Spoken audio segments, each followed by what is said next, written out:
provide. As we look into the future, the district needs to be prepared to provide compensatory services to these students at whatever the cost will be.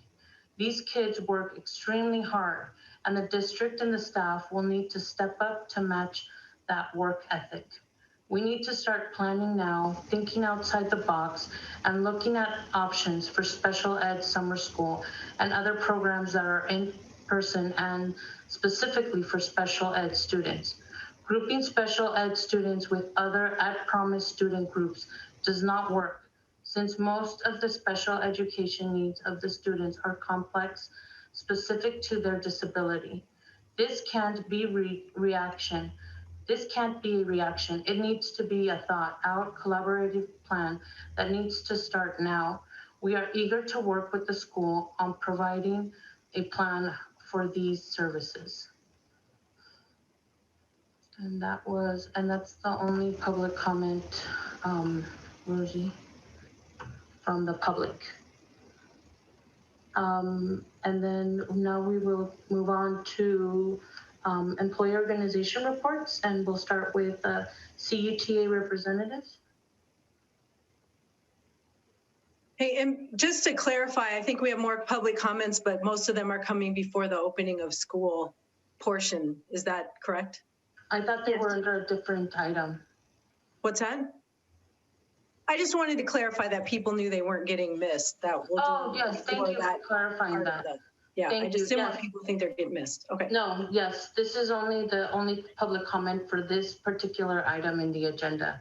And yes, you are right. The rest of the public comments are for the following item that they correspond to. Thank you. So employee organization report, we're going to start with CUTA representative. Thank you, President Cortez. Board members, Superintendent McFetridge, District Management. My name is Sean Reardon, and I'm co-president of the Cabrillo Unified Teachers Association. The union negotiating team is looking forward to the MOU negotiation tomorrow, and we're hopeful that we can settle all issues and bring a tentative agreement to our members for a speedy ratification. The MOU, or Memorandum of Understanding, is an addition to our current contract, and it deals with contractual issues necessary to ensure a safe return to in-person instruction.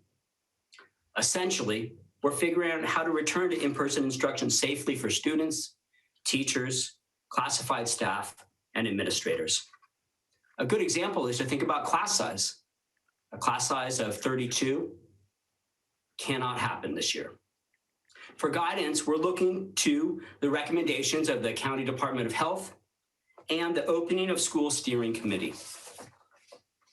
The union position is that in-person education can safely start before all teachers are vaccinated. We feel that if safe conditions are met by strict adherence to the 4 pillars of safety, teachers and students can return safely. Hand washing stations, 2 weeks in orange, required masks, plexiglass shields, 6 feet between desks, PPE available, ingress and egress mapped and marked, classrooms tested for adequate airflow. All of these issues need to be addressed and in place well before students and teachers can be allowed to return face-to-face. So it's with great enthusiasm that I can state that the Cabrillo Unified School District and the CUTA are in agreement on many of these points. In fact, most of these issues are already printed in black in our working document, indicating that both sides are in agreement on this language. I predict that tomorrow, the Memorandum of Understanding will be settled and that it will be ratified quickly by the members of the CUTA. We, the teachers of the Cabrillo Unified School District, are looking forward to returning to our students in our classrooms as soon as the conditions of the MOU are met, as soon as the 4 pillars are upheld, and as soon as the recommendations of the Opening of Schools Steering Committee are met. Thank you for your attention. Thank you very much, Sean Reardon. I appreciate always your projection. It's always clear, and thank you for your time. I really appreciate it. Thank you. Next, we're gonna have the CSEA representative. Good evening, President Lizette Cortez, board members, Superintendent Dr. McPatrick, community and staff. My name is Stig Lynn, and I am the CSEA president in our school district. I'm representing about 104 members. I hear what Sean said there about the MOU. We also are working with the district. We are close to having an agreement as well about safe opening. We are in the same boat there, and we're going to get back to the school. We want back the kids. And of course, we want this to be safe for all the staff, teacher, and students, of course. Our unit tomorrow going to meet by ourselves. We're going to discuss we are almost close to an agreement with the district when it comes to the MOU. We going to probably finalize that tomorrow, hopefully. Also tonight, we're going to vote on the negotiated agreement between CSA and CUSD about 2 years, 2019-20, 2021, about the raise. And CSA voted overwhelmingly to approve the new agreement last week. Otherwise, I think that's what I have to report tonight. Stay safe, stay 6 feet apart, use masks, and so we can get back to school and see our kids back again. Thank you so much.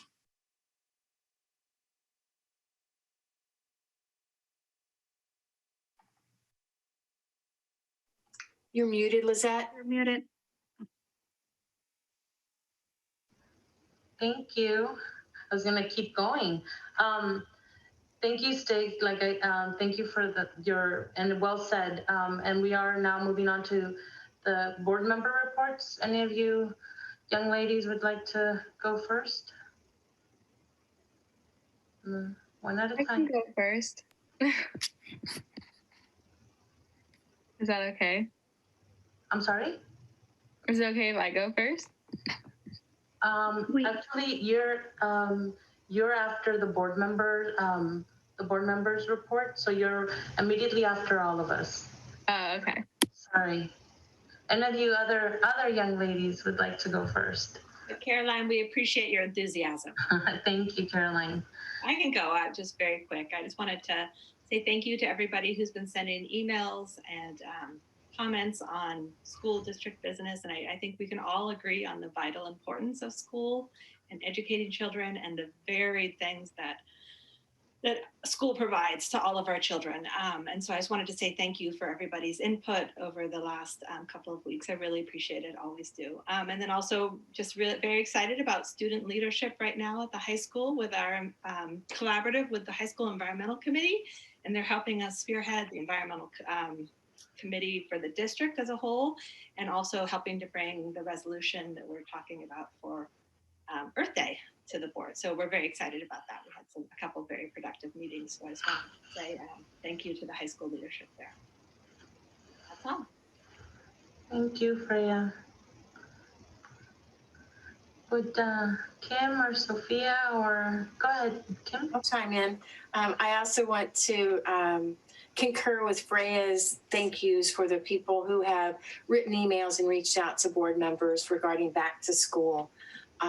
It has not been an easy year with students at home during COVID. And I know everyone very much is passionate about teachers being healthy and children being healthy and just looking for that sense of stability for their kids. And I'm really proud of this district and how hard the Back to School Committee has been working and the plans that we're going to get to see tonight.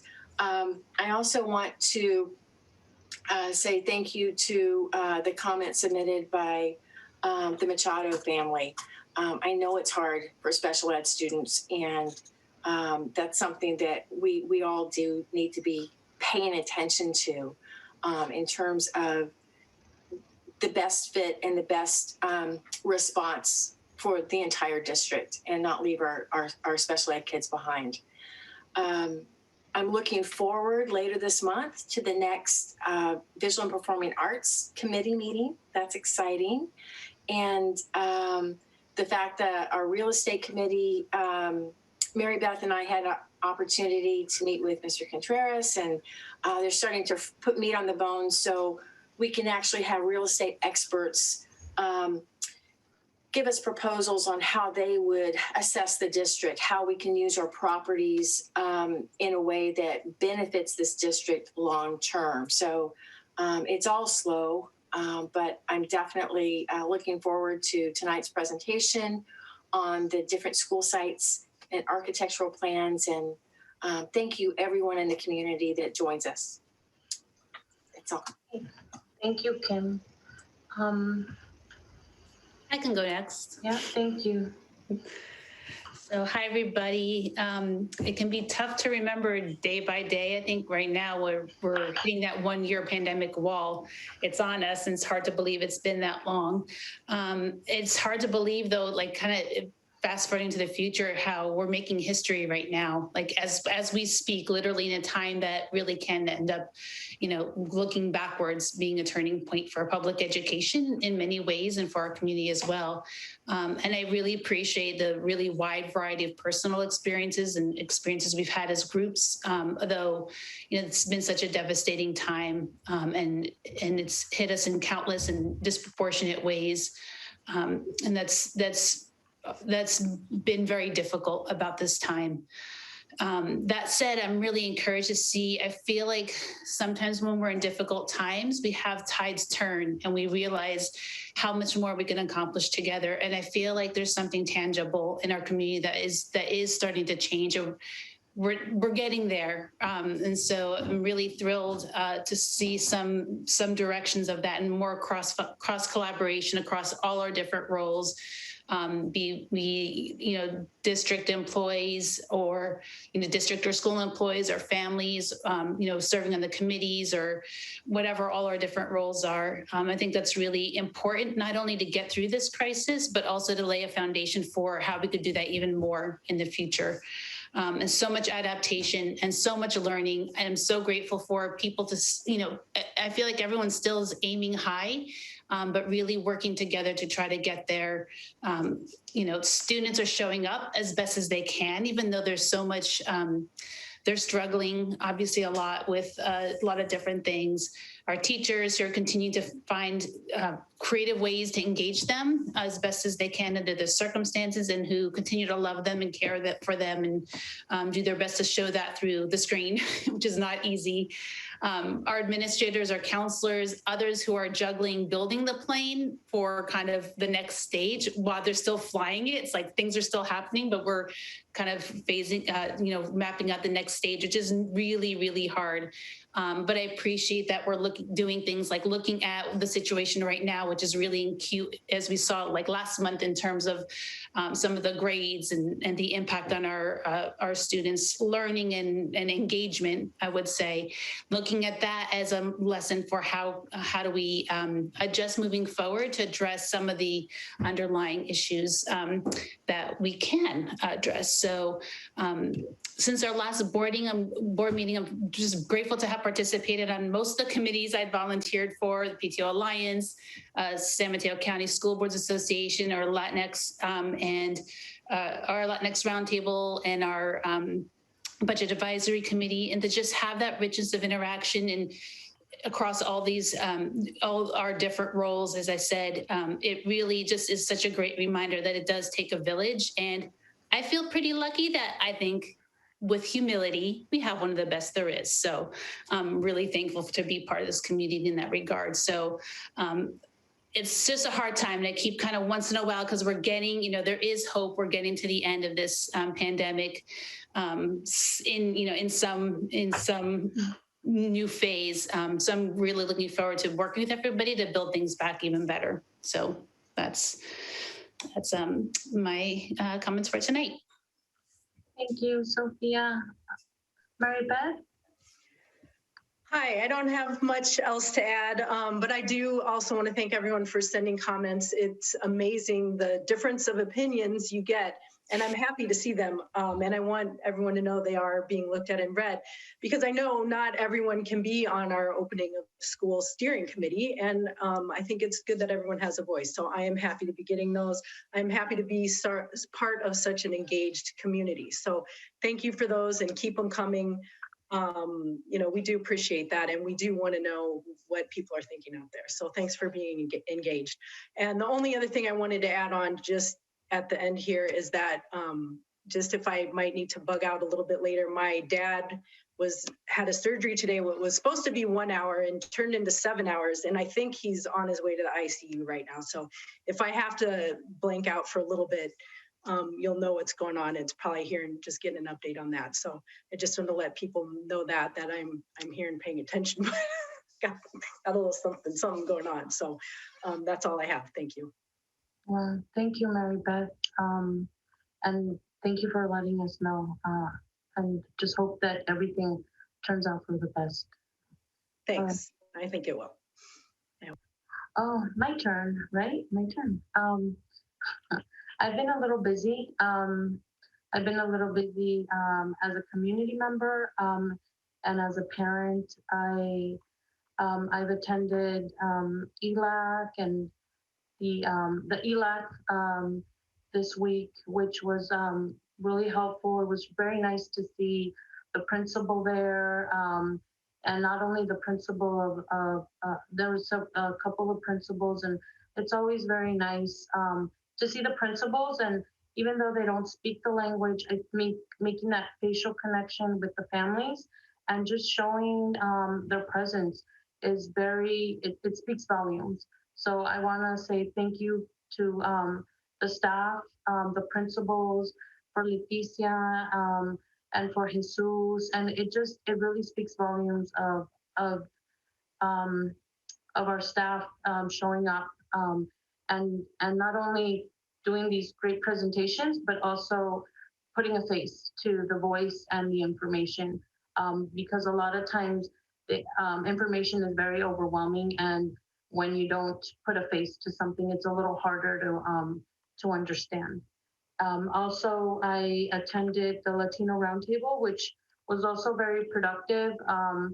And it really opened my eyes to kind of just what I already know, like the way that things are communicated are very different, even though we're trying to send the same message to the families for the benefit of the children. It's very different.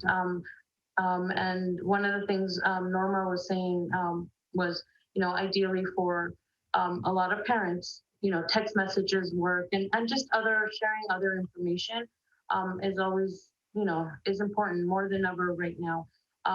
The family engagement, I met with Jesus and Rosalba and Leticia, and I also, I met on one of the last month. I missed the one a few days ago with the sustainability initiative with Freya. Sorry, Freya. And what else did I do? I also attended the Cunha welcome night, and it was scary to see that my child's growing up, but it was also very nice to put a face to the teachers and the staff in the office and the counselors, and thank you everybody for doing that. It was a lot, but it was very informative. So thank you for that. I also want to thank Jesus for his time and dedication for his office hours, which I also attended, which were not fun, but you made them very, you broke them down. Someone said, oh, that was you. Oh, you said, I'm so sorry, Jesus. You said it was fun. It wasn't fun, but it was very informative. It helped kind of, put the information in a way where you explained it very, very well. So thank you for doing that. I really, really appreciate that. And I think that's all I've been doing. Yeah, and And I also agree. I think more than ever, everybody needs to put in their 2 cents and let us know what we can do. Sometimes, for whatever reason, you don't see changes right away, but we do want you to know that we definitely value your input, and we really, it doesn't go to deaf ears. We really try and see what we could do, but it's not easy. And we have great staff at the district level who are really trying to do their best with the full plate and with no real guidance to how things are going to be like. So thank you, everybody, and thank you to all the parents who voiced their opinion. I think that's very important to hear. So thank you, and I'm done. And now, if you want to go ahead, if you want to talk, Carolyn, it's your turn. Take it away. Thank you. You're welcome. Scroll up. Okay, so we start off with El Granada. So on January 29th, all El Granada students attended Earthcapades, a virtual assembly about the water cycle and the importance of water conservation. It was provided by the Coastside County Water District. Their 4th and 5th graders participated in a Half Moon Bay Library virtual classroom visit by local El Granada resident Sean Harris. Sean is the college artist illustrator of the book Her Right Foot. An added bonus was each student received a free copy of his book. January ended with modifications to the traditional bubblegum dance party day. Some had virtual bubblegum dance parties, while the 3rd graders enjoyed a bubblegum draw party day. El Granada students enjoyed being involved in the worldwide 2021 Great Kindness Challenge. The love continues as students participate in making Valentines for firefighters. El Granada has extended the attendance of their learning pod to include 8 additional 4th and 5th grade students. Kings Mountain. So Kings Mountain opened a learning pod on February 1st. The TKK1 completed ESGI assessment and presented readers, theaters, performances of The Three Pigs, Three Pears, and The Wind and the Sun to local preschool via Zoom, and studied Presidents George Washington and Abraham Lincoln, as well as the Chinese New Year. The 2nd and 3rd grade classes studied staying safe at the beach in Mavericks, worked on a project with dinosaur trading cards, as well as math camping project. They also worked on assessments. The 4th and 5th created a Green Air website featuring advice, so make sure to go check that out. La Costa Adult School, so they are currently full in their ESL and Spanish classes. They actually have a wait list for the first time in years. They are still enrolling students for the HSE course and their CTE Modern Office Skills class, as well as they hope to have their first group of HiSET testers next month. Hatch. So Hatch had Young Authors Week and the Readathon are coming up March 1st through 5th to coincide with the Read Across America. Students will be able to enjoy a variety of activities via Zoom, such as dress your favorite book character, community readers, etc. So thank you to the PTO for organizing this fun event for their students. Their classes have been working on many engaging activities with their teachers, such as researching U.S. presidents and inspirational Black Americans, challenging themselves to do acts of kindness, integrating art projects across curriculum, creating and exchanging Valentines with their peers, learning about Lunar New Year, and much more.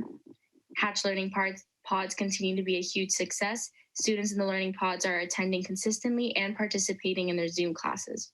Their wonderful learning pod supervisors are following and reinforcing the 4 pillars of COVID-19, safety protocols, health and hygiene, face covering, physical distancing, and limiting gatherings.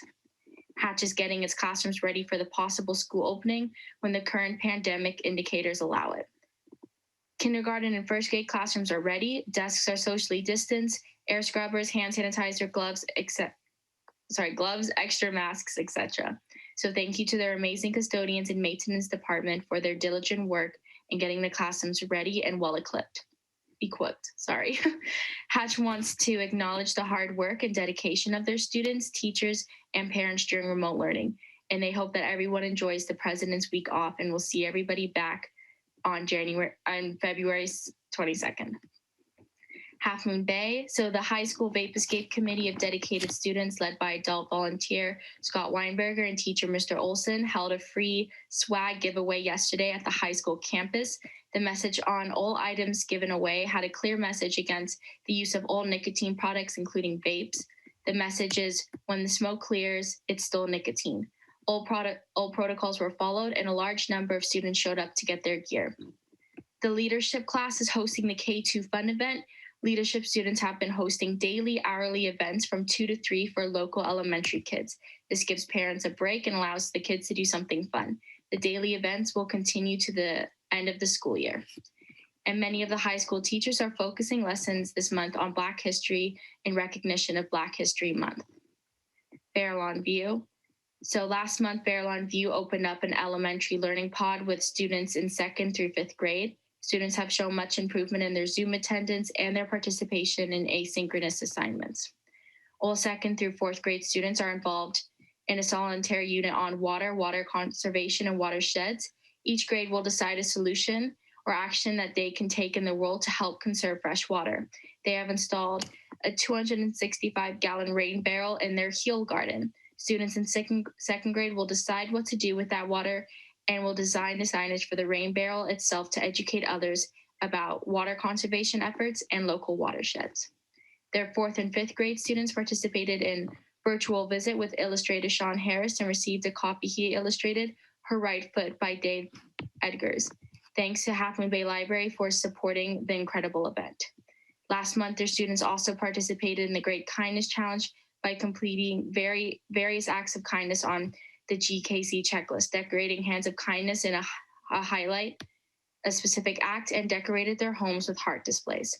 This month, Fairlawn students have been celebrating African American History Month by studying important figures, both contemporary and historical, including Amanda Gorman, Malcolm Mitchell, Roberto Clemente, Jackie Robinson, and many more. Cunha just held their 5th grade family night by Zoom. They presented information to families whose students were looking to come to Cunha next year. It was very well attended, and they talked about all the differences between elementary school and middle school. But truly the best part were the 7th grades doing a Q&Q and their leadership class students giving a virtual tour of campus. They finished the evening with a contemplation video of the fun activities their students did last year before the lockdown. They do miss that. Cunha, through their Boys and Girls Club partners, have also begun athletic conditioning for basketball and soon will add cross country and tennis. Anything that they can do to get the kids moving and socializing in a safe manner, they will. That's it. Thank you. Thank you. That's a lot of great stuff. Thank you, Caroline. Next, we move on to item 4, consent agenda items. And Dr. McFetrich. I'll take a minute to give my report real quick, and then I will give an introduction. I was just kidding. Yeah, I forgot about you. Sorry. It happens. Real quickly, I just want to say that I appreciate hearing from Doug Machado at the beginning of the public comments. Doug and I had an opportunity to speak. I do take his comments to heart and thank him for his participation also in the opening school steering committee. We do have work to do with our students who receive special education services. We do have work to do with our students who receive English language learner services. There is work to be done going ahead to plan on that. And I know that Dr. Bhatia and other staff, Martha Ladd, are working on those plans so that when we are returning to school, there will be extra work to do for learning loss mitigation. In the last couple of weeks, I've been able to go to Fairlawn View's PTO meeting last Thursday and to Hatch's PTO on Tuesday, where I heard very clearly that there is a great desire by parents to have some clarity and had to explain the plan and what we've been doing. And I also got to visit with the opening school steering committee yesterday on Wednesday and did comment to them that although we have an approved plan with the county K-5 that has been approved by the county and approved by this board last month, These plans may be subject to change if the board wants to change them and gives direction to staff to do so. Particularly if vaccines come, people may feel more comfortable returning before we're 2 weeks into orange.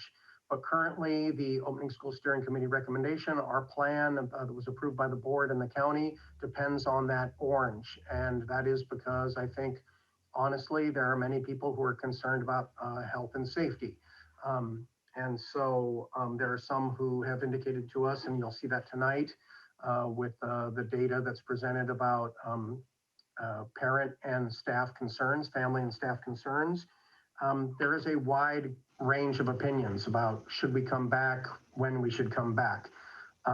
So I understand the frustration with that. I think we all are suffering from pandemic fatigue, and I am hopeful. I also did send a letter out to our staff about what's happening now as far as us providing our employee names to the County Office of Education and the county regarding vaccination. And we're hoping that that supply increases so that we could work with the county and that they could call our people up and we could work with our employees to get them vaccinated.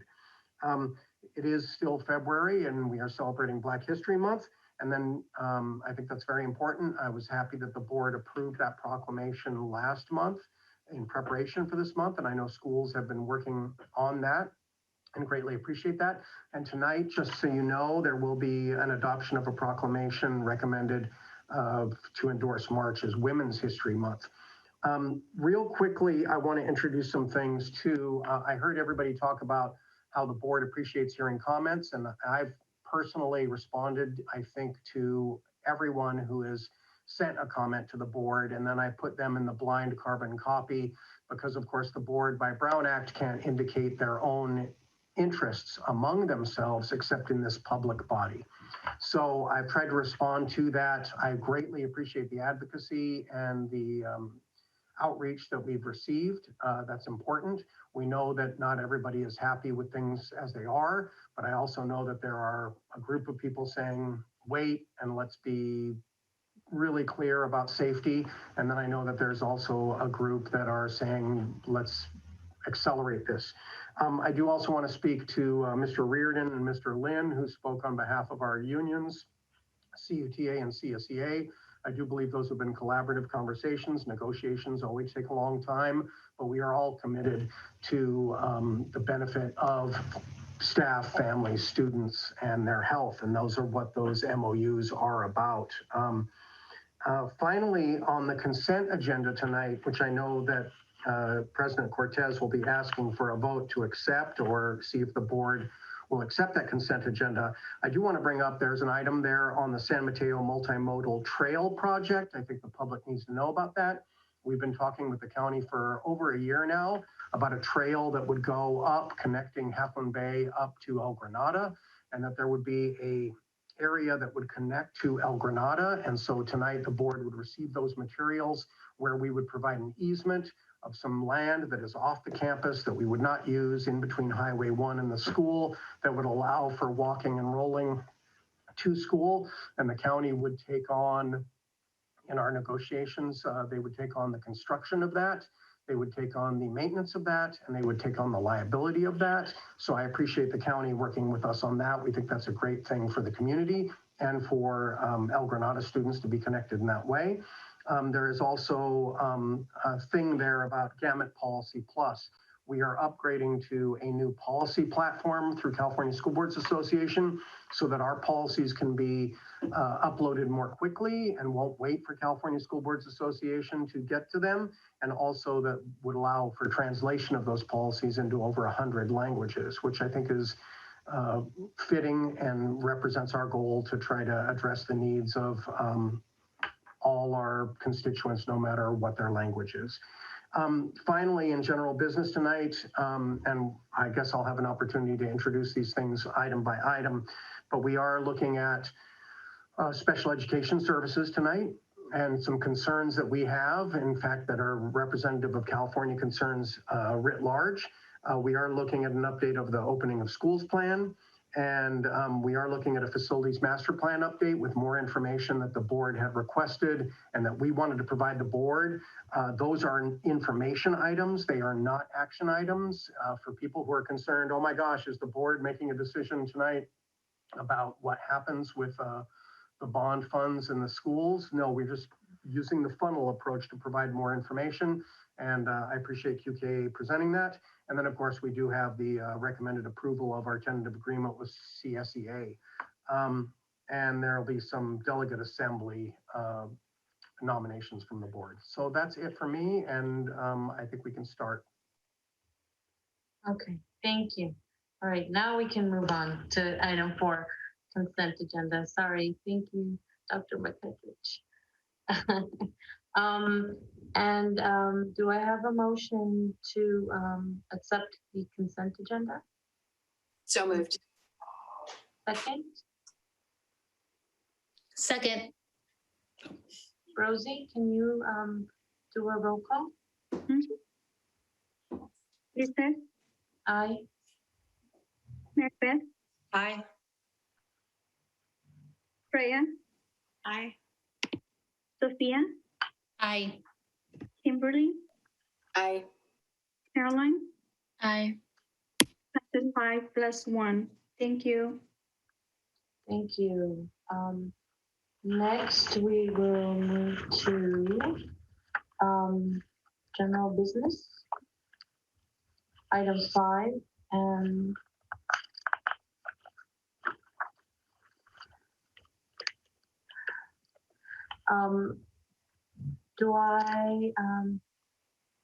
Superintendent, would you, Dr. McPetrich, would you like to talk to us about the first item? Yes, real quickly, I just want to remark, as I did earlier, that March is Women's History Month. And just as we did with African American History Month, I think it's a very important time for us to acknowledge all that women do. At our last board meeting, we talked about history and Black history, and Member McCammon commented how we have our first woman vice president in the nation, and that she is a Black American. She is an American of Black and Indian descent, South Asian Black descent. But I think what's important there, and very historic also, is that she is a woman. This is a historic time. The proclamation, I won't go to read it. Anybody in the public can see it.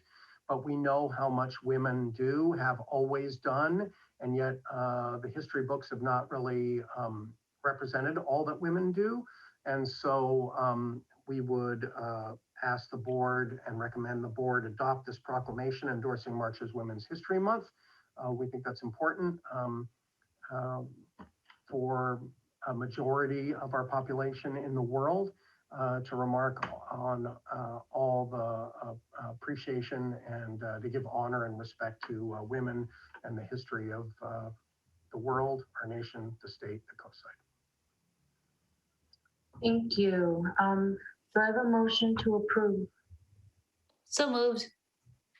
Second, Second. thank you. And now I will open up for discussion, or do you do the roll call, Rosie? Remind me. We can do discussion. Okay, thank you. I could just make a quick comment. Thank you, Dr. McPetrich, for bringing this to us, as well as Black History Month last month. I think sometimes as we go through these motions, like it in the midst of other direct actions and direct decisions, it can feel a little bit maybe token, especially for folks maybe in the public that it seems kind of like just something that we say, but to me, I think it really is part of the process of integrating the history of specific groups that have been underrepresented in American history as we teach it, as we learn it.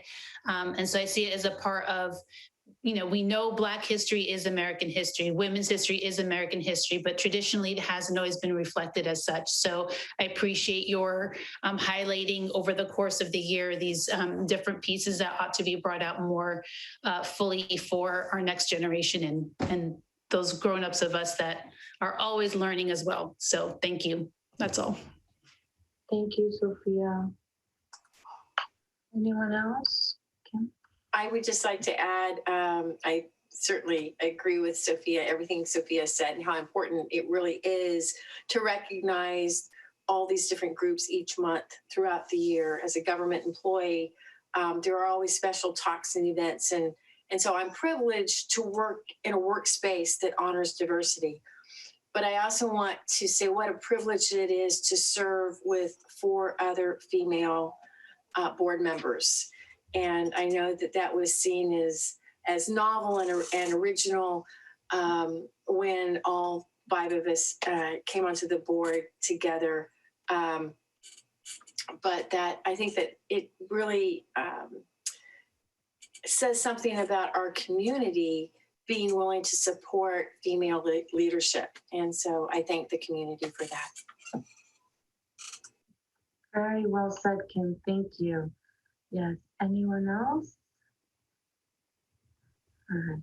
I'm gonna and I also just I also agree, and everybody spoke very well, and I'd like to thank Dr. McFetridge for making it a point to acknowledge different groups and just the diversity of the people in this world, and giving them a moment to kind of just pay them honor for what they've done, what they've contributed. I actually today in Google search I saw that Google did a little homage when they in the search engine for Maria Greve, and she was actually the first female Mexican composer to achieve international recognition. So that was very that was cool to see. And then now we're talking about women and the contribution. So thank you. And yeah, and I was so excited when we were the first time ever to have all female representatives in the board, and like Tim said, and thank you to the community for trusting us and for having us here. So thank you. Rosie, you want to do a roll call, or what happened? No. Okay. Maribel? Aye. Oh, Es que Violet said to start. The hand. You have me on a roll. Freya? Aye. Sophia? Aye. Kimberly? Aye. Lizette? Aye. Caroline? Aye. Passes 5+1. Thank you. All right. Next is an information item, 5B, and it's a comprehensive, coordinated early intervention services plan report. Dr. McFetridge. Yeah, as I mentioned earlier, we know there's work to do in special education. There's often disproportionate, honestly, racially predictable outcomes in the state of California. In my last district where I worked, this was an issue. Here it is an issue. This is a report talking about our disproportionality and the services we provide to special education students to make sure that students are identified and then provided services. It's a very important part of our work. No matter what anybody's abilities are, we believe that provided support that they can achieve. And so tonight, Martha Ladd will be presenting on the CCEIS plan report. Good evening, President Cortez, board members, Dr. McFetridge. I'm here to present to you, here it comes, our comprehensive coordinated early intervening services plan and significant disproportionality. So I will refer to the comprehensive coordinated early intervening services plan for the rest of the evening as the CSACE plan, because that is quite a mouthful. The next slide, please. Tonight, we're going to review what significant disproportionality is and how districts address significant disproportionality through the creation of a CSACE plan. And then we'll look at the area that Cabrillo was identified as being significant disproportionate and review our CSACE plan. Next slide. Significant disproportionality is basically the overrepresentation of a racial or ethnic group in a particular category of special education. And I've listed for you here the four categories of special education, either special education in general, or a specific disability category, or the placement of a child in a more restrictive environment more than what is needed for based on their disability. So that's a particular educational setting.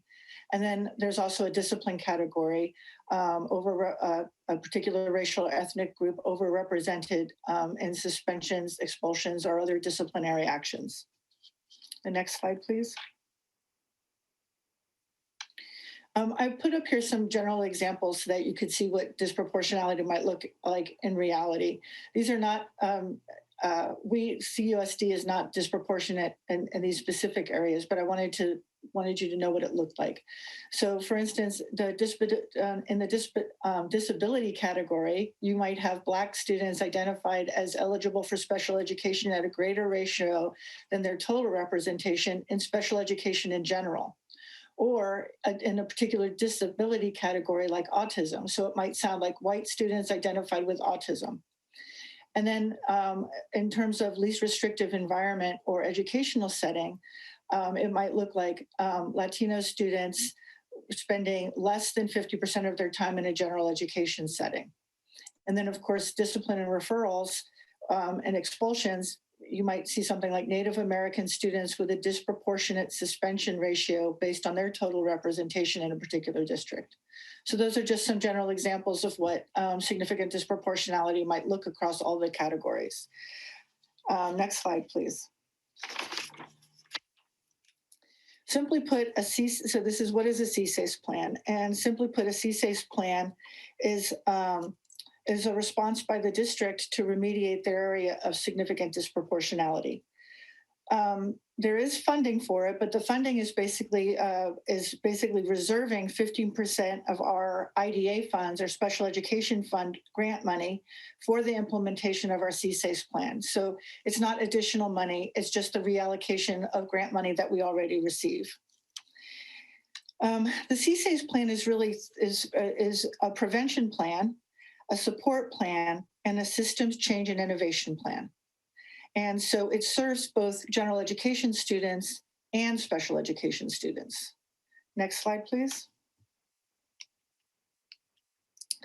Are there any questions yet? Or any questions so far? Okay. The California Department of Education monitors our special education programs, and they use our CalPADS data and other sources of data and they create formulas to identify areas of either disproportionality or significant disproportionality. Disproportionality is the same thing, but it happens like 1 year, and they ask us to have a targeted response to a disproportionality, which means that we examine our policies and our practices. Significant disproportionality is when a district's been identified in the same category of disproportionality for the current year and 2 of the 3 previous years. So Cabrillo was identified and found significantly disproportionate in identifying Hispanic boys eligible for special education under the category of specific learning disability. This means that we are in intensive monitoring, and intensive monitoring requires a change in our funding, how we fund our programs, an examination of our policies and our practices, and also an examination of our systems and structures, and a plan to address those systems and structures that may be causing this disproportionality. Next slide, please. So because we were identified as being significantly disproportionate, we have been charged with developing a CSACE plan. A CSACE plan is a 4-phase plan, and I've listed 3 of the phases here. The first plan is to identify our leadership team and our stakeholder team that will together put together our CSACE plan and work both with the state's technical assistance team and a plan facilitator that's been assigned to us to look at all of our systems and determine and then create a plan. Phase 2 is a data discovery process where we look at our data and then identify root causes that are causing us to be in significant disproportionality. And then phase 3 is a plan for improvement. We review our policies and practices and our procedures, and we develop an improvement plan. The next slide, please. So several root causes emerged during the reflective data analysis period, and our stakeholder group identified 2 root causes that offered the greatest opportunity for programmatic improvement. The first root cause is that we continue to have a systemic challenge in determining if a student's slow progress is due to their language acquisition or if it's due to a disability. I put a couple of our big data pieces here, and the second data piece was actually very illuminating, which is that currently in our elementary schools, 76% of Hispanic students identified for special education under specific learning disability were identified prior to 3rd grade, and 100% of language learners in that category had not been reclassified. So right there in that piece of data, you really see the tension between language acquisition and disability. Next slide, please. Root cause number 2 was that we uncovered that our student study team practice is not consistently linked to some of the major programs in our district, our multi-tiered systems of support, our response to intervention, and our positive behavior intervention and supports process. And so we're not developing tiered supports and action plans through our student study team. Part of the reasons why we felt like this was happening was because turnover in sites had resulted in an inconsistent transfer of SST coordinator duties. The development of interventions and action plans and support plans was inconsistent across schools. So there wasn't like a consistent process for us to develop tiered supports for students brought to the SST team. And then there was no mechanism to oversee or review SST protocols at a district level through looking at site procedures. The next slide, please. So in developing our plan, we developed activities to address these root causes and therefore address our significant disproportionality. For root cause number 1, we're implementing universal screening kindergarten through 2nd grade. And this universal screener was used last year for our first 2 trimesters. COVID interrupted a 3rd collection of data. And this year, because we've been remote, we've used a different universal screener, but are still collecting data for students in order to determine our target group. We'll also be using progress monitoring. We have a multi-sensory structured language program that has embedded assessments, and this will give us more data in order to monitor student progress and also monitor whether or not this program is helping us with our significant disproportionality. And then another key part will be professional development that will look at integrated and designated ELD supports, but we will also be looking at the Wilson Language Basics program that we have recently implemented in our reading intervention program, and is also a part of our K through 3 curriculum for word and language study. So we will be putting we will be pairing professional development and also ensuring that there's fidelity to that program. The next slide, please. To address our root cause number 2, which is to revise and sort of reform our SST process, in particular in our elementary schools, we are going to develop and provide training in the intervention pathways for in-person and distance learning across the 4 domains listed here. I've brought before you in previous board meetings our intervention pathways for distance learning, and we still need to create a pathways for in-person learning using on-campus supports or supports that are unique to being on campus. We will review and revise the SST process and provide supporting documents to to individual schools. And the next bullet is that there will be ongoing training and implementation in patterns of strength and weakness framework. This is a framework used by our school psychologists in order to determine if a student is eligible for special education. Previous to that, we had used a discrepancy model, and we believe that the discrepancy model, it's alone disproportionately identifies students, language learners for specific learning disabilities. Our SELPA, our county SELPA, and SELPAs across the state are making a transition to patterns of strength and weakness because of the way it's been developed to show the difference between a student who is progressing slowly in their academics because they're acquiring English as a language, and versus students who are progressing slowly than is expected because they have a disability. So we're very excited that we're embarking on this piece, on transitioning to this framework. And then, of course, I'll bring before you, hopefully this spring, revisions to our board policy regarding SST guidelines in the process, and hopefully we will be able to adopt those new policies. The next slide, please. Here's a look again at our budget. We're reserving 15% of our grant funds for the purpose of supporting these activities. The activities meet the criteria of focusing on academic, behavioral, instructional services, and professional development.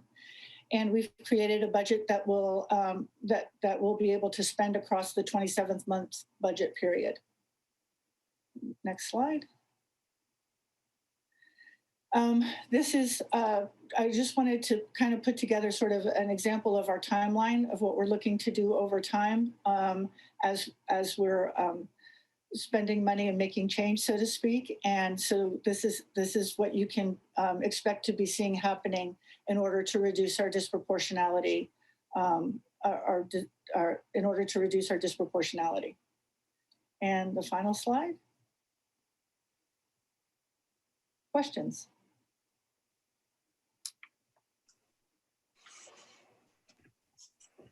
I have a question. Mm-hmm. And thank you for the presentation. This was very helpful. So one's a question and comment. In terms of the significant disproportionality that has been identified, do we feel that it's truly like over-identifying, or that there are children who have been identified in special ed that don't belong in special ed? Just from looking at our data, we do believe that we have a significant disproportionality. In some cases, there were lots of different things that came up, and what we really need to bolster are supports that we give to students before, in the tier 2 level, before they get to like targeted supports versus intensive supports. And we also really need to truly identify what is going on with the child. Do we need to have, Dr. Abati has put together an English learner master plan, and this will bring to us, better tools for helping students have develop their English and participate in their academic program. Sometimes it may be that students were identified with a specific learning disability so that they could get extra help. But by identifying them for extra help, we were removing them from their general education curriculum, and therefore they weren't benefiting from their educational curriculum. So in this way, we want to provide the help in the area that's needed, which is in English language development, versus identifying someone with a disability and then having them not be able to participate in their general education curriculum at the levels that they are capable of participating. Thank you. And this fits with, I'm not sure if it was in which packet it was in last month, but I remember last month where we looked at K through 12 reading levels and watched the curves, like the significant gap in learning and reading acquisition in the early grades, and watching that like merge up near the graduation in high school, where it was much less of a gap. And so, Great. And last year, we brought to you our dyslexia plan, where we had adopted this Wilson Foundations program, which is a multisensory program that addresses our phonological needs. And coincidentally, it is also really has a lot of benefit to students who are language learners. So this one particular program is doing a lot of work. And having it in our reading intervention program and having it in our general education classroom gives children an intensive dose of learning how English language works. And that's why we feel like that particular program is going to have a lot of efficacy for our students. thank you. Mm-hmm. So yeah, I had a quick question, Martha. Thanks for the presentation. It was a lot of information, and it was very valuable in terms of the connection between English language learners and special ed. And it sounds like it's going to be a very productive area to work to provide really targeted intervention for kids and addressing that English language learner and reading levels as they're going up, as Kim was saying. But so my question is about the assessments. So you're doing the Acadience assessment, and my understanding then is that's at the beginning of the year. And I remember there's a period of time where we were doing pre-assessments for kindergartners before they came in as kindergartners. Yes. Preschools. Are we still doing that at all? Is that useful with this if we are still doing it, or was that stopped for some other reason? Because that gives you that, so then you can really hit the ground running with an understanding of what some of the issues are. Right. So we had been participating in Brigance assessments as part of our Big Lift program. And as we continue to be part of the Big Lift program, we would continue to do Brigance as well. Into Acadience, I guess, do we change that? Is that going to be helpful? Are they going to work together? Yes, they will definitely work together. And yes, they will be helpful. Our reading intervention teachers are going to be doing the Acadience assessments so that we have coherence in how the assessment is done across the district. And then we'll have district-wide data.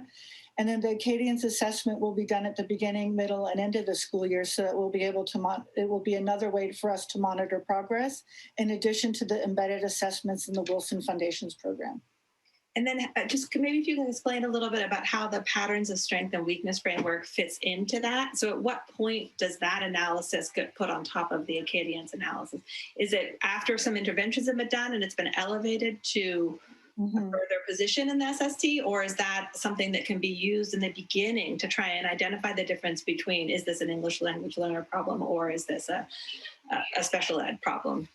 Right. And the patterns of strength and weakness is a framework that's used in the when we do the assessments for the identification and eligibility for special education.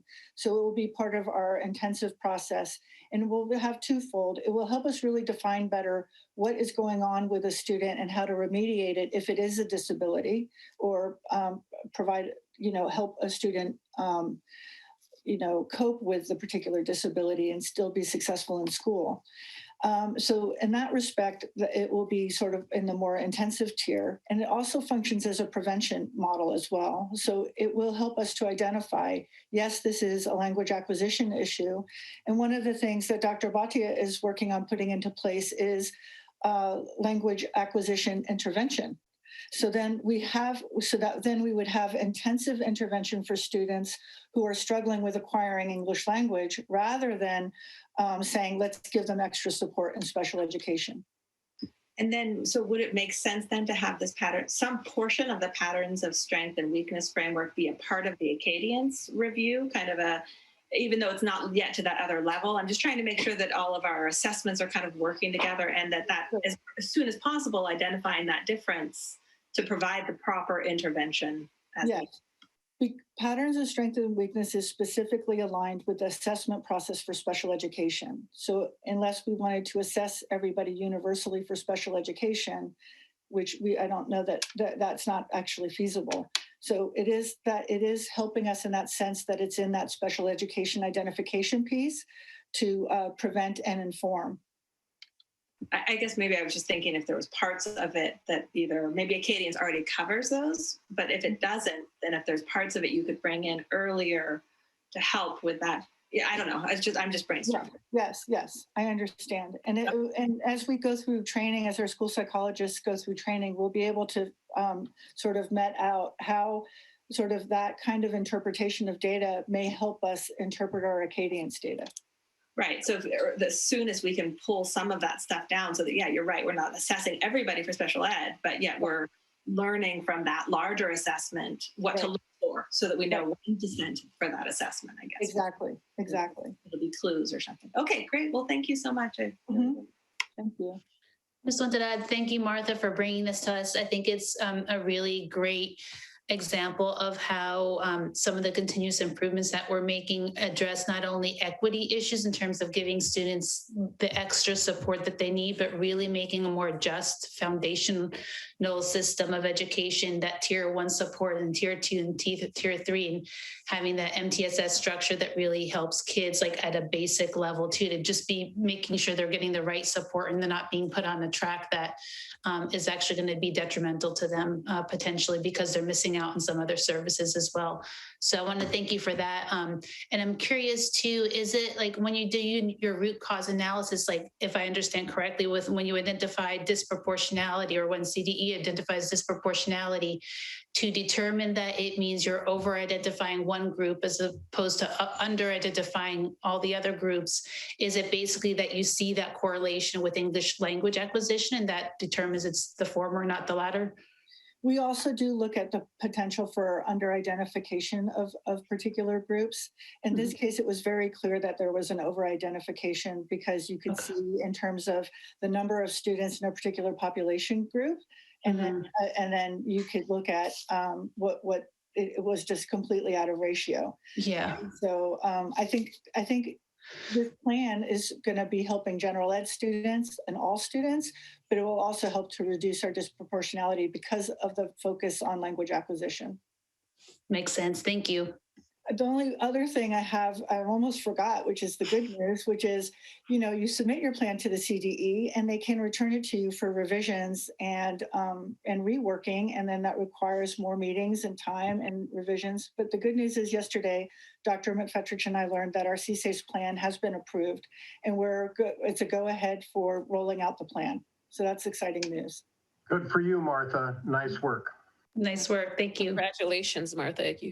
Well, I also want to thank all the parents, the teachers, and other staff members who gave a lot of time to meetings and serious conversations about what the data was saying and what we needed to do to improve outcomes for our children. A lot of that hard work was done by a lot of people in our community under very difficult circumstances through lots of Zoom meetings. And so I just really appreciate all the work that went into it from all of our stakeholders and our leadership team.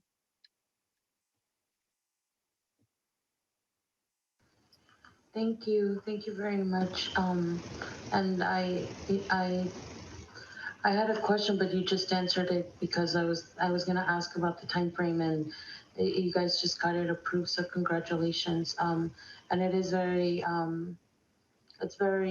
refreshing to know that that ELD can sometimes be misleading, and sometimes people think it's not language acquisition problem, but it might seem like it's a learning disability. So that's I think that's very important. And the whole implementing more of the ELD support for the students is so important, and definitely needs to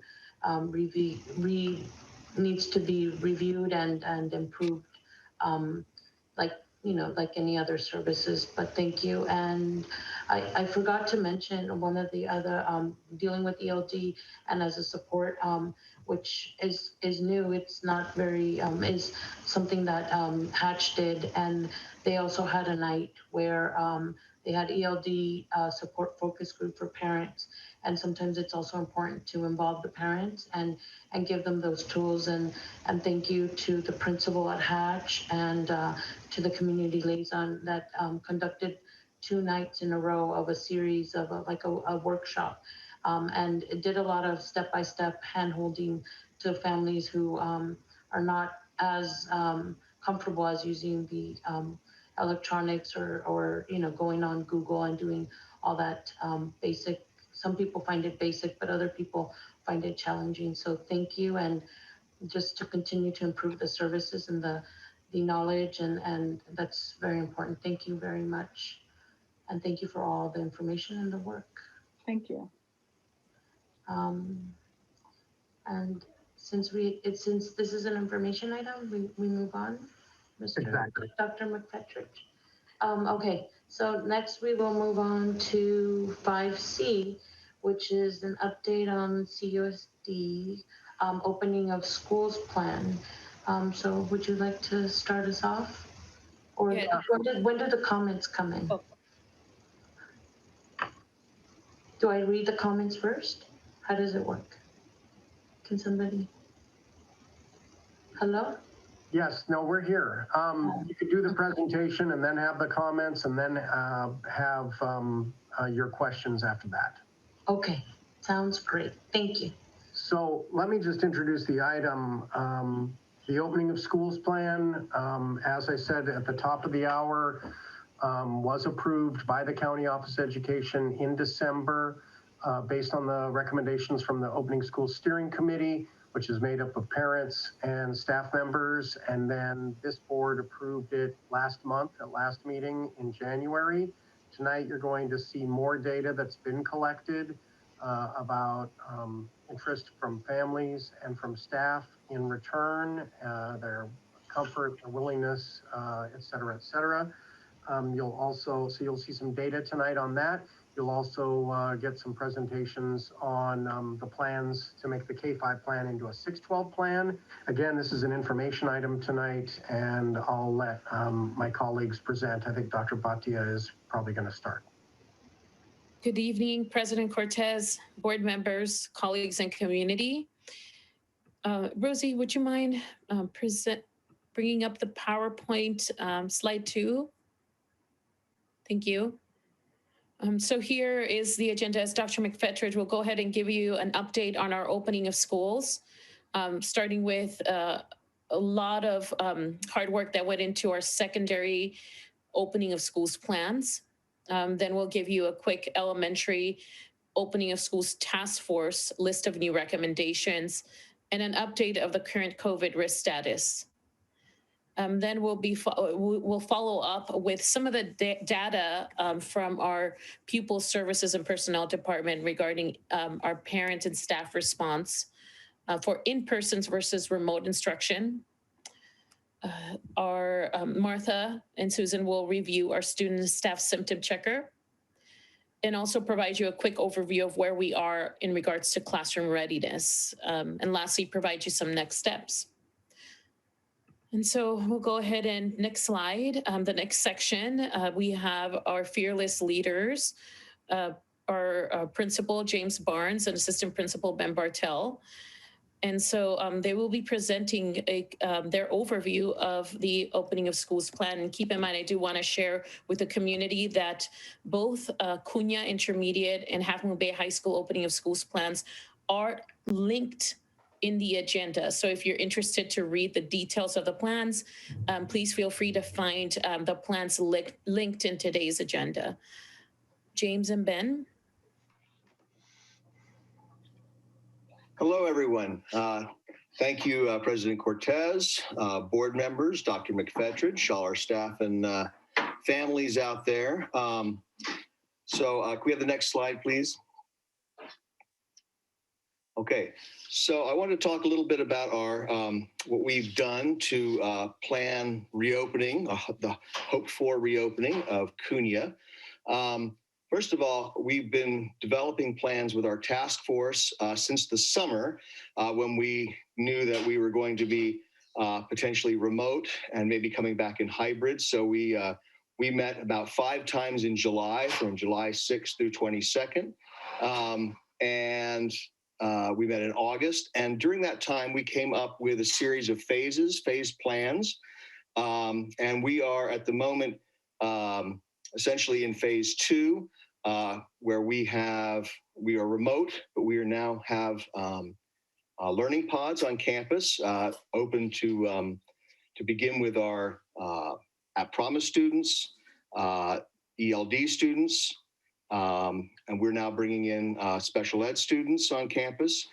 We also have now opened up with our partners, the Boys and Girls Club, conditioning activities in the afternoon. So we have students coming on campus in various small groups. What we looked at in the summer was a hybrid in-person plan, hoping at that time that perhaps that would be something we would move into quickly, and events did not make that happen. So things were looking fairly good in October, and then the COVID situation got much worse, as we know. So our team began to meet again, and we began to meet again in order to look at that hybrid schedule that we'd made back in the summer to see whether or not the circumstances had changed, and we wanted to maybe change what that would look like. So go ahead and move it to the next slide. And I want to show you what our plan looks like now.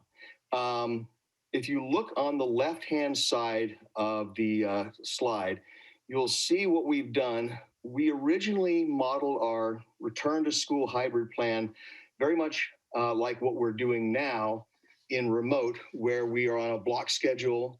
And so we see our students for 50 minutes, and you see them on one day, you don't see them on the next day. And then we repeat the same thing on Thursday and Friday. So our students see their teachers twice a week for 50 minutes on Zoom. The Zoom day ends at Cunha at 12:30. And then our students are asynchronous for the rest of the day and asynchronous on Wednesdays. By coming back to school, it changes that equation. If teachers are teaching 4 days a week, and we're splitting the groups now into cohorts. As we don't have cohorts right now, we're remote, that's fine, they're at home. But by splitting them into cohorts, you've got a problem. If you've got one group on campus, the other group is off campus. And so by necessity, if you do it in a 5-day week, you've got students who are one cohort, cohort A, comes to school Monday and Tuesday. And then the other cohort is home Monday, Tuesday, and Wednesday. And then the reverse is true the other side of the week. So all students, they only come to school 2 days a week, and the rest of it is asynchronous. So in a sense, they're getting less teacher time in return to school than they were in remote. And that's an unfortunate, just a simple reality of bringing back students to school in a cohort. So our discussions as a task force, when we reconvened in December, was to look at that and see what we can do to maximize student presence on campus, given that constraint. So we looked at our schedule, and the decision was made to go back to a 7-period day, which is the standard schedule for Cunha, and extend the day all the way to the end of school, close to its normal time, about 3 o'clock. So we would have a schedule with the students coming in the cohort, coming to school. They would have a break, they'd have lunch, and they'd leave at 3. So and then they would repeat that schedule again the next day. So cohort A is coming on Monday and Tuesday. Cohort B is coming on Thursday and Friday. Nobody comes to school on Wednesday. And that would give us, with 2 43-minute periods, you've got about 83 minutes of face time with your teacher a week. And that's kind of maximizing that out for our students if they're coming to school in person. There's some factors we had to look at. One of them is a complicated looking business around lunch. And this is part of a plan that's going to move into the future as we come back to school full time, and which has other considerations about student safety and supervision, which is splitting the Cunha lunch back into 2 sections, a 6th grade lunch and a 7th grade lunch, and then making time for activities in a homeroom and reducing the amount of time that kids are out on the playground running around, which will be useful, of course, in COVID. You got small group, you've got just say the 6th graders or just the 7th and 8th graders. They're in a cohort of half the students, much more manageable group. We can spread them out on all our tables. They can eat outside. It's a short period of time and they can return to school, return to their classes. So that's how that works. And it gives you the same amount of class time. The 7th and 8th graders would be in 5th period while the 6th graders would be at lunch. And then they would be together for a brief period of time for announcements and so on. There's considerations with this is, working this out with food service. There's also, if you look at the right-hand side of the graph there, the schedule, there is a Thursday collaboration schedule. We discussed this with the teachers. We probably will not use that if we go back to school this school year. We'll continue to collaborate outside of school time, perhaps in the afternoons. But if we go back to school in the fall, we'll want a collaboration schedule, as we always have, so that the teachers have time to work during the school day together and plan together and compare data and so on. So that's our change from the original hybrid schedule that we had in the fall to what we're looking at now. Any questions on that so far? Because I'm going to turn it over to Mr. Bartel shortly afterward.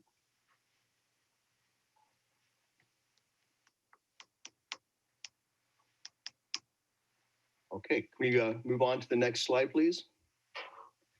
Okay, so Mr. Bartel, our assistant principal, is going to give us the rundown of the other logistical parts of the opening of schools plan for Cunha.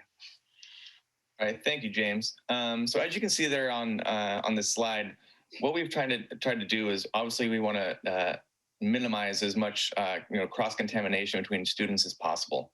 So what you're seeing on this slide here is 3 different colored boxes: a blue box, a green box, and a red box. What those boxes mean, those are basically entry points for students when they would come on campus. So based upon their first period classroom, for example, if you have a classroom in the C building, you're going to be entering through entry point, red entry point. If you have a D building class, you'll be entering through a blue entry point. With everything moving through a directional pattern in a clockwise fashion. So one-way hallways. I think we've all gone to the grocery store and realized that when you go down an aisle, it's a one-way aisle. A similar idea here. We don't want students going back and forth in hallways. Obviously, we don't want students to have to walk around the entire campus if they're going from building to building. So there are crossways here that you can see where students can go back and forth between a D building or in between the multi-use room, but minimizing as much cross traffic with students as we can. In addition to our ingress and egress plan, we currently have all of our classrooms fitted with MERV 13 filters. That was finished today. So thank you to our custodial staff for getting that done. We have signage for all of our bathrooms and hand washing stations. Currently, we have 8 male and female bathrooms that will all be hand washing stations. We also additionally have 7 hand washing stations will be coming to our campus as well. So an opportunity for students to make sure that their hands are clean. Right now we have 8 classrooms that are set up with a full PPE. We can quickly get, as soon as we get the green light to move forward, the rest of our classrooms completely set up with PPE as far as plexiglass, social distancing between desks and what have you. But a big thank you, like I said, to our custodial staff that's done an amazing job getting our school ready to go in these trying times, and very, very excited for when it's safe to do so to get back to school. Does anyone have any questions for me?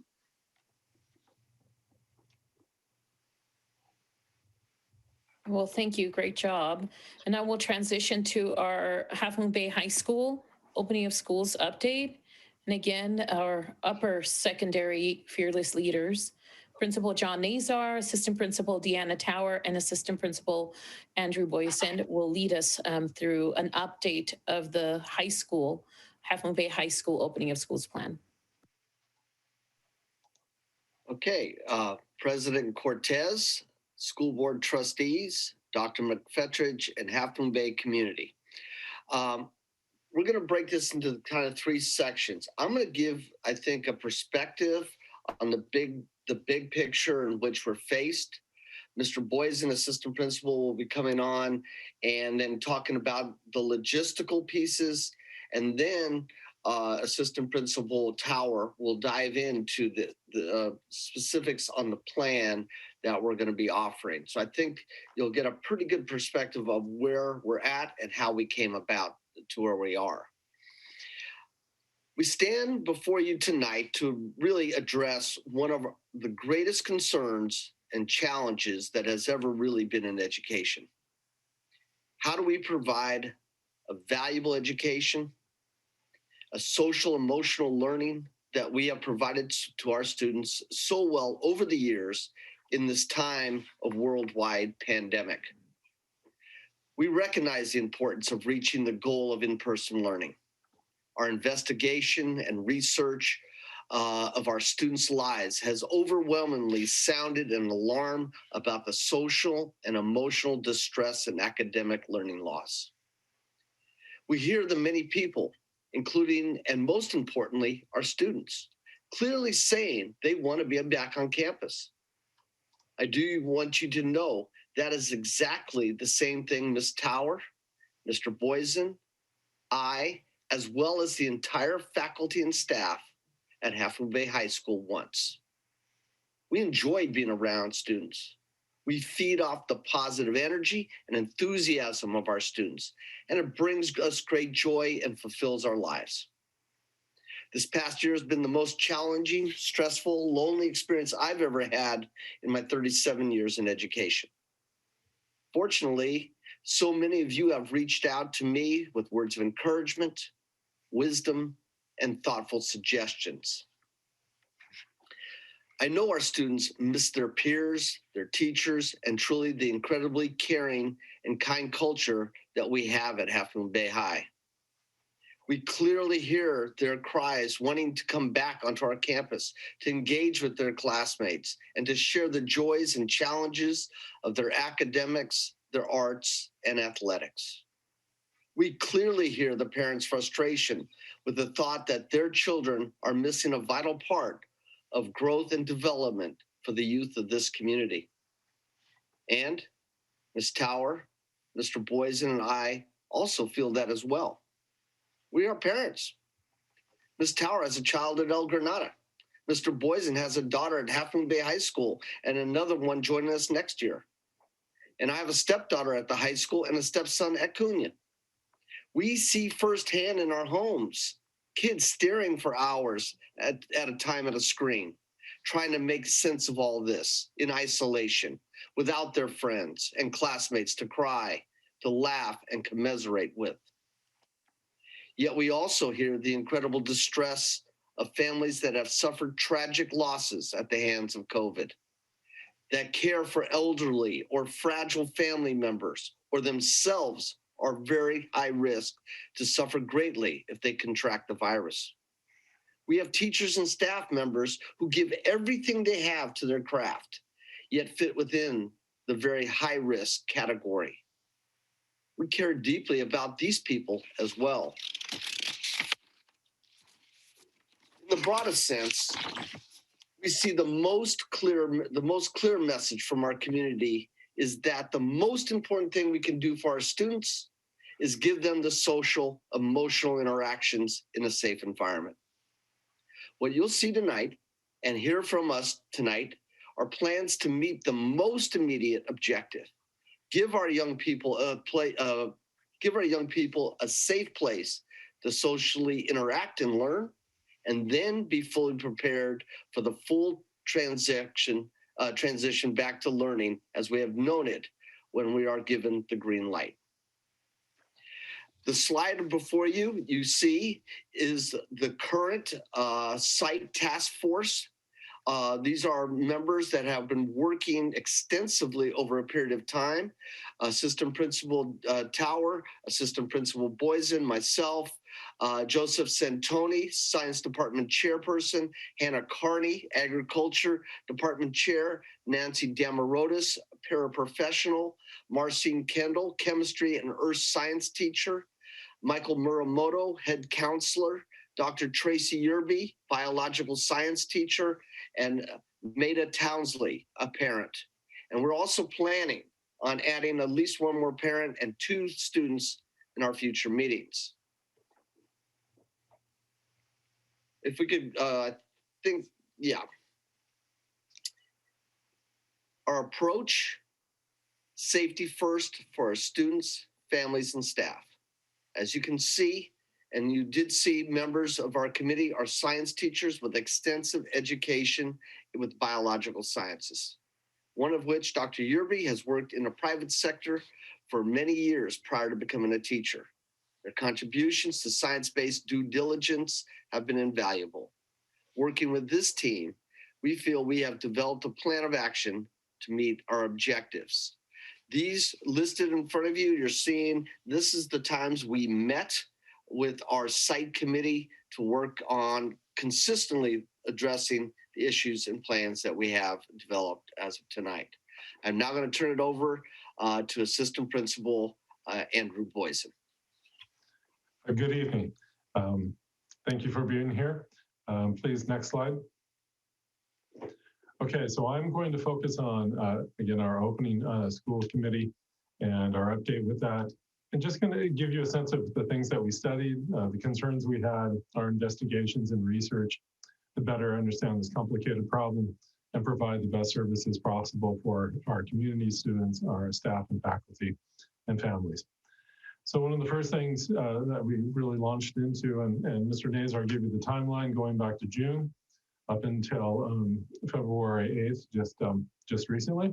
So we took a look at the national level, what was going on with the CDC, and then looked at the state level as well, looking at California Department of Public Health, and then look at our county direction and guidance, as well as just general information about things that OSHA provides, safety matters, particularly as it comes to cleaning and following proper protocols and the things that we needed to be considerate of as we begin to develop a plan. In addition to that, we looked at many plans that were evolving and developed by other school districts and school sites. We looked at approximately 7 from an elementary level to secondary level, as well as consulting with former colleagues of ours who are principals in San Mateo County, and just working back and forth with them and questioning them and them questioning us about their approaches. And those are principals at the San Mateo Union High School District, as well as the Sequoia Union High School District, as well as leadership professionals for San Mateo County Office of Education. So, and lastly, we consulted with CUSD leadership about logistical and staffing and material support to measure the feasibility of different plans. And this includes, all the various things that many of you are aware of, but also if you are not, supplying personal protection equipment, signage, relating to flow maps, distance spacing, messaging for students and families when they come onto campus, when that eventually will occur, I hope. Hand washing stations and the positioning of those stations and the quantity of those, desk spacing. We measured classrooms and looked at square footage, looked at the number of students who could fit in there with space being, socially distant for 6 feet in every single classroom, and got a real look at it by removing desks and taking a look at what that looks like and how many students we can put in given classrooms, as our classrooms have different sizes. We also looked into how do we put out a student remote symptom checker, so that be done before students come to campus, and also cleaning. Who is to do the cleaning? How is the cleaning done? What's the amount of time in which is needed to clean before the students rotate to the next classroom, which is truly the challenge of the secondary level, which is that we have different periods. Students go to different classrooms at the end of one period into the next period. But additionally, we have English and social studies, which all students take every 4 years. So 9th grade, 10th grade, 11th grade, 12th grade, they're all in social studies levels. But when we think of all the other classes, well, we have art, and we have the sciences, and we have mathematics, music, physical education, world languages, and we take special education. When we take into account all of that, we have students that are at different grade levels. So you might have the 9th, 10th, 11th graders in one class, which creates a particular challenge for us to try to overcome. And also working with food service, we're an open campus. How do we address that situation in light of COVID-19 and the pandemic, and providing a safe environment is something that we need to consider and have to address and contend with. And that affects our schedule, how long the school day is, and how do we address the needs of feeding our children or our students. And in addition to that, which the district has already taken on, which is testing of staff, and also contact tracing when cases are identified, and that system has already been put in place by the CUSD leadership. So these are the key things that we have studied. What are the guidelines from the national, state, and county level? What are other school districts doing? And lastly, how is it that our school district can meet the logistical, staffing, and material support needs? So please, if you can go to the next slide, Assistant Principal Tower will go ahead and take you through some further details of our plan. Thank you. Hi, and good evening. Just a review of some of the phases that we talked about basically all year. Phase 1, we started off the school year in phase 1 where we were all remote learning. Phase 2, we actually started in November 2020. And while everyone was still remote learning, we had small groups on campus for support. So we had a small academic support pod, and we also had a special day class pod, both pods are continuing on campus. The next step, phase 3, would be a much larger set of students on campus with the 2 cohorts for hybrid in-person learning. And then of course, our end goal would be 100% in-person learning. You can go to the next slide, please, Rosie. In phase 3, we have our ingress egress plan with one-way traffic flow, different drop-off points, depending on building, temperature check, screening, and so forth, and restrooms and hand washing stations identified. Next slide, please. So this is where we come to phase 2, right? We've had a continuous discussion about the big jump from phase 2 to phase 3.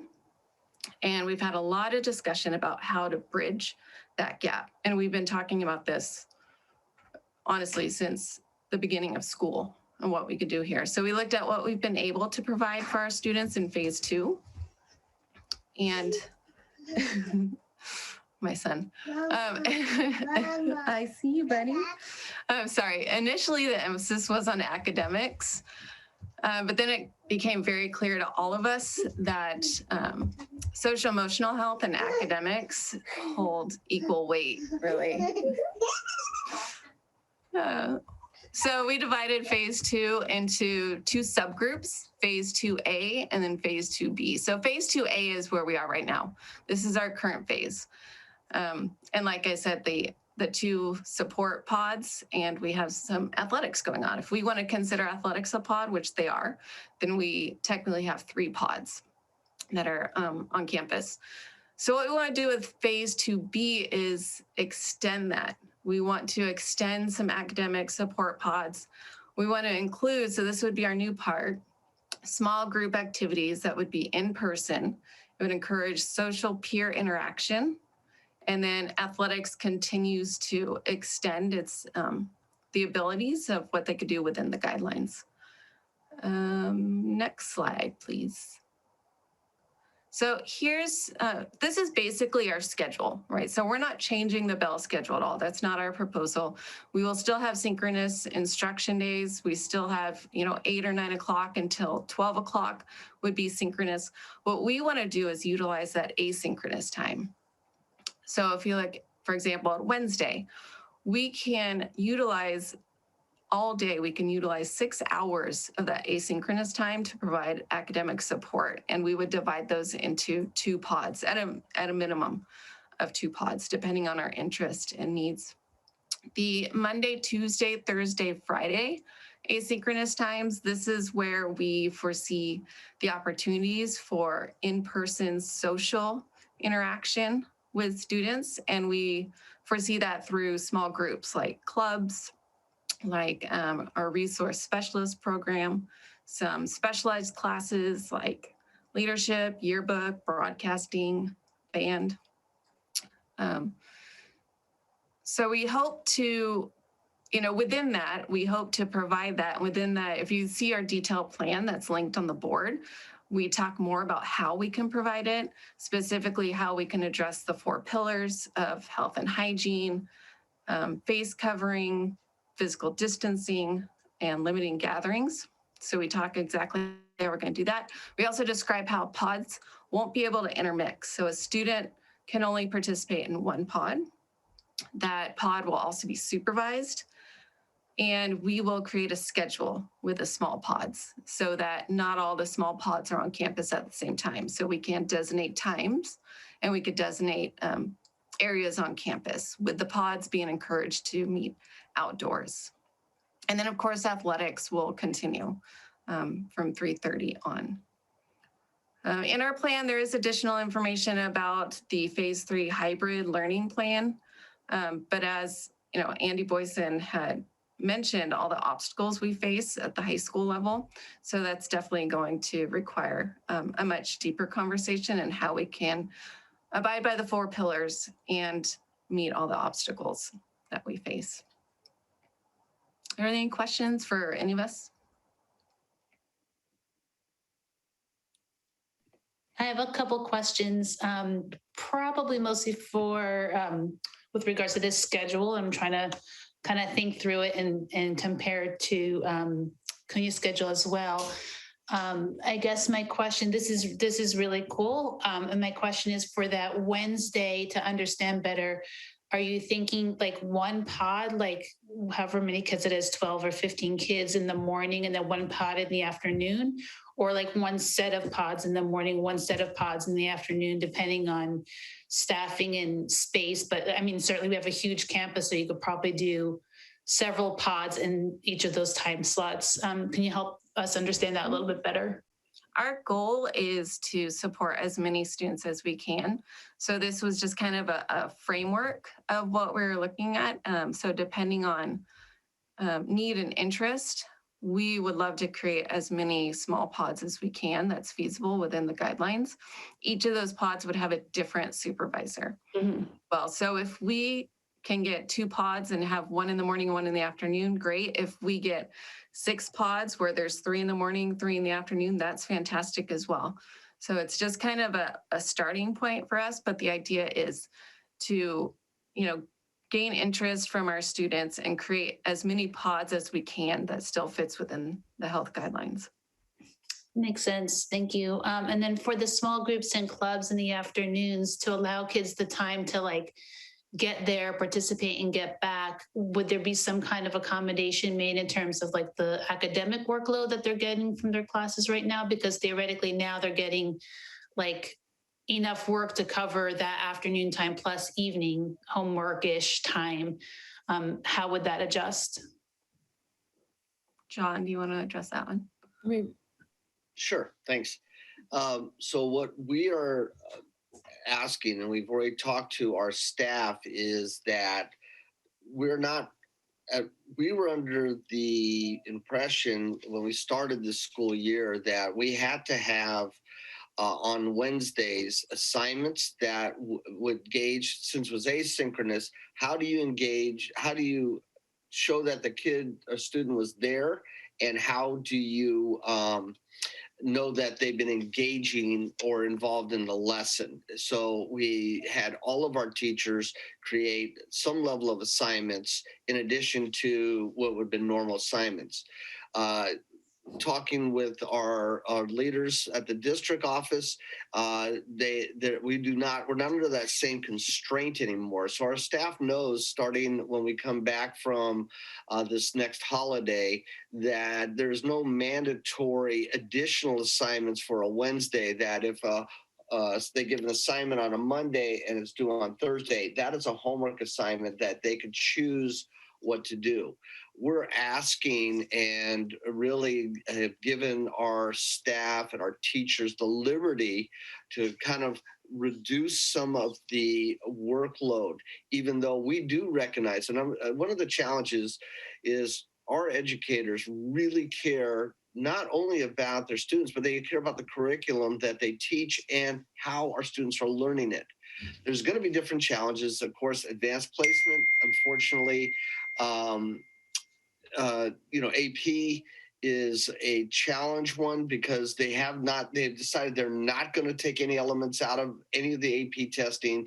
So AP teachers feel that obligation. So we know certain students are going to have continue to have a fairly heavy workload, but we feel pretty confident we can reduce the amount of workload because we're all recognizing as an entire staff, in which we had a conversation around yesterday, that we need to look at the well-being of not just our students, but our staff members as well. I think all of us have been faced under unbelievable amount of stress as we're moving into the end of a year like this. Oh, thank you. That's very helpful, both. And I think definitely this may be a time that does warrant that kind of less is more philosophy, where, students and teachers and everybody can focus on kind of the most critical, important things. And it's helpful to know that kind of by kind of changing the expectations about the Wednesday workload will basically give more time for like the afternoon workloads to kind of bleed into that. And just generally moving that direction, I think will support our students, with the exceptions of where there are outside reasons not to do that, like with AP classes. That makes a lot of sense. Another question I'm curious about, like whether in our your conversations, first of all, thank you for including parents and starting to include students as well in your task force. I think that's going to be really helpful, not only to get that input and perspective, but also to facilitate that back and forth conversation where, they can hopefully be helpful for you to support your communications efforts out with families in formal and informal ways, as I know we're doing through PTOs and health and wellness committees and stuff like that. And the students, for sure, I think that's going to be really important to have them engage and get their perspectives as well. I'm curious too, in the conversations with outside groups, further to colleagues in San Mateo County, have there been started to be some conversations with districts and high schools outside the area? We know geographically there are some differences, but there are some in Napa Valley Unified. I know Chico Unified, they're back. Have you guys started to kind of probe with them to see kind of lessons learned or things we can borrow from them that went well and just recreate with our lovely cougar or cub logo on them, and kind of just leverage those learnings since there are some already back in school? Yeah, we've actually, looked at Acalanes, which has a plan and has come back. We've also reached out based on information that, receiving.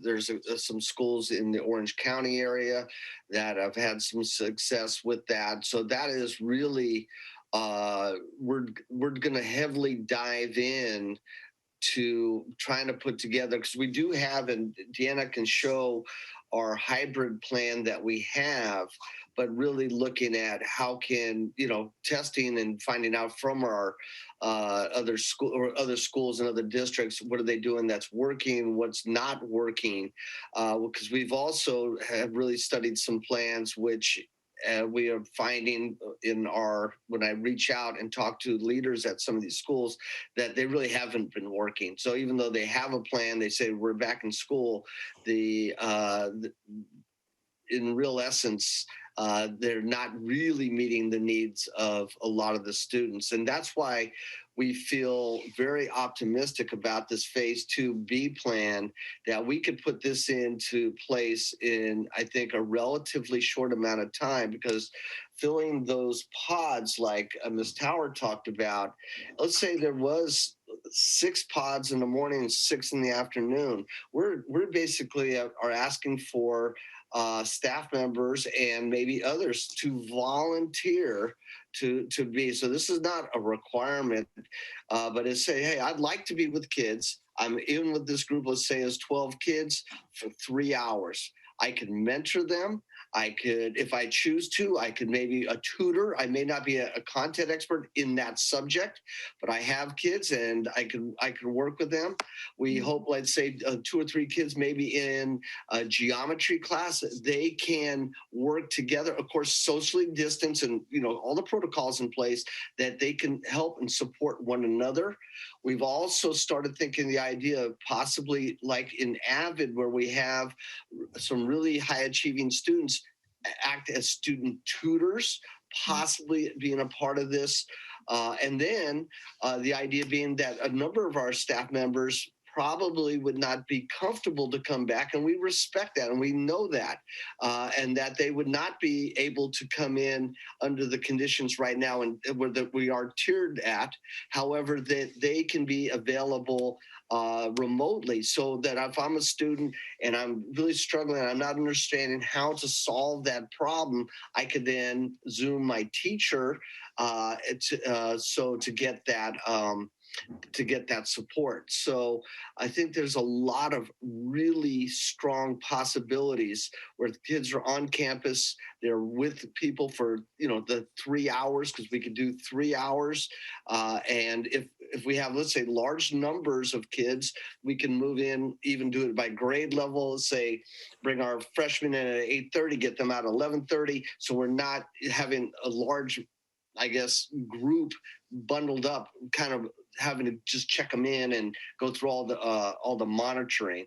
But of course, you know, we would grow it safely and thoughtfully, working with our, you know, our staff members and our district leaders, and making sure that all the protocols that we have in place, which are working in athletics, working in the pods we have now, would work then.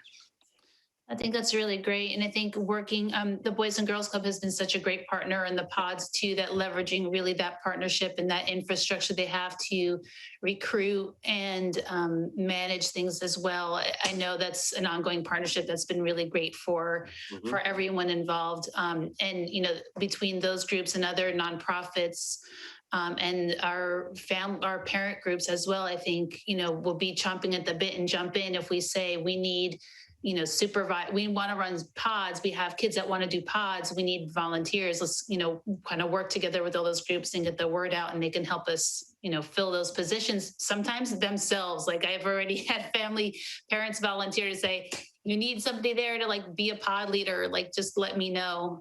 So I think you know, this community will make things happen. And that's one of the cool things about it.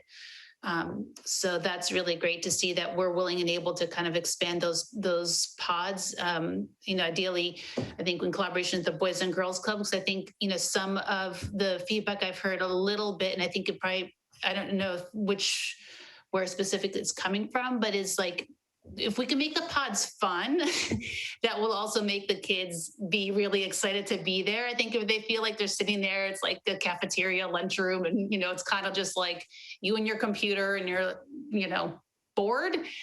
Maybe it's not as exciting as it will. Like I know, you know, if they could do little art projects or, you know, jump and move around, have breaks, some social time. And obviously with all the physical distancing and masks and everything and all the 4 pillars strictly observed. But, you know, I think that could make it kind of like a cool thing, you know, not just kind of like, oh, something I have to do because whatever, right? My grades or whatever.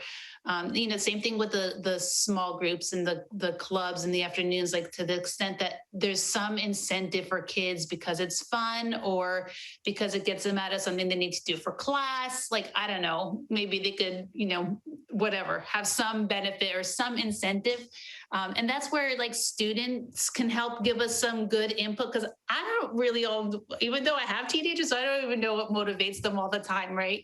So to get some feedback from the kids of like, what would make you want to go to this? Like, what, you know, they might need a little push, because I'm sure you guys have been hearing this too. Increasingly, I'm just hearing about kids that just like, they're just anxious to leave the house now. And it's not because of COVID, but it's because they just haven't been with more than like 2 other people for like a year. And it's, you know, there's definitely a social anxiety that's growing. So whatever we can do to kind of incentivize them, I think knowing from, you know, doing a little bit of work to figure out what that is, I think will be well worthwhile. Yeah, we already have, I know the environmental club has already reached out previously about they want to do a project on campus. We have an amazing activities director, David Jones, who's already come up with a bunch of ideas as well, fun activities for students. So clubs that are established with returning students, they definitely have ideas on their end that they would have done anyways in a traditional setting. So we want to help them be able to do that as well in this setting. And it could be even like with community service being a requirement for graduation, like having groups do something that like kind of fills that ticket. Like I know there were a bunch of kids interested with the beach cleanup, which is pretty cool. You know, like again, just something that's like they get some credit for it, I think can be helpful for the kids that maybe are a little bit reticent to do above and beyond what they have to do right now. So I have a question. When does the opening, the high school plan get submitted to the county? And what are we thinking about in terms of timing? So we are thinking similar to our elementary plan. We just wanted to give you an update. We have heard a lot of questions from our secondary families of what's the status, and hence bringing this status update now. But the goal would be to submit the plan to San Mateo County, and similar to elementary, have the county approved, then once that's approved, then bring it back to you. Whether it's at the next board, we may, and I'll have to consult with Dr. McFetridge, whether it's in March or earlier, then bring it back for your approval. Tonight is only information, just to give everyone give the governing board an update, Dr. McFetridge and our community. But then the next step would be submit this to the county after today, if taking your input. So what we have heard from the county, however, is that this process would be very fast because the district has already in place a plan that contains all of the 4 pillars considerations and our commitment to maintain the 4 pillars. And as you saw in the presentation, how the sites are ready to take that into account. What we know is that it would be relatively fast because we already have the infrastructure in place that would secure the 4 pillars. So like in October, when we said to the board, we wanted to take it to the county and get their approval and then bring it to you for your final blessing. We think that is an easier way to go. Then that's why it's an information item. We don't want to bring it to you half-baked, and if the county says you have to go back to the drawing board, we want to bring it to you after the county's approved it. So real quick, a question on timing, if I'm, just to clarify if I'm understanding this right, the high school phase 2B can actually be started now, not waiting until there's any kind of a plan approved by the county. That's correct. To the small groups. Group pods that we've been doing since November. And so that's correct, Leticia? Yes, that is correct. We can operate small pods as we have been previously without any approval. And that's the schedule that you see in front of us, phase 2B, would be considered small pods. And small pods, small groups are approved already, as long as we follow the small group guidelines by the California Department of Public Health. And of course, we always do consult with the county office just to add another layer of confirmation that our plans are approvable. But we have received the county, even though we don't need approval, we do run it by the county, and they have told us that it's great. And till this day, we have not had a COVID case in our learning pods. And this week, again, we successfully started our LPAC testing with our amazing LPAC examiners, Julie and Holly. And again, a smooth operation. And I feel that particularly the LPAC testing will support this plan, phase 2B. And so I'll be continuing conversations with our secondary team to see how that is working and how we can, instead of examining, which we feel sad for the students that their first experience after almost a year is to come to get a test.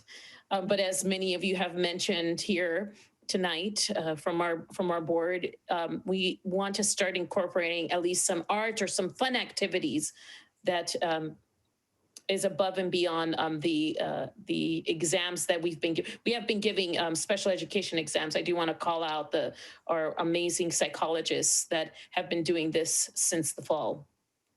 So, and then just real quick, for the high school, is this being thought of as starting right away? I remember John mentioning, some of the others, that it was soon, potentially. Is there actually a start date, or is it still in planning phase?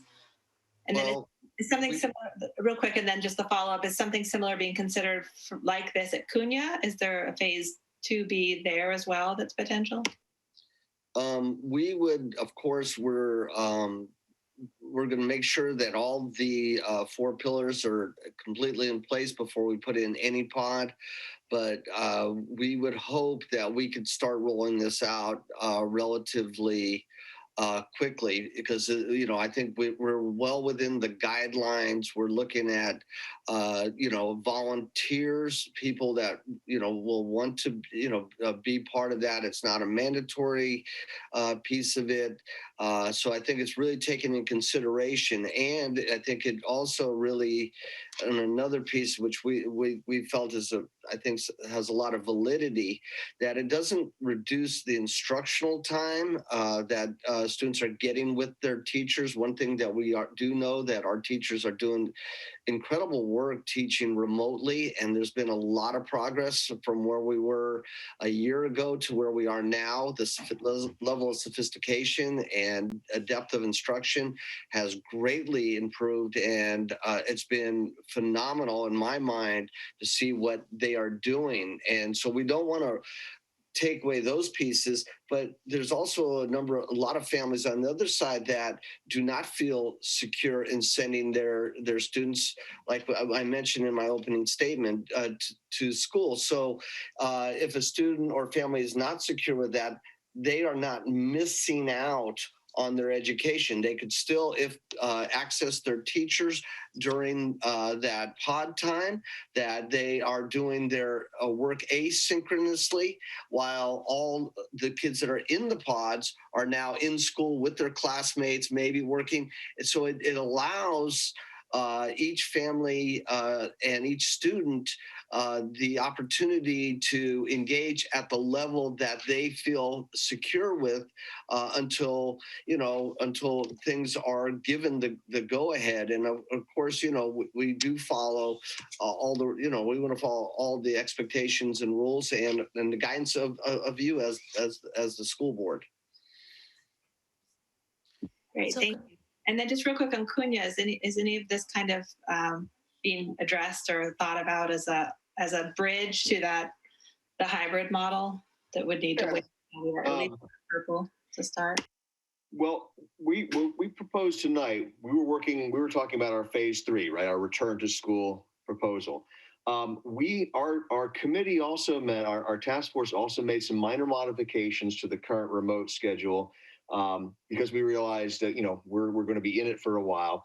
Those are minor things to bring back in time for announcements and spirit work, some breaks and so on. But what hasn't changed is that we have a whole schedule of paraprofessionals working with small groups of kids synchronously online throughout the afternoons, and our teachers have regular office hours. So that's one thing that's set. What we are doing, and we haven't made a formal plan to present to you to do this, we've just kind of been moving along with it.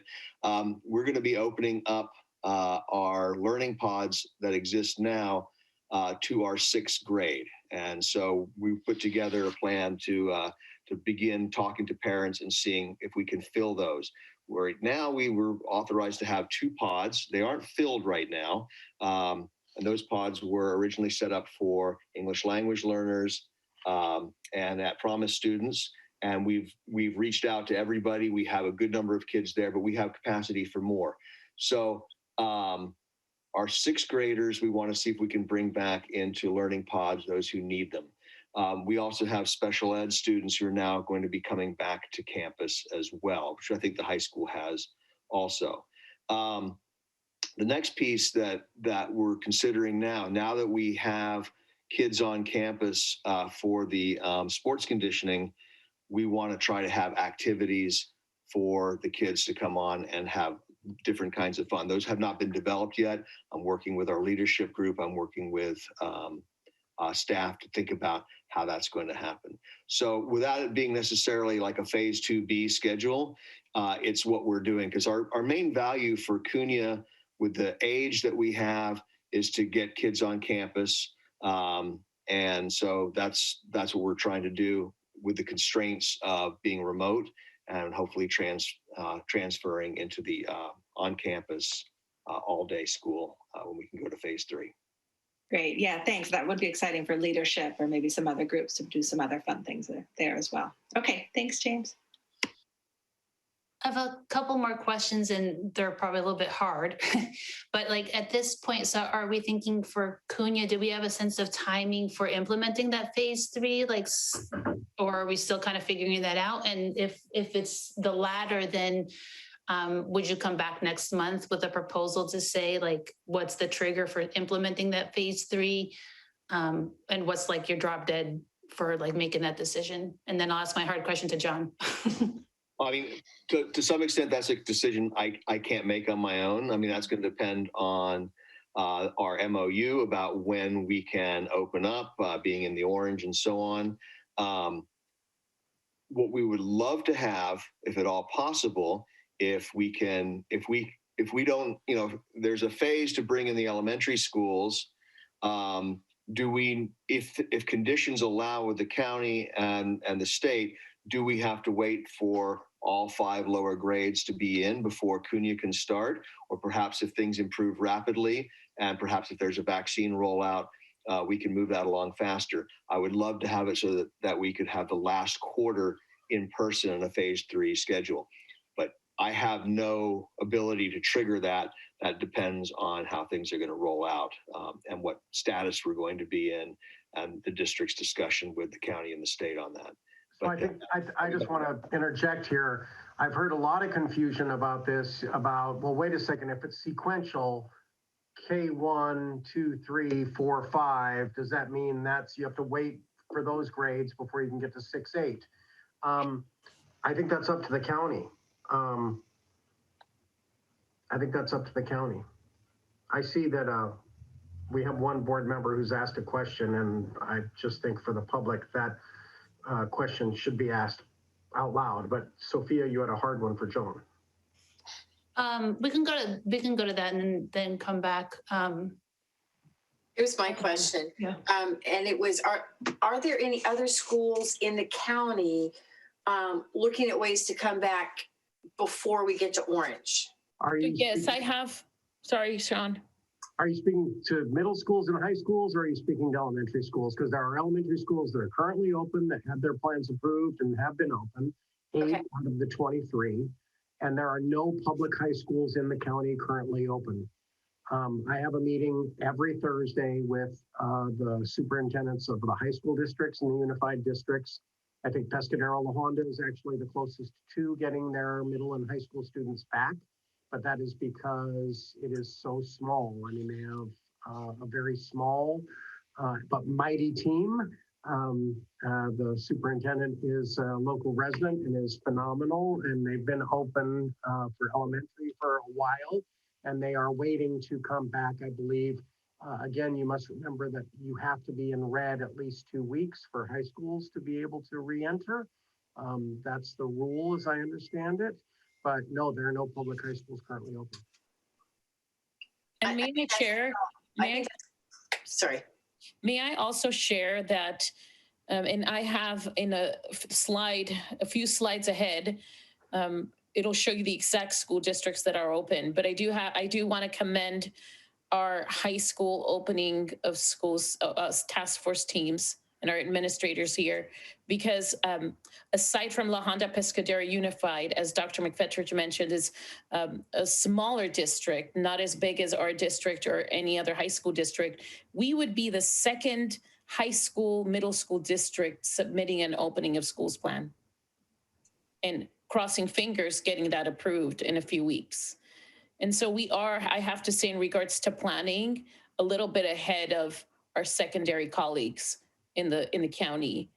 And I think a lot of that has been tied up too with the MOU and what comes first, the MOU or the plan. And the high schools have just been, very difficult to plan this as for all the reasons that, and middle school too, intermediate school too, for the reasons that John and James have mentioned. I mean, it is much more complicated with all the different periods and the credentialing. I just want to also just manage people's expectations. It doesn't matter what the governor says. Doesn't matter what the president says. Doesn't matter what the county office approves as a plan. It doesn't matter what we approve as a plan. All best laid plans, if it's a staffing issue. And I say this with the greatest amount of respect for our teachers and CUTA. But if for whatever reason we have a staffing issue, that becomes a very big problem. And so that's what you see, and I'm saying on a macro level, on a state level, on a national level, high schools have been much more difficult because of the credentialing issues. For anybody who's been a high school teacher, you know that you are credentialed in English or social studies or mathematics or science or world language or your electives. I'm sorry if I'm missing one, physical education, et cetera, career technical education, all these different credentialing, it makes it extremely challenging. And so the reason why these plans typically are elementary and why the schools in the county, the 8 that have been open, they're all elementary because elementary is a self-contained classroom typically. You get the kids in there and they're there all day. The middle and the high, with all the different logistics, quite frankly, that is what is so difficult about this. So I just want to manage expectations. When we talk about getting volunteers on campus, of course, we're going to need to make sure that we vet those volunteers, make sure those volunteers are cleared, that they go through our same symptom checking, that they'd have to go through our same monthly COVID testing. This is a very complex human capital, human resources question. Sorry to interrupt you, Leticia. You said that. You said everything. Thank you.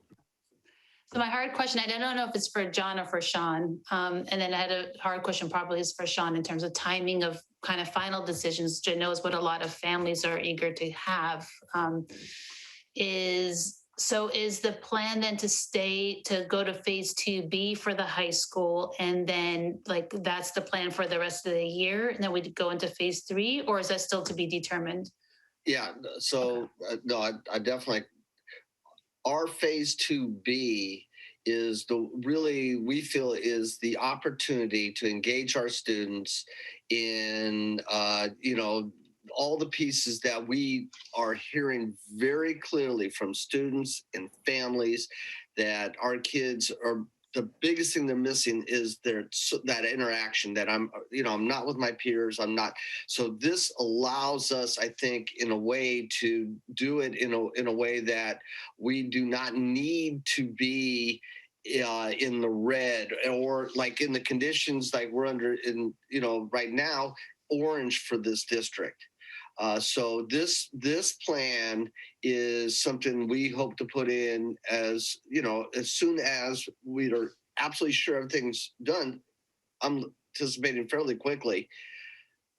And when given the opportunity, when the conditions that we move into, the next phase, that's why we have the other phases.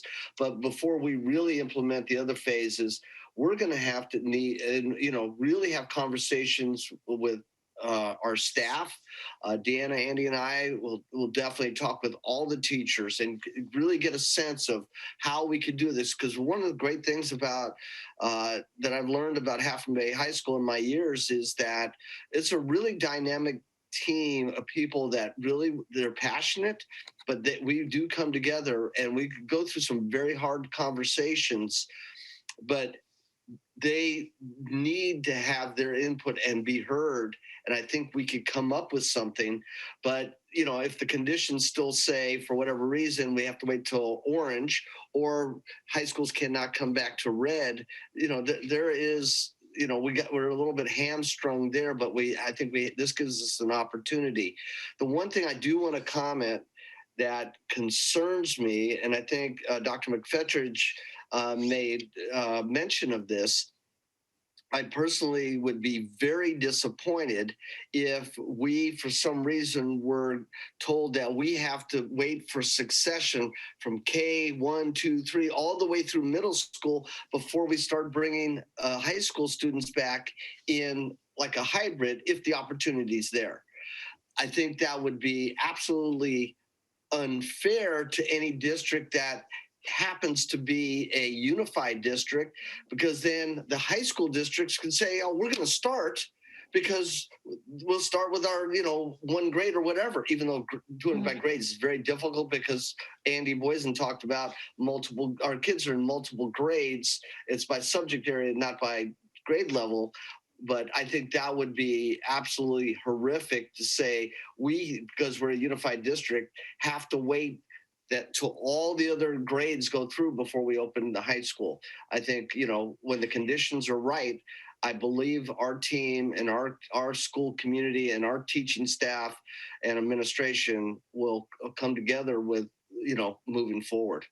We will investigate that with the county. I know that Nancy McGee, the superintendent of the county office, and everybody wants to get kids on campus. When people ask me, Sean, this is going to take too long, give us a date or just call it, let's just not go back.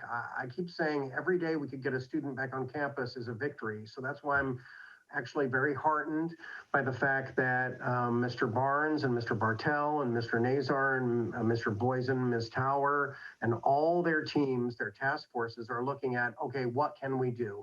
I've been very pleased talking to Brendan Roth and starting athletics, and people have said to me, well, Sean, how is it that athletics are going to come back and not academics? It is important for us, for the mental health of our children, to be able to give any opportunity we can to get them back on campus. If we can do it with volunteers, if we can do it by getting parents who will sign up as sub-classified members and we can fill pods and we can staff that, and I hear parents coming out saying, I'll do it, we need to do that because we have to align the interests of our families and our staff. If staff are concerned about coming back, understandably, we need to figure out ways to get students back on anyway. So I'm very appreciative of our teams. Look, I just want to do a time check here. We've spent a lot of time on these slides, and I think it's halfway through this presentation. And I know that there's comments from the public also. So I just want to... The way we have 30 more slides. Yeah, can I just ask one question? Because I think these are some of the hardest things. I'm hoping that the rest will be pretty straightforward, just because I think there's been a lot of confusion, and it will be helpful to have some clarity on the decision-making process moving forward. So if I understand correctly, it sounds like pretty much immediately both Cunha and the high school are starting to ramp up the social things, the pods, things like that as part of the approved phase 2. I'm hearing that from both. And then in the meantime, we are finalizing our MOUs with both of our labor groups, and we are consulting with the county on various things, including can we start in parallel in some way, which would seem to me from all the rules that I've seen so far, I don't see why we couldn't. And the other thing we're consulting with to see if our staffing kind of reality check how those numbers line up with the demand, if you will. And then is it fair to say that by our March meeting, I forget the date of it, but on our March meeting, we'll have all that kind of come together, resolve and say, here's our proposal in terms of the scheduling. We'll come back 2 weeks after Orange for elementary school with the phase-in thing that we already submitted, which is TKK 1, 2 weeks later, 2, 3, 2 weeks later, 4, 5. And then what's the plan for Cunha? What's the plan for the high school for phase 3? With all those considerations in mind, and then the board will make a decision at that point. Is that correct? There will be an update. There will be an update in March, and I know Dr. Bhatia will be working with the County Office of Education, bless you, Leticia, to see if we can do this and to see if we can get this so that it doesn't require a phasing, because I think we'd run out of time. And I actually have gotten confirmation from the county on that piece that we could open at the same time. We do not have to open sequentially. So I did get that piece of I did get that confirmed, but I also do want to say that we also want to consider that at least the TKK1, we should probably leave that alone and have us just do a test run, because it'll pull all of our all of our support, our nurse, our support staff. Once that is, I would probably, and this is just me right now thinking it through, probably would feel comfortable 2-3 starting in 2-3, or maybe not. Maybe if we are ready and if the secondary team feels they're ready, it'll just for the district. And I speak on this based on the experience of opening learning pods when the entire district had to go to 4 different schools to check in on the pods, and it did take a toll on all our district level resources, personnel at the district level. But yes, we can open in person simultaneously.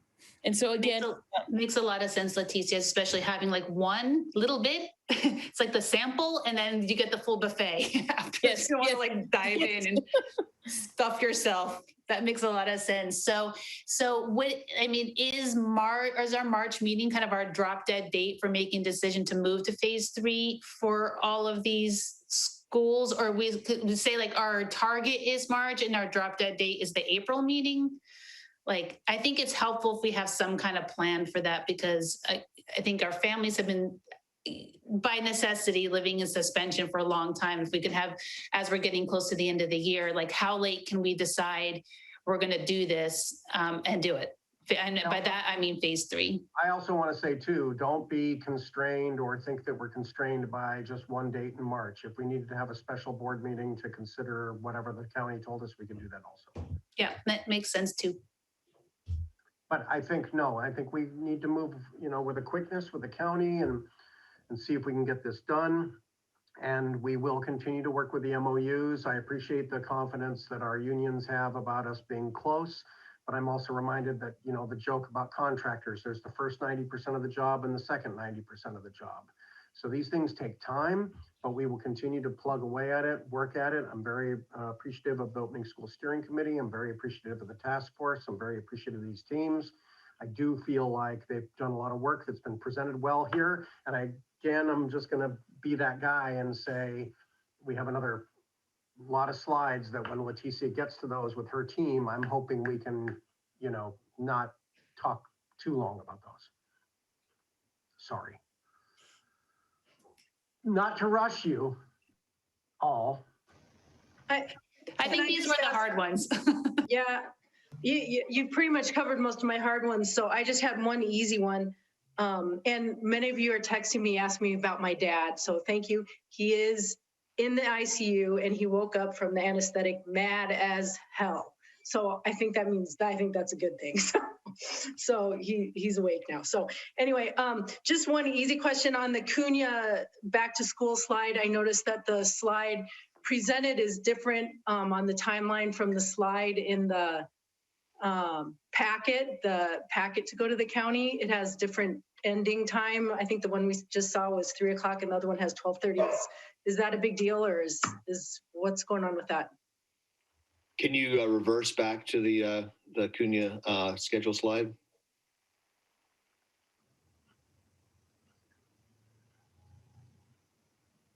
Oh, there you go.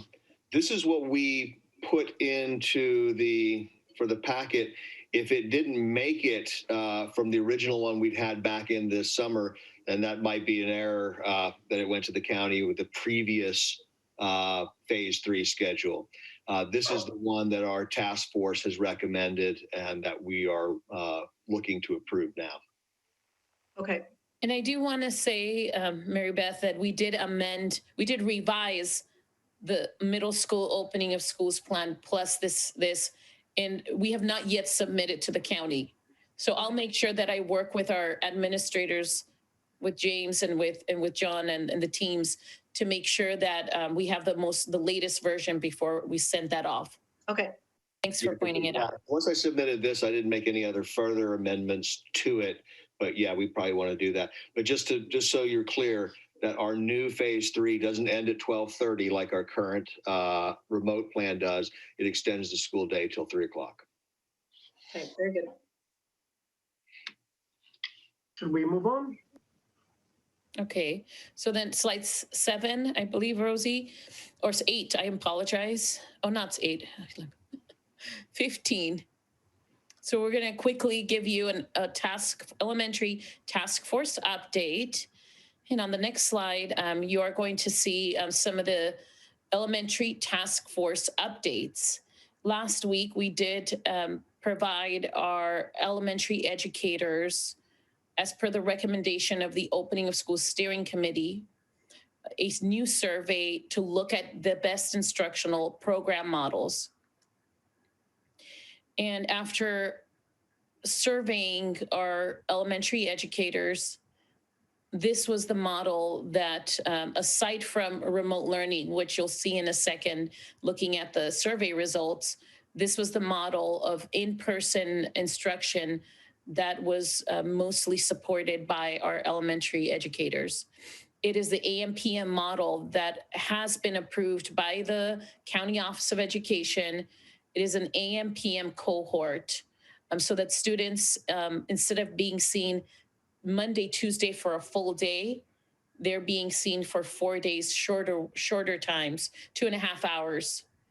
And so we wanted to let our educators, and I just definitely want to, again, thank the steering committee, our site task force, our teacher leaders, our staff that participate in all of the committees, because our parents were fully in support of any model, instructional model that our elementary educators recommended.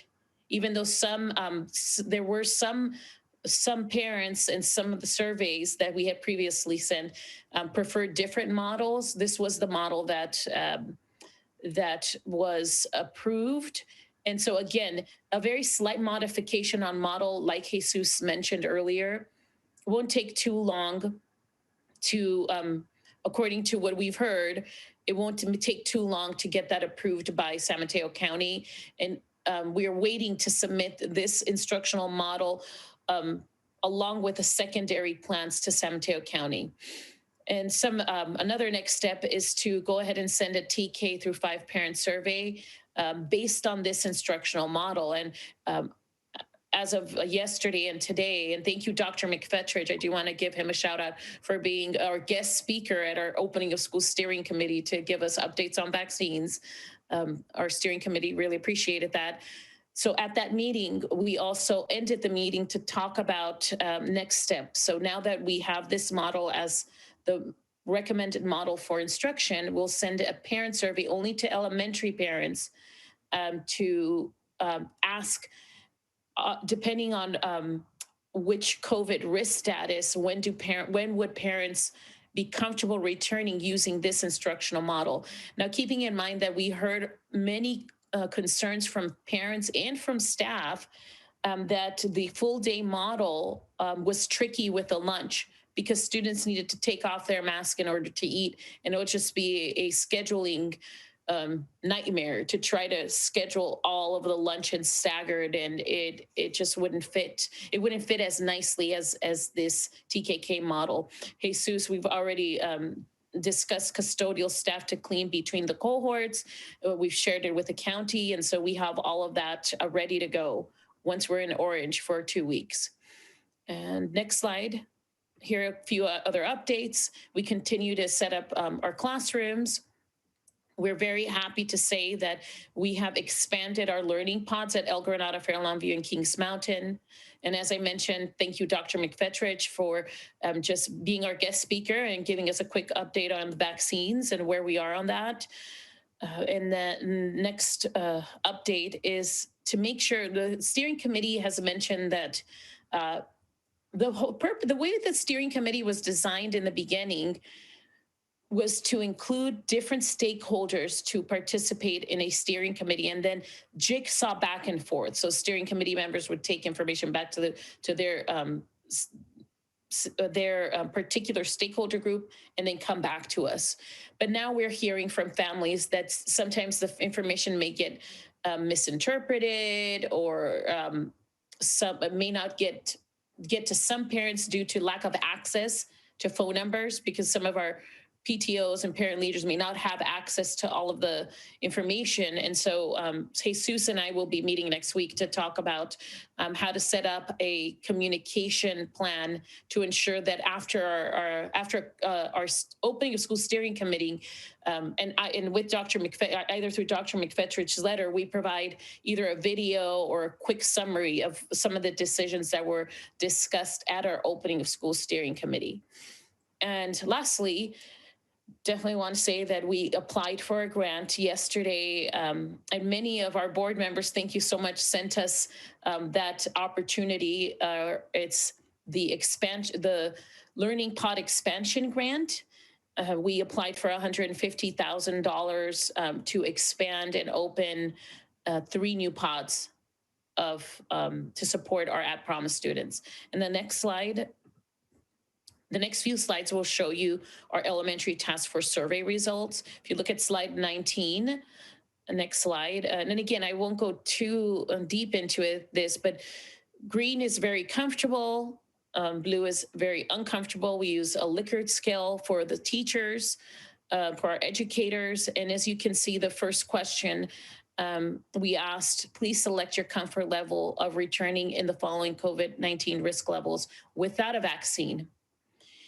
And as you can see, our staff, our educators felt very comfortable returning in the yellow without a vaccine. The majority of the staff didn't feel as comfortable in the orange, and definitely not comfortable or very uncomfortable in the red or the purple tier. I also wanted to mention that for this survey, we did receive a pretty good response. I would estimate about 95% of our educators responded to the survey. Next slide. We asked the same question using the Likert scale, but asked the question of the comfort level with a vaccine.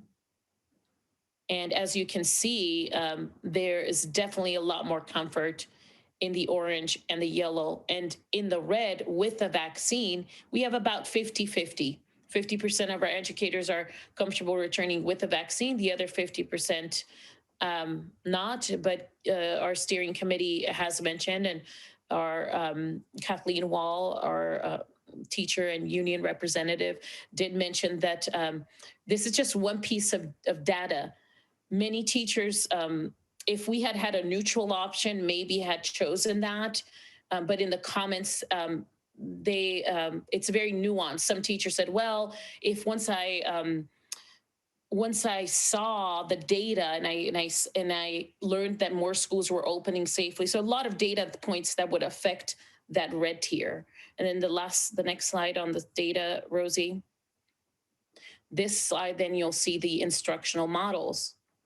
And if you look, the instructional model, the first one, it was our original 2 full days in person, 3 full days at home for asynchronous.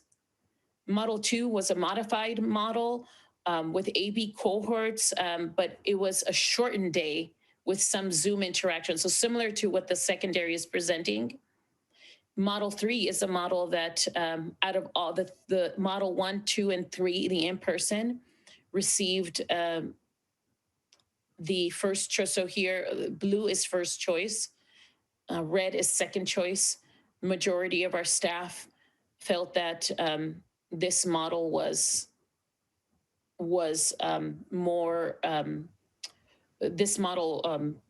mostly preferred by our educators. If you look at model 4 remote learning, I also do want to point out that currently now, most of our educators feel most comfortable in the remote learning model, keeping in mind that it's nuanced, because this question did not ask with or without vaccine at this time.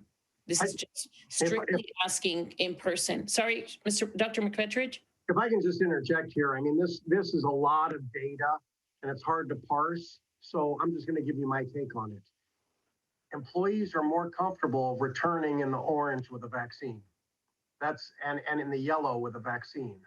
Let's be honest. People are more comfortable with a vaccine. We talked about the vaccine. We're creating that list and submitting that list to the county. There is a supply problem in the state, in this county. If you're in Butte County, all the educators have been vaccinated, is what I'm being told. Here, none. I mean, or some, because somebody's gotten some privilege or influence, or they're over 65 and they're coming in on another 1A group. The truth of the matter is, and I just want this to be very clear, when people say red's not soon enough, why is it orange? It has everything to do with staffing. The reason why we send surveys is because of staffing. Again, it doesn't matter what the president says, love him. Doesn't matter what the governor says, love him. Doesn't matter what the county office or the board says, love you all. If we can't get a teacher in a classroom, we have a problem opening. So again, a lot of the decisions, when people ask us why this decision, why orange, why is the opening school steering committee? Look, I'm sure a lot of opening school steering committee would want it to be red. And I've talked to teachers today, I'm just gonna say it, who said, hey, we gotta get back to, and we're more comfortable in the red.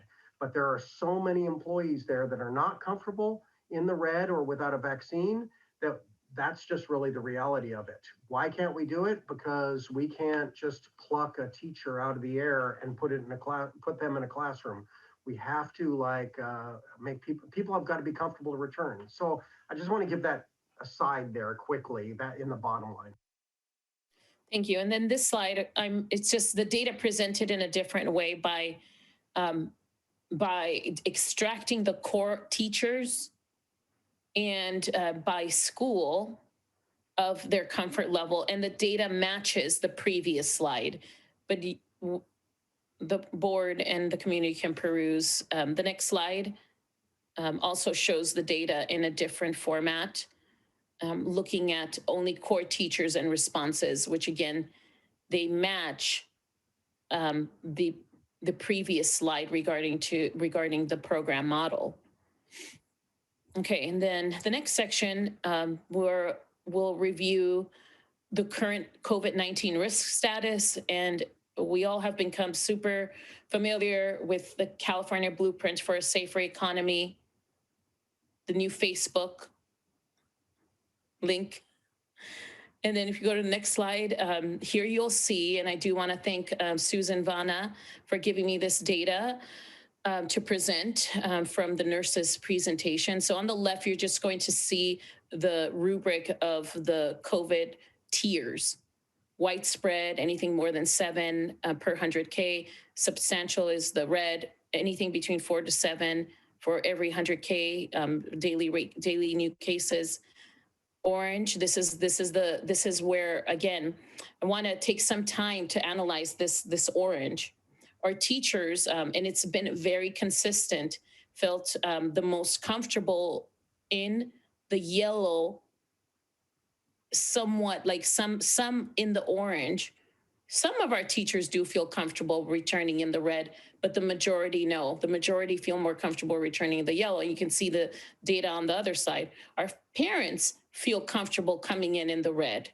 And so the data of all the surveys hasn't really changed. It's been super consistent.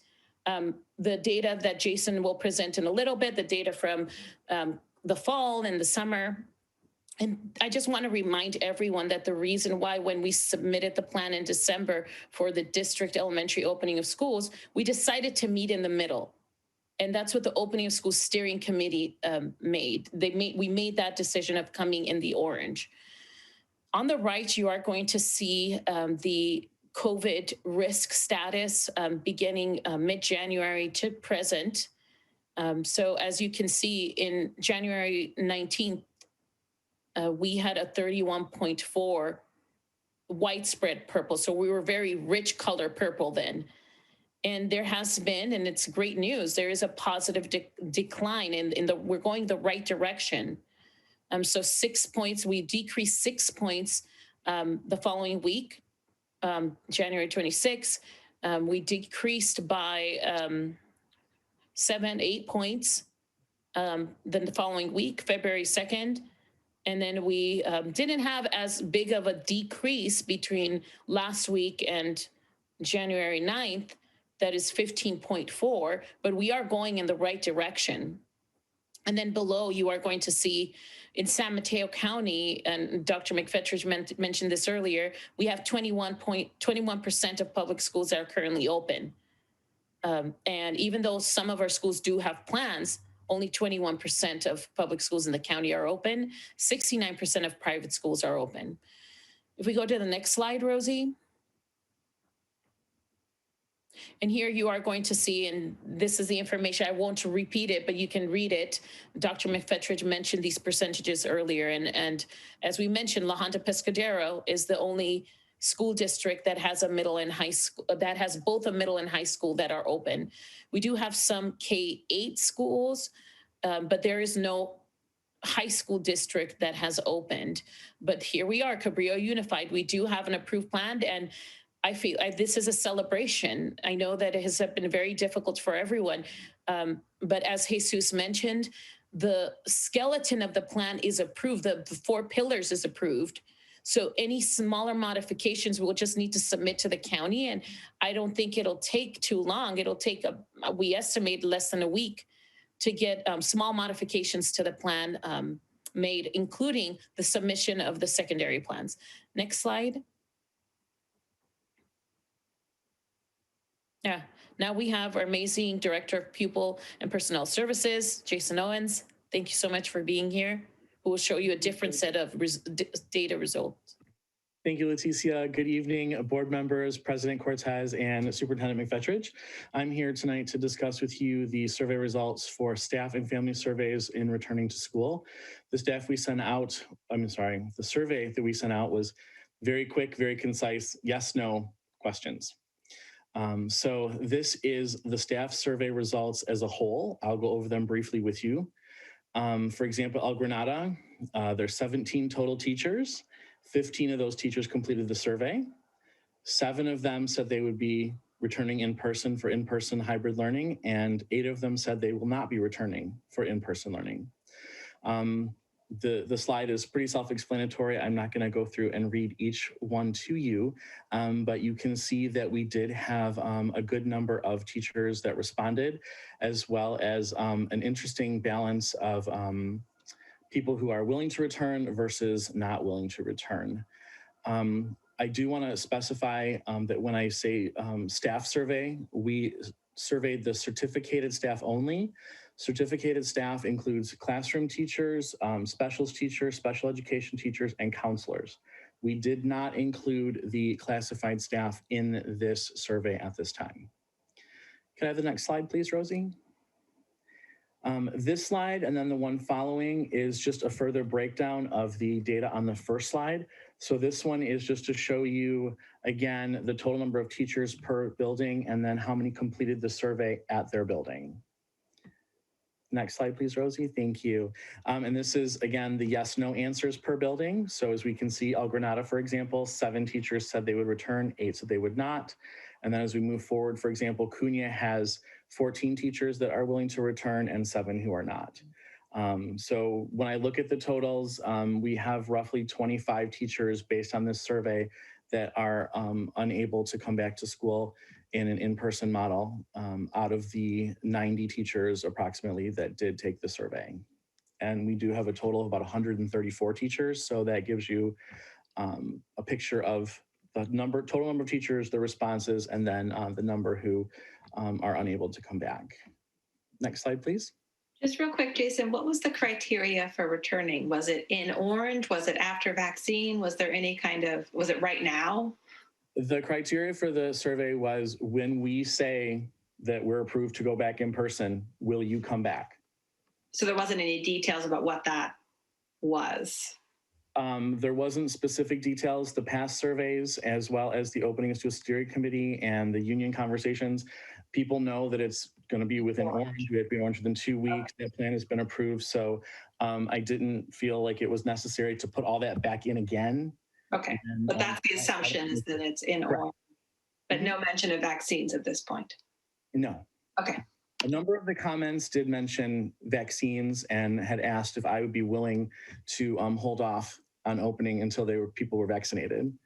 Right, because I just wondered if that would switch some of those no's would be a yes if it was vaccinated. So if people were vaccinated, I think we would see a completely 100% different thing. But unfortunately, or fortunately, I guess depends how you look at it, if we're looking at returning in the early March, we can't promise that there will be any vaccinations at that point, or everybody might be. If there's a miracle that happens, we don't know. So I had to find out and do my staffing plan based on that March date was my date of needing to plan for.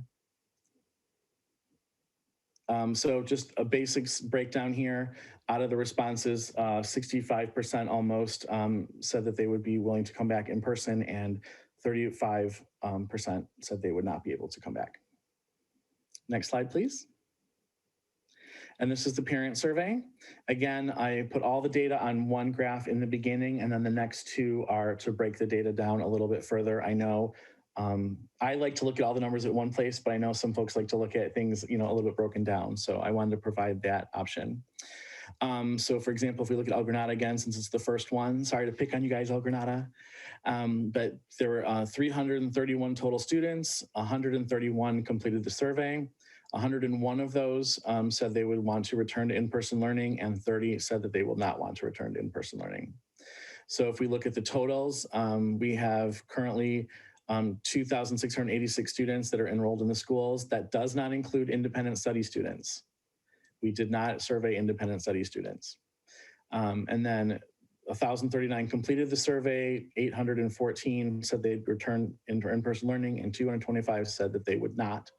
This survey had a really quick turnaround. It went out on Friday and was due, we closed last night. Real quick to segue for a second, I'd like to give a shout out to Jackie Sullivan. Without her, these slides and these results would not have been possible for this meeting tonight. We can move to the next slide, please.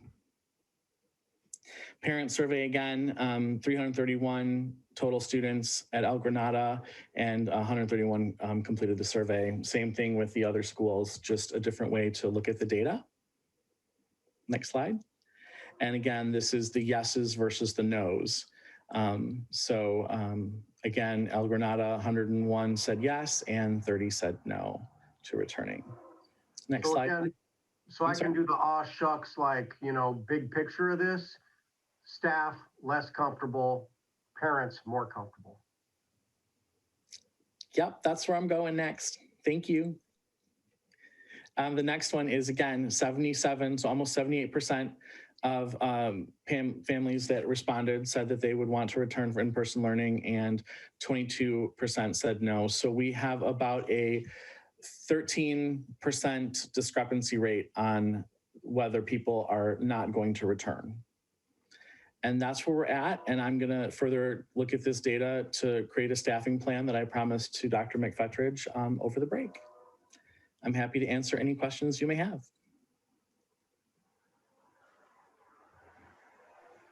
I think it's important to point out, of course, the samples are always going to be the samples. Some people are not going to fill out surveys. We can continue to try to get that data. I said in my letter on Tuesday, I know there's a lot of surveys, but we need to know this, how to staff this so that we can meet people's needs. I want to thank the staff and the families who did submit the surveys for doing so. I think those samples are illustrative of our need to continue planning. When the rubber meets the road and, we are ready to work the plan, it will be potentially the case that we will need to reassign staff because of credentialing or because of needs. And I told this to a PTO last week, and I, got some sideways looks when I said it may be the case that if a teacher doesn't come back, that the student would be assigned to a different teacher. That's just the reality of it. This is where we're at. I know it's not great. I know it's not perfect, but it's the middle of a pandemic. I hope people will understand that. I wish things were different. We will continue to try to work at this. And I know that Jason will, stand on his head to try to make sure that we have teachers in classrooms. I also appreciate that in the last PTO meetings, I've heard parents say, well, we'll volunteer. And I've said to them, yeah, we really can't take volunteers on campus, but if we can get classified subs, maybe we can do pods, and then we could maybe Zoom in teachers. It is going to be a huge level of planning. going forward, I thank staff and the community and our employees for working toward this.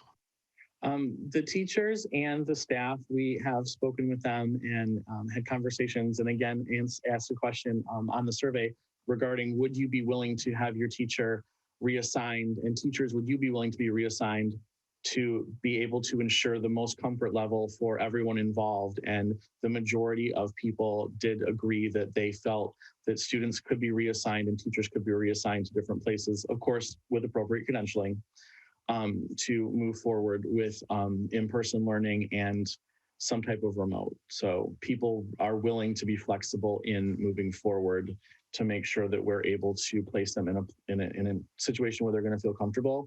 If you're more comfortable, teaching, presenting, doing all the different things you need to do, and with students, if you're more comfortable learning, and whatever that may be. So our hope is to make as many people happy and access their education as humanly possible.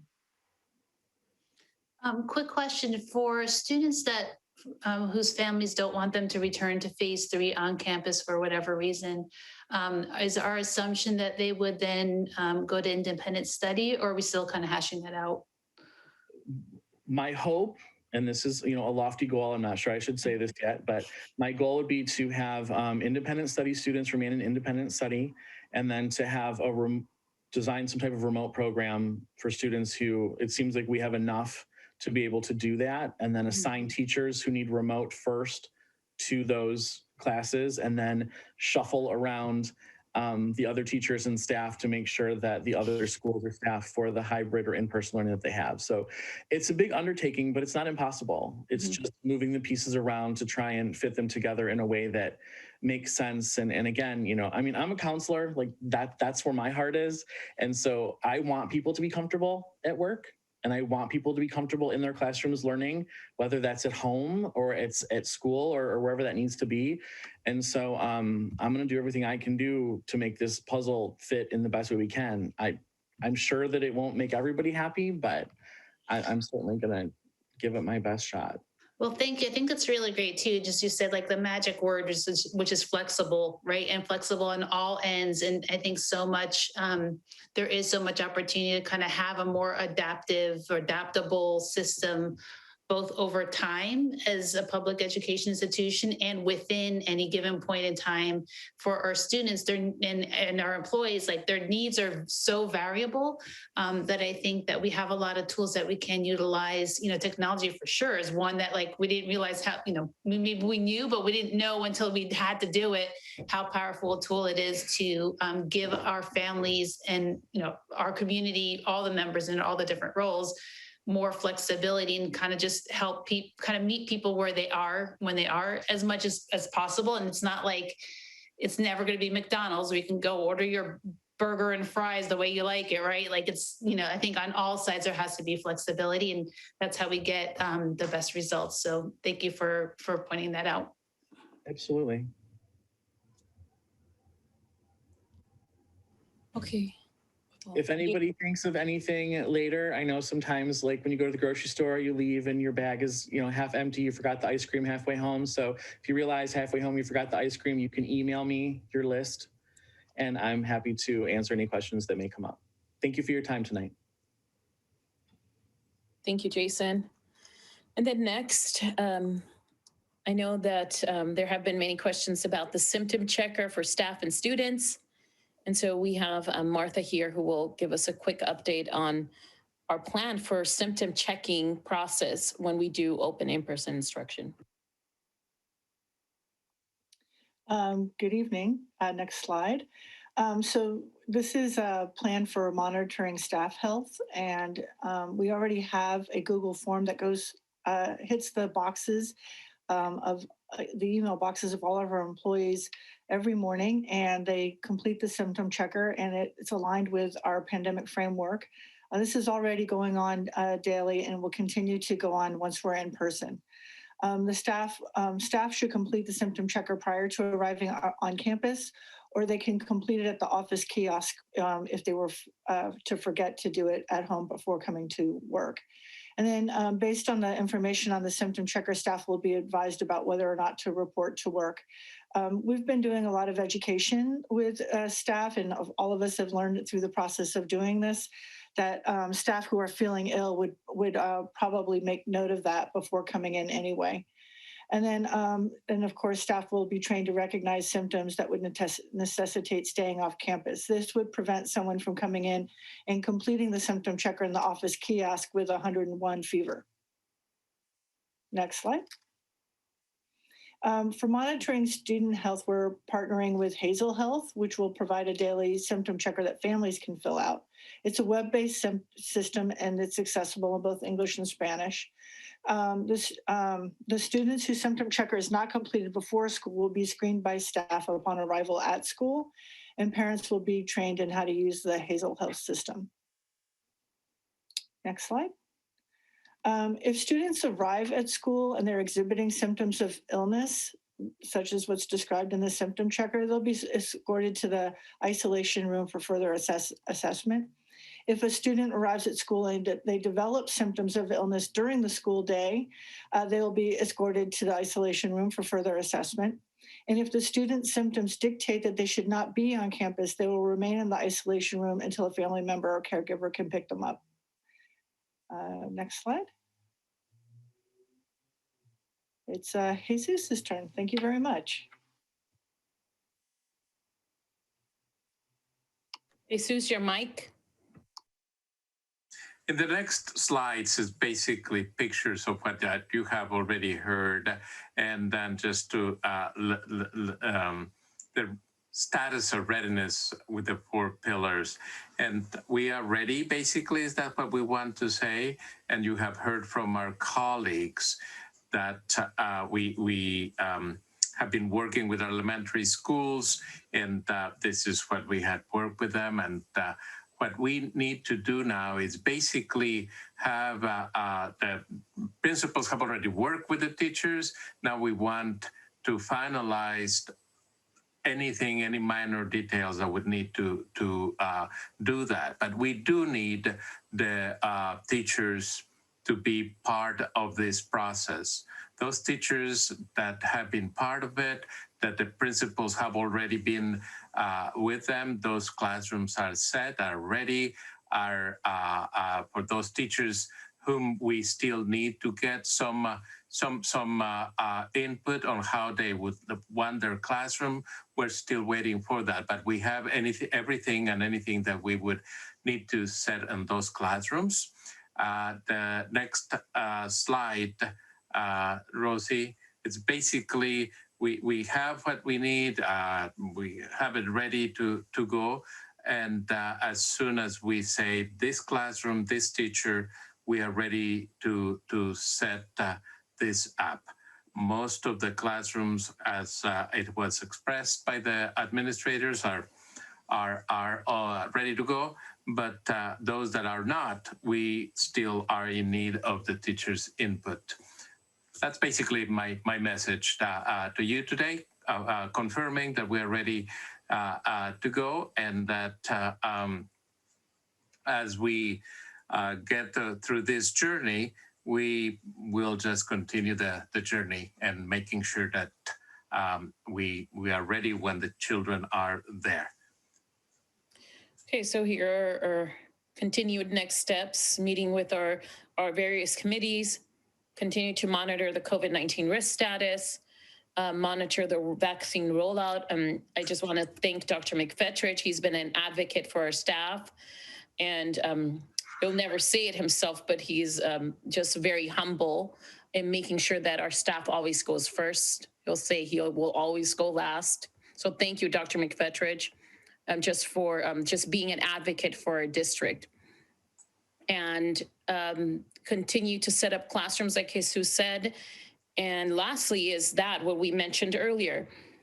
After today and after your questions and comments, we do want to proceed with submitting the secondary opening of schools plan as an addendum to our current approved elementary opening of schools plan, along with the shift in the instructional program for elementary, and send that off to San Mateo County, and hopefully return either in March, and of course we would consult with Dr. McFetridge and ask for his guidance on if we need to have a special board meeting prior to March, or if March will be sufficient. And again, this all would depend on the weekly COVID status. If we move 10 points in 1 week, then maybe we may want to consider having a special board meeting. If we're continuing to move 3 points, then for us to even get to red, which remember it's 7 or below, won't be until maybe 3-4 weeks. So it all, unfortunately, we don't have a crystal ball that can tell the future. But again, we'll once the plan is approved, we'll consult with Dr. McFetridge and determine next steps. And that is it. If the board has any questions for any of our team, again, thank you, our amazing administrators, for all your hard work. And I just want to thank all of the staff that participates on our steering committees, on our site task force, our parents. We just could not do it without a team. The team, I would say it's about 100 people involved in making all of these plans. President Cortez, I do encourage you to take, for our public who have had questions. Yeah, thank you. That's what I was gonna do. I think I wanted to open it up for the parents who are present and who'd like to make comments on this, and then I will read the ones that were submitted. So if we want to start with the parents who would like to read their comments, Rosie?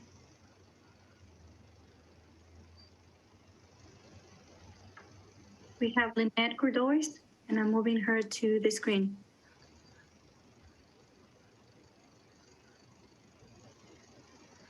So while we wait, Lynette and Brianna LaFontaine and Kate and Carrie Costa, if you guys want to just be on standby and ready for your comments. Okay, this is Lynette Kurtlois. Can I go? Yes, please. Okay. Thank you. All right, thanks.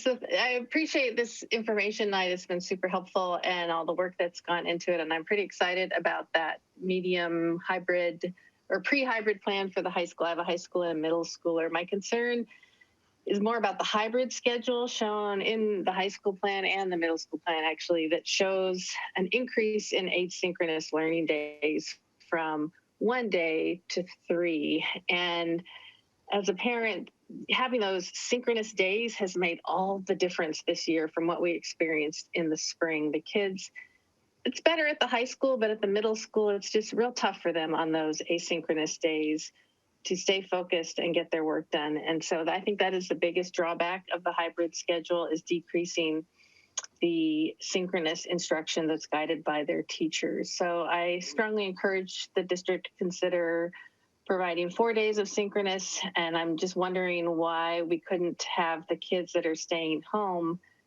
be online when other kids are at school, so that they can, and I know that's hard. It's not easy to teach to an online audience and a remote audience. I've done it myself as a trainer, and sometimes it's a little bit the worst of both worlds, but I feel like, we're in a pandemic. That's kind of what we're stuck with, is the worst of all worlds. So I would really love to see a modification to the hybrid model so that kids could learn from home while others are learning in school without being totally independent, asynchronous for 3 days. And it would also accommodate families like mine. My husband's high risk, and we are one of those that does not feel comfortable with our kids going back to school until the risk level is quite a bit lower, and preferably having the vaccine. So this would allow kids to have that opportunity as well, to stay engaged in school and not have to shift to an independent study model just because they're in a situation that is not safe for their family. So I appreciate it. Thank you. Thank you very much. And thank you for your comments tonight. Next would be Brianna LaFontaine. Hi, thank you. I was in a roller coaster. I was feeling so good, and then watching Jason's presentation, my heart is racing and I'm kind of crashing down. So I'm going to try and keep it together right now. I just crossed out the first half of what I was going to say. Being a parent rep on the OSSC, I echo what Mr. Reardon referenced of the impending MOU on a safe return. I will say I'd been extremely worried about when the secondary students could safely work in person, but when I heard the high school solution-based phase 2 update in the OSSC meeting yesterday, I teared up. You can tell how much effort was placed on the kids while also acknowledging staff. People are continually working. It has not stopped. I think it would behoove the district to continuously and concisely relay steps and progress to all families. The past few months, there seems to be extra finger pointing, shaming, blaming, and divisiveness. I get it. We are each individually going through this pandemic and what that means to our own families. We need to come together, though, now more than ever. I cannot speak for everyone. I wouldn't even try. There's so many different choices and feelings each person has. I can tell my story, though. We are drowning.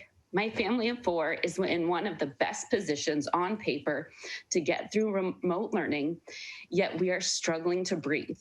1 to 3 of us are crying daily. My husband and I have slowly been watching our children turn into angry little people. On Tuesday, when our PE teacher asked the kindergarten class to write how they were feeling, my daughter drew a picture of herself crying and wrote, "I'm sad that I can't go to school." When talking to parents, my kids are not alone. Actually, there are many, many families who are in the same position as us. We are not okay. I'll be honest, I am done hearing kids are resilient. They are, I know. My oldest had colic as a baby. It was miserable and depressing. Do you know what I appreciated most during that time when we were struggling? My friends who showed compassion, who acknowledged how sad I was, who reached out. I know veteran parents were well-meaning in their "this too shall pass" sayings, but that disregarded what we were dealing with in that moment. Let's make sure teachers and staff know that their safety is a priority equal to the students. Let's make sure we all acknowledge how incredibly difficult this is for families. We need to see each other and move forward together. We need solutions and not accusations. We need to remember that the majority is trying their best. So reach out, let someone know you see them, let someone know they are doing a good job. Let someone know you understand how hard this is and you are thinking of them. Elementary has a safe, actionable plan in place. Secondary's plan should receive approval soon. It's hard to be patient when you are waiting for a life preserver. So I am hopeful that every adult who can make a difference in returning in some capacity is trying. Thank you. Thank you very much, Brianna. And next we have Kate. I'm sorry, am I saying your last name right? Lizette, we went to high school together. It's Kate Heisch. Oh my God. No, it's been many, many years. I'm horrible with names, so this is a testimony to how bad it is. No problem at all. I first want to say thank you so much. This is my first time attending a meeting and I have learned so much and I'm shocked and awed, really. And I guess I shouldn't be, at how hard all of you are working and how much you truly care. And actually, I was a bit heartened by Mr. Owen's data, though I did hear Brianna and my heart goes out to her because I feel very similarly. But what I wanted to say is, so I'm Kate Heisch. I'm a lecturer at San Francisco State University, board member of the Spanish Immersion Parent Association, an active volunteer for 7 years, and a Coastside native who attended the school district, now with children in the district in support of opening schools for teachers, parents, and students who choose to return. Robin Wall Kimmerer writes in Braiding Sweetgrass, "Good communities don't make themselves. We all have to do our part to keep it going, just as you all are right now." I feel our beautiful community fragmenting as we come apart at the seams from pandemic fatigue. Bring together teachers ready to return with parents who want to help in the classroom. And as you were saying earlier, possibly as classified subs. Because with training, I really believe we can do this safely. And I do see that there are some teachers who are comfortable returning in the red with the vaccine. You know, parents can help with physical distancing, wearing masks, frequent hand hygiene, respiratory etiquette, cleaning, disinfection, and ventilation, spacing of desks or grouping of children, keeping an eye out for students who may need therapeutic or extra educational support, mitigating learning loss and providing curriculum assistance. Parents can help the teachers. Many of the teachers are adept and comfortable teaching online, and many are not. Many students are thriving online, and many are sinking. And I am deeply worried about my own boys, as well as my own, increasing level of anger, so much anger, anxiety, and depression at ages 9 and 12. And on this trajectory, what will our family be like in June? What will our community be like? A part of me is ready to jump ship, but a stronger part of me wants to mobilize and fight for our community, help bring us back together, melt our frozen sides into a cohesive coast-side tribe, united in children first while protecting teachers' lives. I ask that you consider maybe changing the return level to red for 2 weeks as teachers are comfortable, and organize the teachers and parents who choose to be back in the classroom, not forcing anyone. And I sure as heck am going to be there, and bring our kiddos back. The onerous does not have to be on the teachers or the school districts alone. Let the parents and the community come together to create a safe and healing classroom. We all know that it takes a village. Thank you so much. I mean, as a parent, I want to be in there. I want to help. I know so many parents who do, and we can mobilize our community. It doesn't just have to be you. It doesn't just have to be the teachers. We are all here together. And I know there's a lot of complications in that, but that's what I wanted to say. Thank you so much for your time. I'm very grateful. Thank you, Kate. I really appreciate your time and your words, and very inspiring. Thank you. Carrie Custer? Hi. Hi, my name is Carrie Costa, and I'm speaking tonight as a board member for multiple school organizations, an opening of school steering committee member, a community member, and as a parent. And I feel the need to stress that while I may wear different hats and play multiple roles, they all blend together. And I realize that they center on one thing, the students. I've had the privilege of working on the Opening of Schools Steering Committee, and while difficult and exhausting at times, it has also been rewarding. And while I don't want to speak for the other members, I do believe the people on this committee care, and they're there for the right reasons, from the district staff to teachers to community members. And I think an important thing to note is we may not always agree, and it isn't always black and white, especially now, but we do work together to provide our best recommendations to move forward. From social media to the news, school's a hot topic, and I've heard a lot of what ifs. What could happen if we reopen schools? And while I agree we need to address those concerns, I'd like to focus on what is actually happening around us. And I feel like we just heard a lot of it. And while I've heard from parents that their students are doing well or okay, I've heard many more stories from parents of students who are struggling, either academically, but more often socially and emotionally.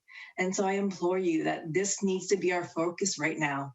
And while I know we have a wonderful staff who's doing outreach every day and all they can, there's no way we have the staff or social services that can replace what in-person school provides for the majority of students. If you know me, I like to think, so I'm switching gears, I like to think outside the box and work how we can improve things for the better using best practices and collaboration. We can do so much together. As said multiple times tonight, if teachers do not feel safe, that they can come back safely. I love the idea of having the teacher continue to work from home and have the students who want to come back to their classroom with a classified staff monitoring them while the teacher's teaching over Zoom, similar to how pods work, but the students would be with kids in their class. Thinking mostly of elementary, but could also be explored for secondary too. The students who want to go back can, and the ones who don't can stay home. Our PTOs and families are waiting to see how we can help, and this could be one of the ways, especially with recruitment, and especially if we don't reach the orange tier soon. Another thought that came out of conversations that I really want to stress it tonight is we have to pilot and test something this school year. We do not know what the future holds, but we do know our normal won't be normal for a long time.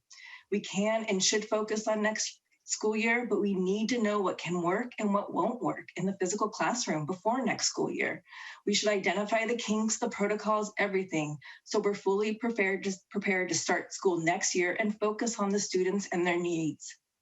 Someone brought up this week that it would be disruptive to the students after this many months of remote learning. And my answer to that was, this past year, most kids have already faced the most turmoil and most disruption they'll ever face in a long time. So I think the disruption by going back to school in person could be a positive disruption and movement towards normalcy that many students are craving and needing. And we all know there's a differing of opinions on what our district should do, but I do believe there's middle ground and we can move forward from there. We cannot be in the same situation we are in now come fall without having tried something. We must try and move forward. Again, a couple notes just based on tonight. For the high school, I love the social emotional support phase 2B. I would just encourage a way to get kids to participate in some way as part of social studies. If it's made optional, you're not going to reach the kids that need it most because they're going to have the hardest time showing up. As Sophia said, some kids can't even go outside right now. It's really sad. And I would encourage having a special meeting sooner than later if plans still need to be approved. I wouldn't wait till March, the next meeting, if there's going to be hope for this year. And I do want to just do a quick shout out to everyone in our community and our district and our staff. I know people are working hard. I've been in the school district for over 10 years and have seen district staff and teachers change over time. And by far, this is the most engaged and accessible district staff we've ever had. So I thank you for that. I thank all our educators and staff out there.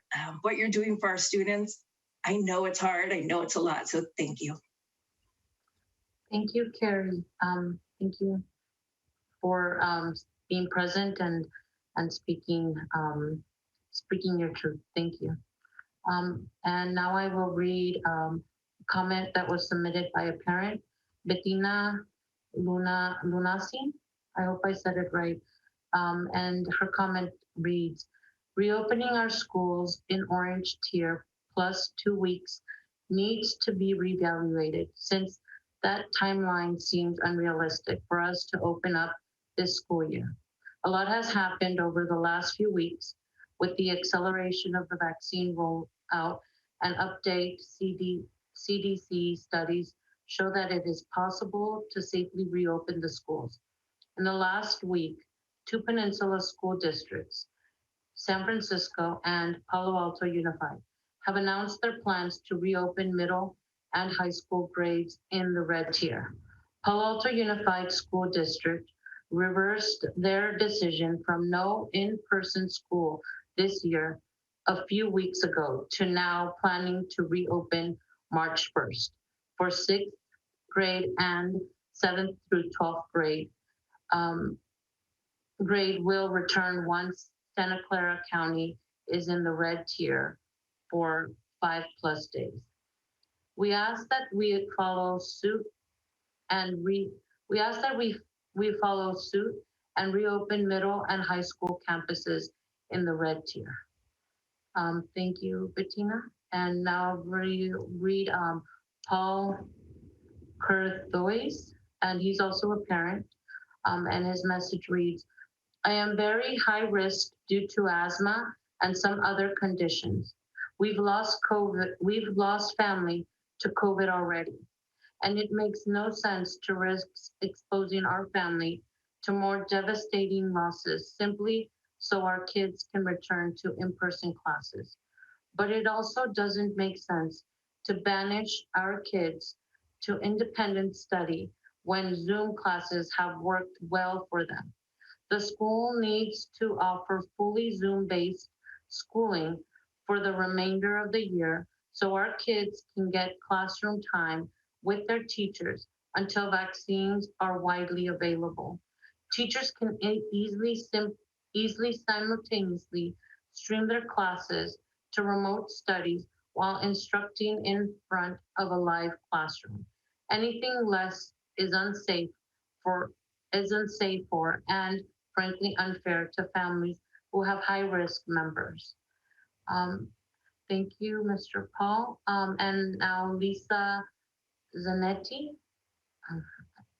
And she is a Cunha PTO acting president, and she did a fabulous presentation for Cunha welcoming. Good evening, CUSD board. My name is Lisa Zanetti, acting president of the Cunha PTO, and I would like to express briefly my thoughts on the school reopening plan update.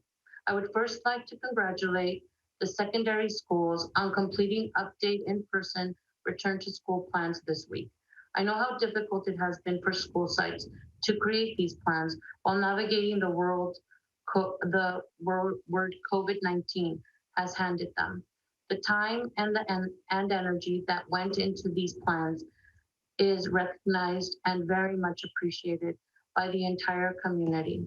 Last night, Cunha hosted a 5th grade family night to introduce incoming 6th grade students to the incredible Cunha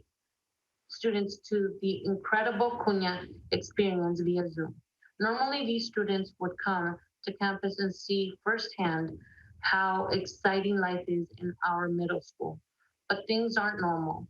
It was so sad, but also so inspiring to see video footage packed with so many memories being made.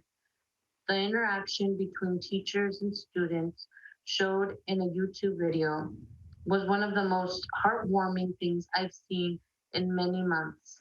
The panels, faces absolutely lit up, seeing students engaging in the multitude of activities Cunha has to offer.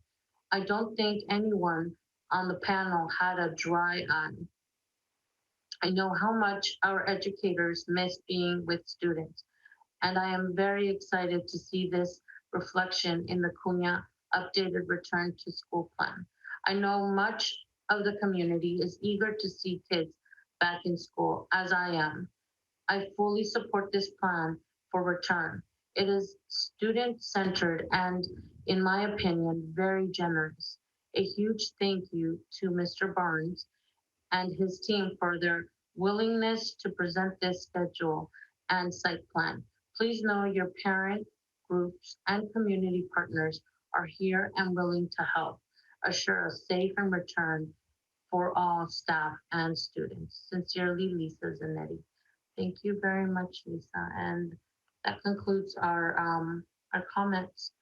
And if there are any pending questions from the board, we can finish up go to discussion, or any last questions? All right, we move on.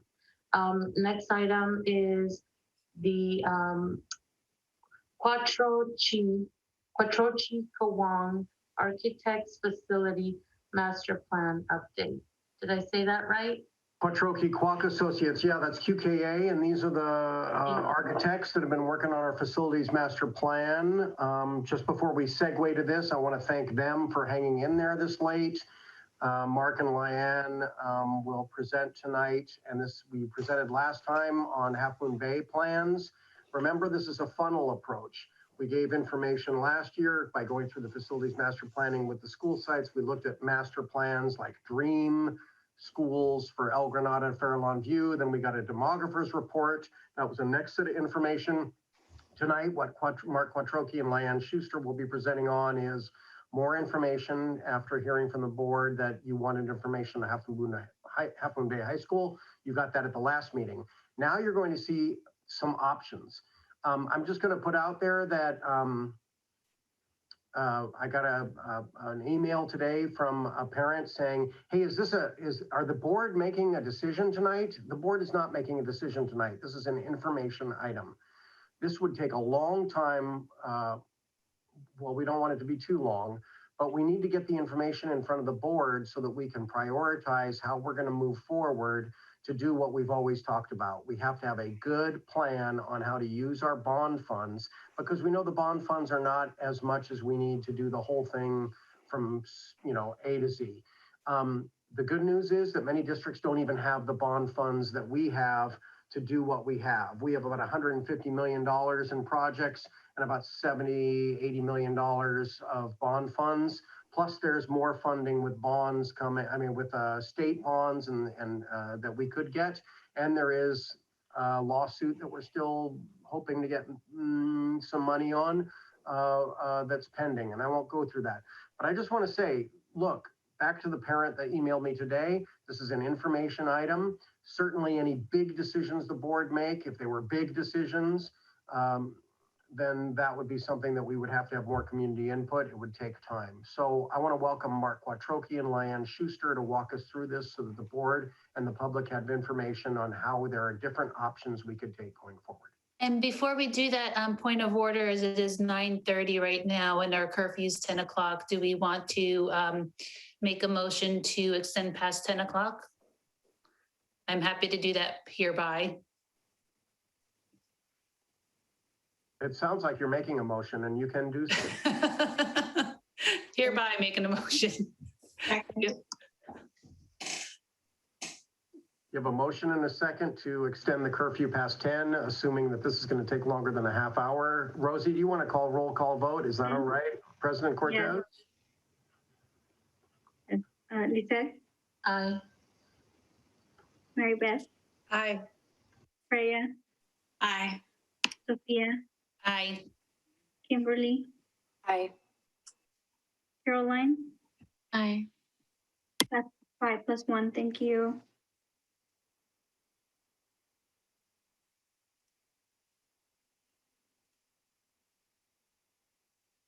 We can get Mark and Lyanne to Okay. panel. There you go.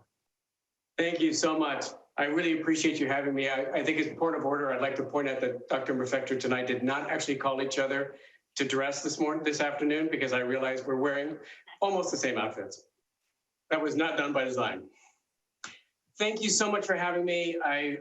As Dr. McFetridge explained, really looking forward to this as a very important sort of next step. We've had an opportunity to discuss all three of these schools with you, Fair Lawn View, El Granada, and Half Moon Bay, presents master plan options, and now we come to you with some ideas we have for reducing cost and phasing. So if I can go to the next slide, please.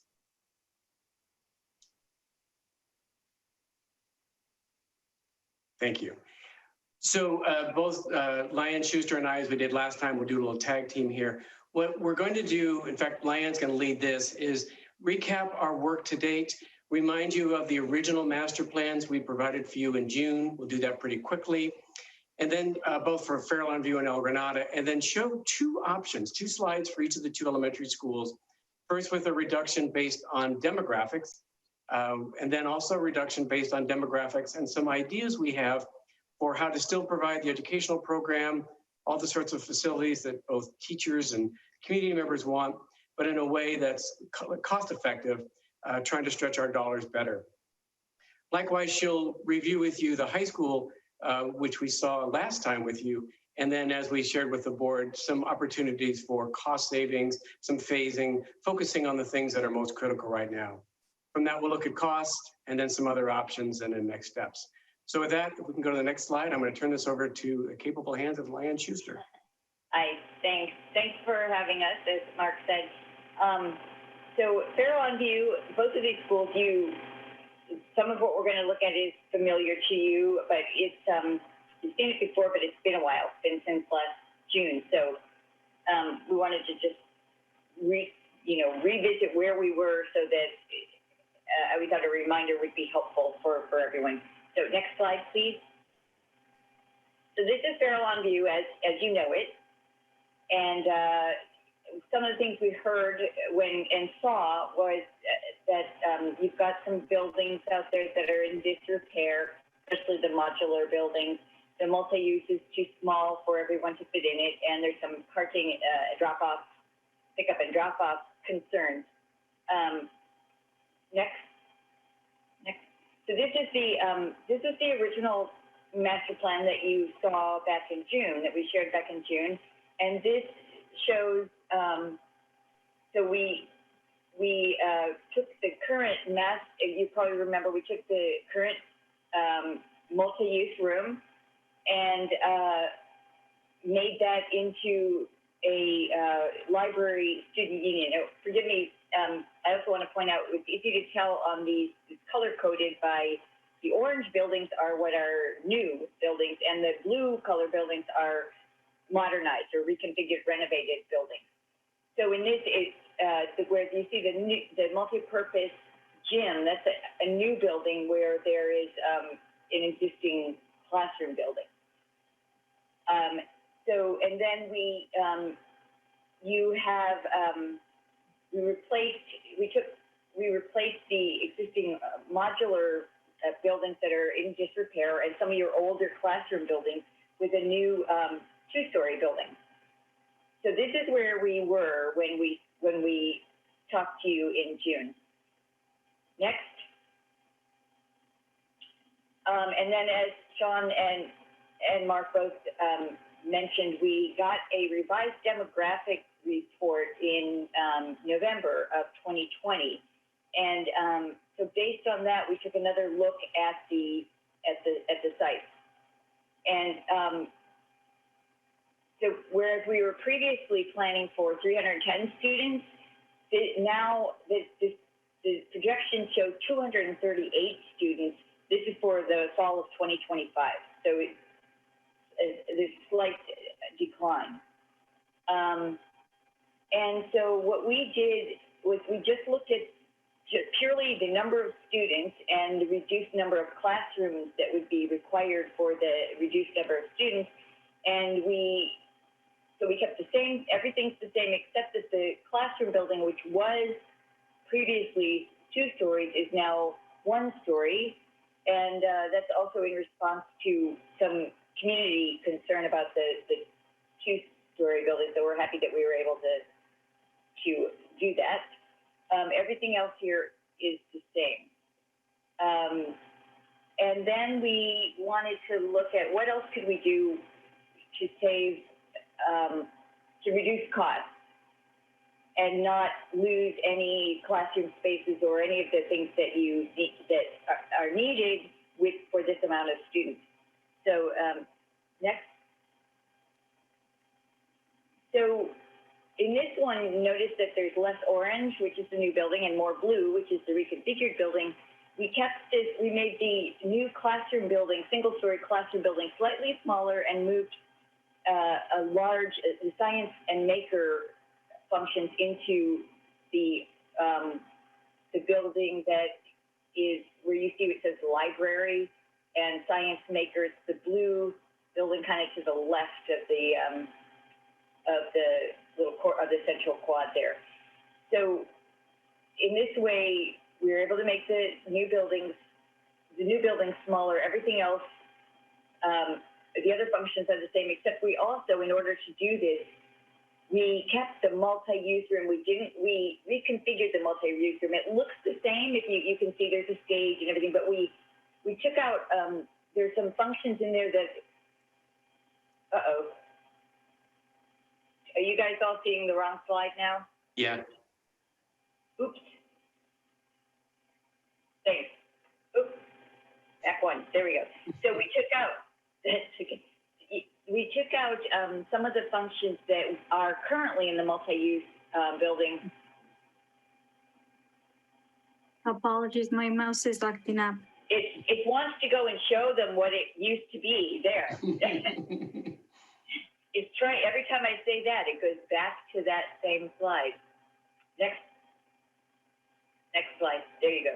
Okay, so I'll go really quick so it doesn't have a chance to go back. We enlarged the area of the multi-use building that is for multi-use, and took out the other functions and put them in the put them in the admin building. So that's Fairlawn view. Next. So El Granada, we went through the same exercise. Next. This is El Granada as you know it. And some of the things that we heard here were, a lot of what we heard here was you have lots and lots of portables that many of them are in disrepair, and they're all not facing the ocean view. They're all kind of making for little alleyways, and the multi-purpose is also not big enough for everyone, and it's in this case it's also an odd shape for a multi-purpose building. So next. So this was what we came to you with in June. This is shows a new classroom building where removing all the portables, those rows of portables, and providing a new classroom building that kind of faces the view and is organized around the central quad, which allows for more of an identity and an inclusivity of the campus, so everyone's wrapped around the central quad. We put the library in the location where the existing kindergarten is, but it's a new building, and then we also added new kindergarten classrooms behind it, and then we added off to the right a multi-purpose and gym like we did at Fairlawn View. Next.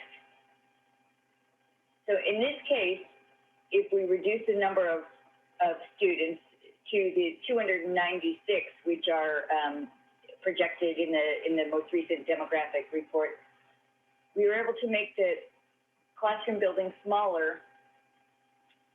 And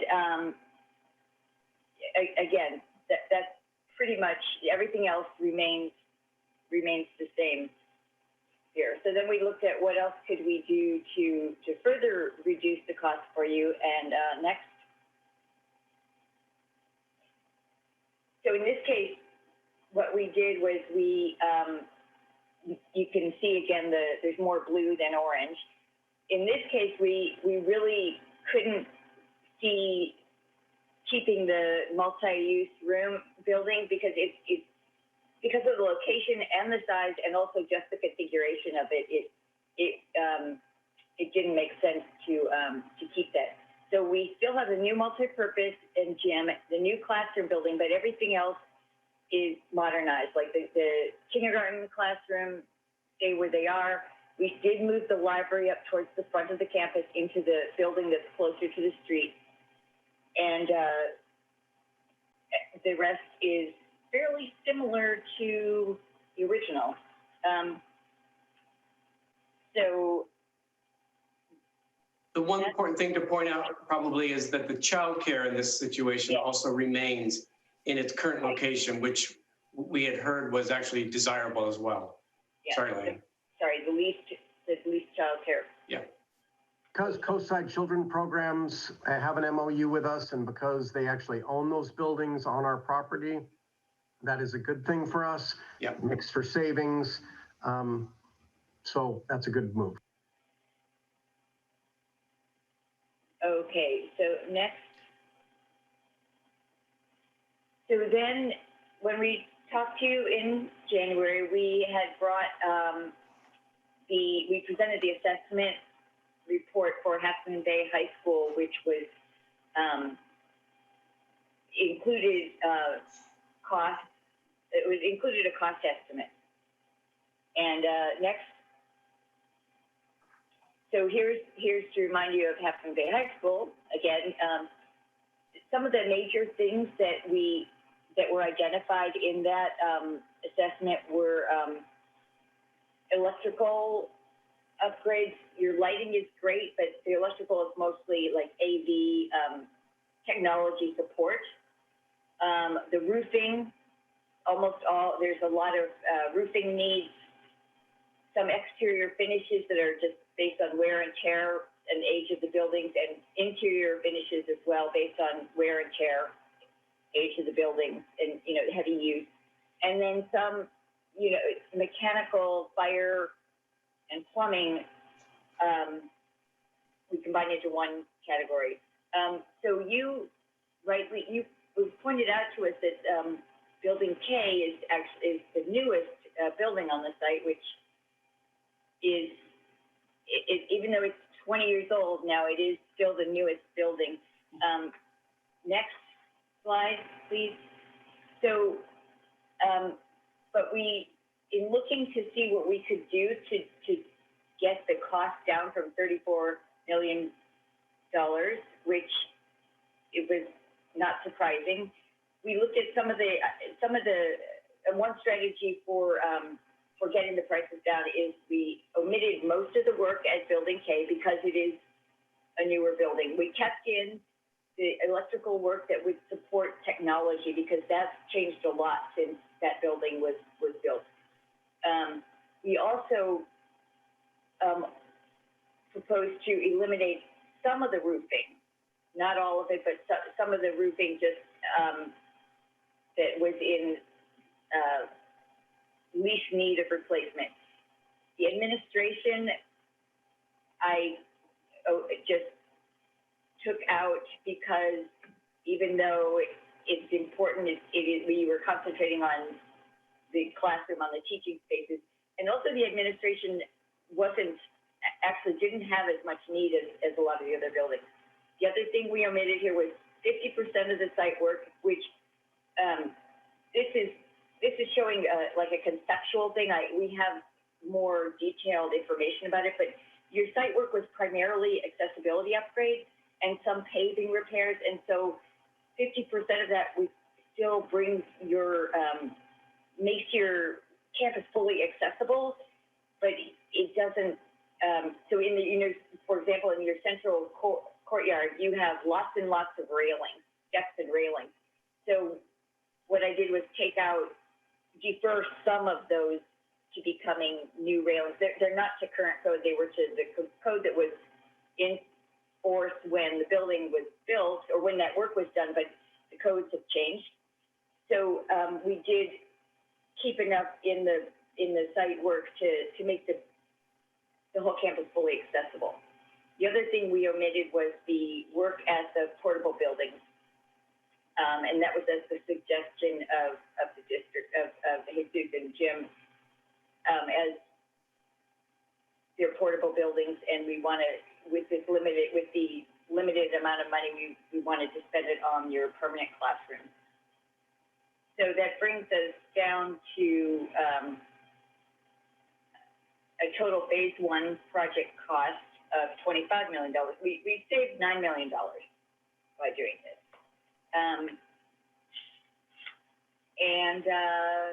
Next, I think I'm handing it over to. I'll take. So, Lion did a good job describing sort of not only the history of where we were, but some options for deferring or reducing costs. And the good example is the deferring work at the high school to a future phase and focus on the things that are most important.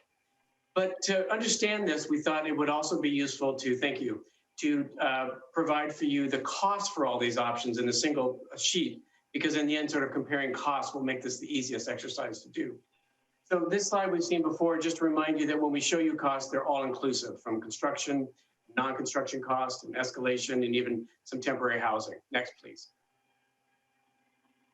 So as a reminder of the funds available for the 3 campuses, this is the same slide we showed you before. So funds from both remaining bonds and then your previous M and S, as well as some interest earnings, is $90.7 million available for these projects.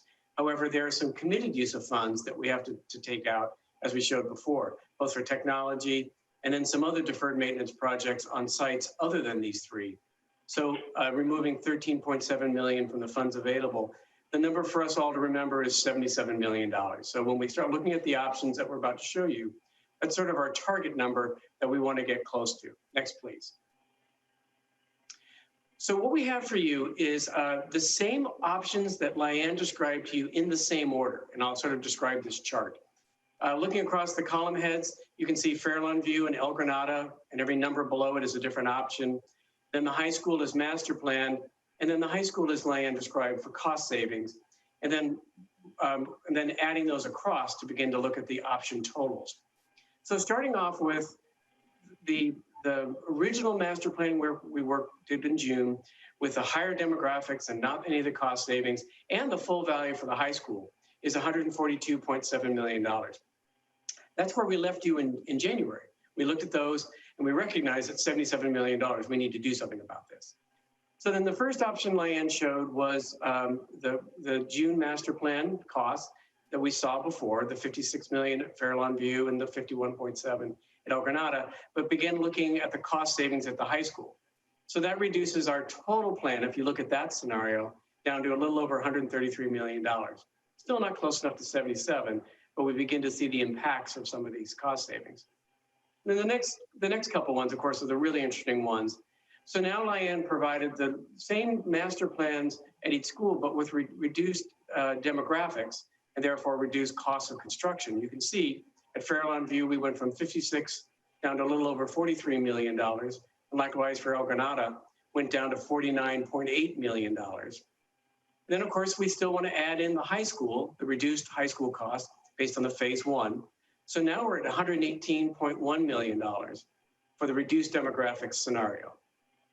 Then the next one is the reduced demographics and the cost savings that Lyanne described, both of which we feel really good about as ways to save costs, still maintain your educational program, being very efficient with your dollars. So you can see we even greatly reduced those now down to 37.6 at Fairlawn View and 45.9 at El Granada. Adding in the high school, now we're down to $108.8 million, considerable drop from where we started. And then we started looking at some other options, which I'll get to, but one that occurs to us is one could also look at doing the reduced demographics and cost savings at Fairlawn View and El Granada and defer the high school to another project. So just looking at it as an option, we're at $83.5 million, which gets us considerably closer to the $77 million. And these sorts of gaps, while it's a tremendous amount of money, when we're dealing with the scale of where we are in a master plan, we're fairly confident we can start closing gaps like that by looking even more closely at the schools as we get into design. So that's the first set of the savings and options we looked at. But as your architects, we feel an obligation to sort of look at all options and leave no stone unturned. And so as a firm that does nothing but public schools around the Bay Area, we sort of look at the size of elementary schools. I look at districts that close schools or consolidate schools. I couldn't help but ask that same question. Next, please. So we looked at your two elementary schools strictly as an exercise, because I'm a very big believer in it's the information we provide a board that allows you to make the best decisions. These may not resonate with you and they may be discounted, but there may be something in this that is of value, and therefore we wanted to make sure we showed you. So starting off with Fairlawn View, looking at what would happen if we consolidated both schools onto the Fairlawn campus. If you add the demographers' enrollment at both schools, it was 550 students. So each of these schemes shows 550 students. So at Fairlawn View, the plan on the bottom looks exactly the same as the one before. We can't do the cost savings for the multi-use room because now there's too many students to reuse the existing multi-use room. But notice the classrooms, and we see the purple, which represents a new two-story building. So while in the cost-saving option with reduced demographics, we got it down to one story. With 550 students, we'll clearly be looking at a two-story classroom building to accommodate, if you look at our chart, a total of 28 classrooms. So if we consolidated Fairlawn View for 550 students, this is what it could look like, significantly like the plan before, but with more classrooms. Next, please. Same exercise for El Granada, 550 students, 28 classrooms. Once again, the cost-saving measures we were able to use in Lyanne's scheme, we couldn't do here because we do need the spaces in the new building that this provides. And then, of course, does move the childcare. There could be some middle ground if this is a very viable option, but we still don't want to move. We could build more classrooms. So know that even with this, there's still options. But otherwise, you can see the classroom building got larger, and only a portion of it is 2 stories. And that makes sense because El Granada is the bigger campus, has more classrooms, and therefore we have to add fewer to consolidate. And the 2-story portion is shown with stripes. So that gives you a sense of what consolidation might look like. Next, please. So then, of course, we want to add that to our chart. And so below the line, again, as a very important exercise and an obligation we feel to leave no stone unturned, to show you what that might look like. Understandably, both consolidated plans are less than the addition of the two options, even with reduced demographics and reduced costs. So consolidation at Fairlawn View, moving all the students there, is $62.5 million. And of course, at El Granada, there is no expense in that option. Add to that the cost of the high school with savings, gets us to $87 million. And likewise for El Granada, a little less because, as I say, we have to add fewer classrooms, plus the high school gets us to $85.8 million. So you can see we run the gamut from everything in at 142 to as little as 83.5, depending on which of the options we select. Next, please. So where do we go from here? I want to remind us that as we look at each of the options, what we're interested in and what resonates with you. If there are things that work, but there's still some fine tuning to be done or options to study, that's still possible. But it feels like for the first time, we now have a lot of information with variables that we can actually logically begin to plot a course for the first facility projects. So our hope is, of course, with your input today, beginning to find a direction, continue to work with you and the school sites to prioritize. And our hope is, if, clearly not in this meeting, but very soon, we're actually able to develop that implementation plan, that project list for the projects that we're going to build with the $77 million you have. And then, as always, we continue to seek additional funding opportunities, as the superintendent described, as well as reduce costs as we proceed with design. So thank you very much. I know this was a lot, especially with this late hour, but I'm hoping this was useful, and Lion and I are looking forward to a conversation with you. Thank you very much, Mark and Lion, and thank you for sticking with us. I know you stayed for a few hours, so thank you. It was very informative, and it's obvious that you guys know what you guys are doing, just giving us all these options.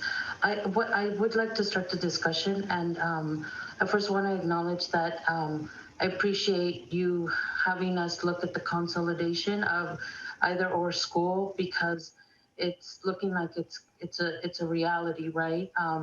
Considering the population and just the enrollment drop rate, I think it would be irresponsible for the district not to not to explore that and not to see how that looks as an option. So thank you for that. And the reality is that we're not going to have enough money to to do all the work that we would like to do on all the campuses. But it is important that we do the work that we need for these campuses to be running and functional and safe and, as up to date as we can for our students, and especially the campuses who have been, neglected, and not by choice, but that's why we have a master plan and that's why we're here. But I'd like to see, I'd like to see a plan. And I know that you spoke about it's ideal and it's also money saving when you start at a school and then you finish through before you start another site, I think. And that makes sense. But I would like to see some kind of like priority list or some kind of I guess what I would like to see is what is the kind of work that can be done now, the kind of work that in your expertise and knowing all the information that we have in our community and in our schools, that would be something that is like, let's work on it, and it'll help almost, I guess, just prioritizing, what you think needs to get done in the various schools. That is the next step. That is, thank you. That is, when Mark mentioned the implementation plan, that's part of what we think with that input, that's part of what we would provide there is, we're, with your help, identifying projects that would be first. And one of the criteria there could be, what can be done the quickest. Yeah, and I think just as your expertise, and since you guys have worked and with other school districts, and knowing what you know about our school districts and our facilities, I guess I was just thinking in that way. Yeah. And it's a very reasonable request. And the first piece we as a group would need to know is which plan. And sort of once we know which plan we're proceeding with, and I don't expect you're going to answer that this moment, we're able to very easily make recommendations to you. This would be the one to go first. this would go second. And based on sequential, good logics in construction, student safety, and the best for the educational program, I'm quite convinced we could show you a really good phasing plan for the option that gets selected.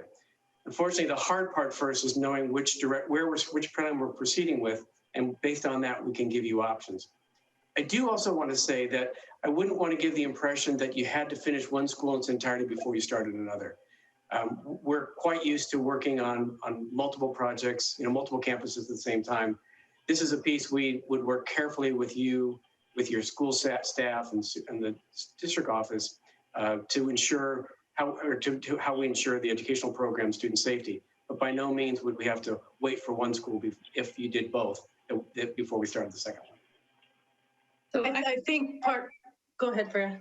Oh, I just had kind of a follow-up on that. So I guess I would be interested in knowing, in a similar way that you did for the high school, where you talked about 37 million is what we suggest, but in phasing, we could do this other part a little later. Is there any way of breaking down the current cost for the two elementary schools? And Leanne, I appreciate the cost savings that you've already worked into the building, but is there any way of actually doing it more of a phasing so that it wouldn't be an economic reason that we're shutting a school versus an educational or community or other kind of value? I just feel like I understand the numbers on the consolidation. I know that we're not making that decision right now, but I just feel like there's so many other factors that play into that. And the time to do that and to really hash that through when, again, we're kind of wanting to make improvements on all of our school sites. And we made a commitment to the community that we were going to do all of these school sites, particularly these two elementary schools. So I just was wondering if there was any way of doing a similar kind of phasing in the hopes that then in 5 years, we could add those other things for even the elementary sites like we're talking about for the high school. Presuming we're thinking of the reduced demographics and cost savings plan. Again, we showed 3 different options for each campus. The big master plan, which I think none of us really need to pursue because it's based on too large of a school. The only reduced demographics and then the reduced demographics with cost savings.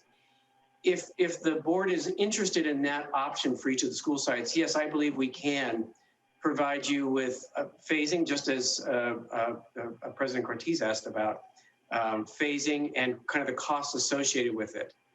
I confess that might be helpful for the decision itself, because if there's a way to do a phasing, it might make more sense to stick with what we have versus to go through the whole community issue of, do we consolidate? Do we close a school? What about the community impacts? What about the educational impacts? I personally have views on that. I know we're not having that discussion right now, but it is a long discussion and has potentially other impacts. And so I guess I'm just trying to figure out if there's a way to economically make again, it's those, the 3 reduced costs, and then if there's a phasing way to make it work, it would just play into what direction we would go in, I would assume. So some of that would be based on what, like if you take a look at Farallon View, yes, we could do it, I think, but we need a little bit of direction, like what we would propose. Okay, so now we're going to modernize all these classrooms first, and you have that cost, and then we have a cost for what the multi-purpose building is. Do you mean that it's how do you do it, in what order? We can break out the cost by pieces on the site. But then the phasing is how do you do that in what order so that kids are not, so that the learning isn't disrupted or as little as possible. I guess another way to look at it too is there a way, we're talking about 3 different campuses, and mind you, we're still in a pandemic and dealing with return to school thing, right? Yeah. I'm also wary of biting off more than we can chew in terms of execution of projects.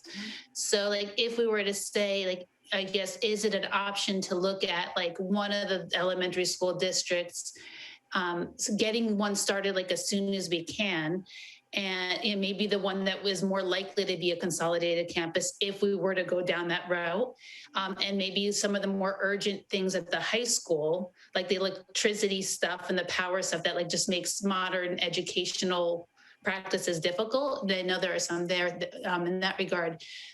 Is that an option too? So we kind of get 2 things started at once, and in the meantime, in parallel, have the necessarily lengthy involved process with our community and engagement around, just more holistically, not for cost reasons, but just holistically thinking about what are, do we want to consider a consolidated campus or maintain two campuses, knowing our, demographics are changing and maybe even changing more.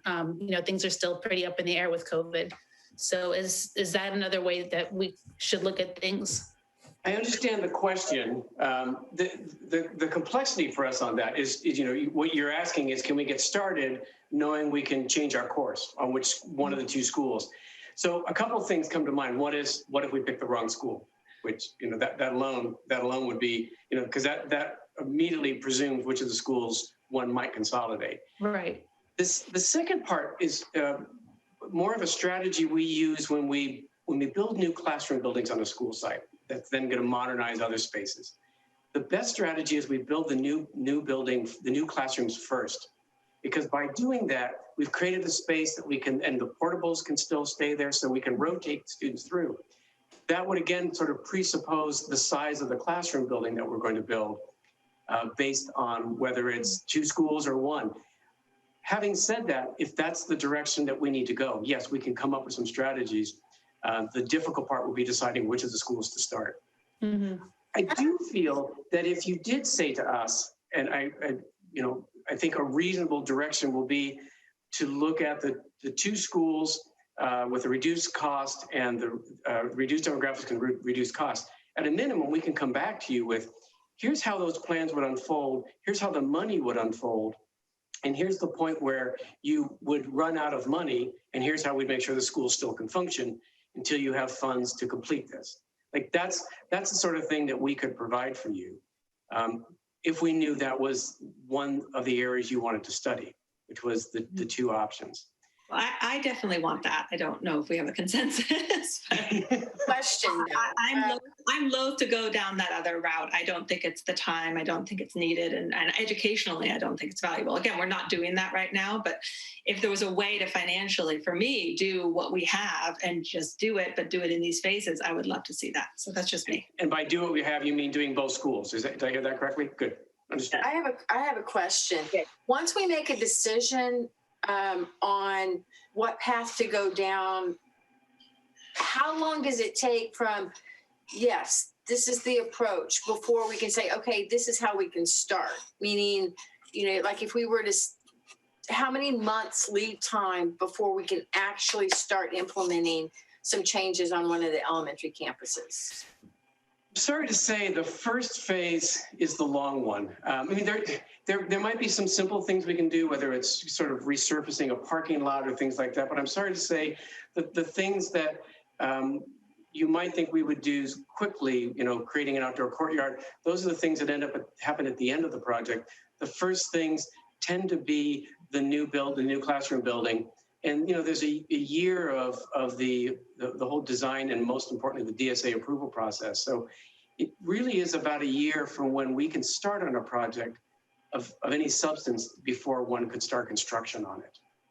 And what, in terms of the modernization pieces? I mean, you said similar timeline, because these aren't simple just paint and finishes. We'll have to remove everybody out of there, find temporary housing for them.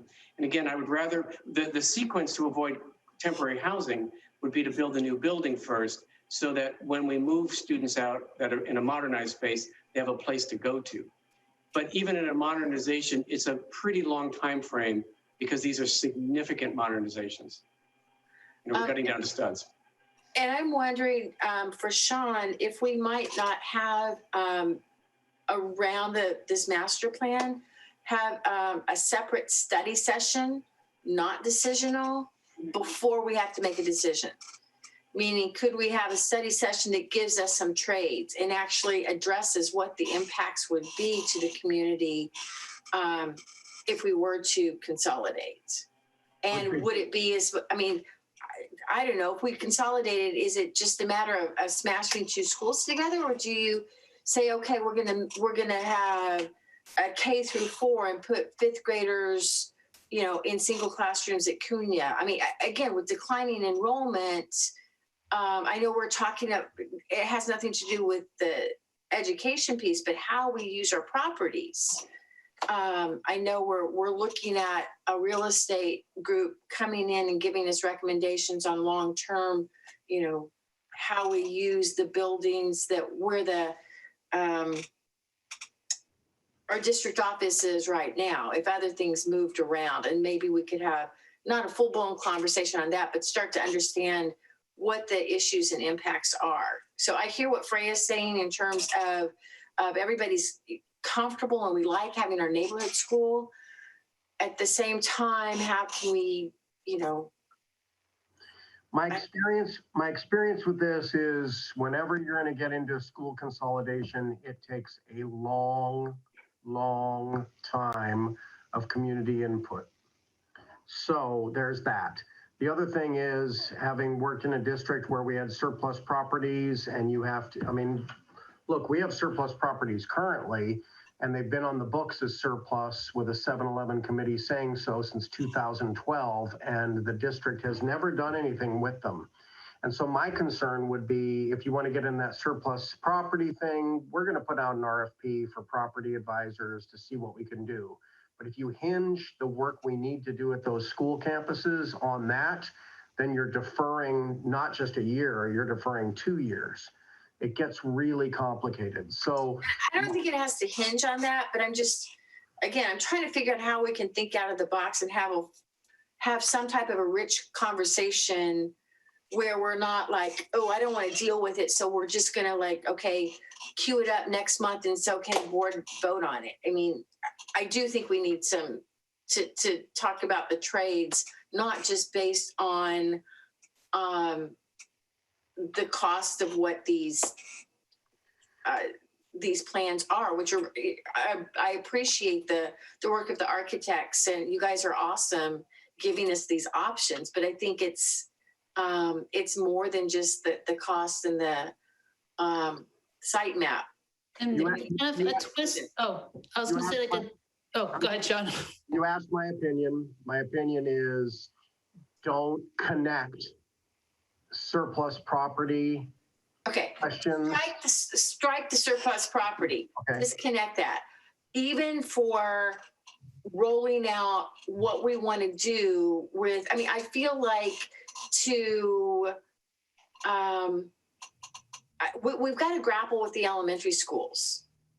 I don't want to sit back and say, oh, that's the hard problem, so let's just keep working on the high school. I think we've heard from the community that the elementary schools are left undone, and we really need to, kind of buck up and figure out what needs to be done. And so I think I'd rather start the public engagement rather than just trying to nudge it around the edges. So let me answer your first question, which is, yes, you should have a separate meeting that is dedicated to this question, and it will lead to another separate meeting and another separate meeting.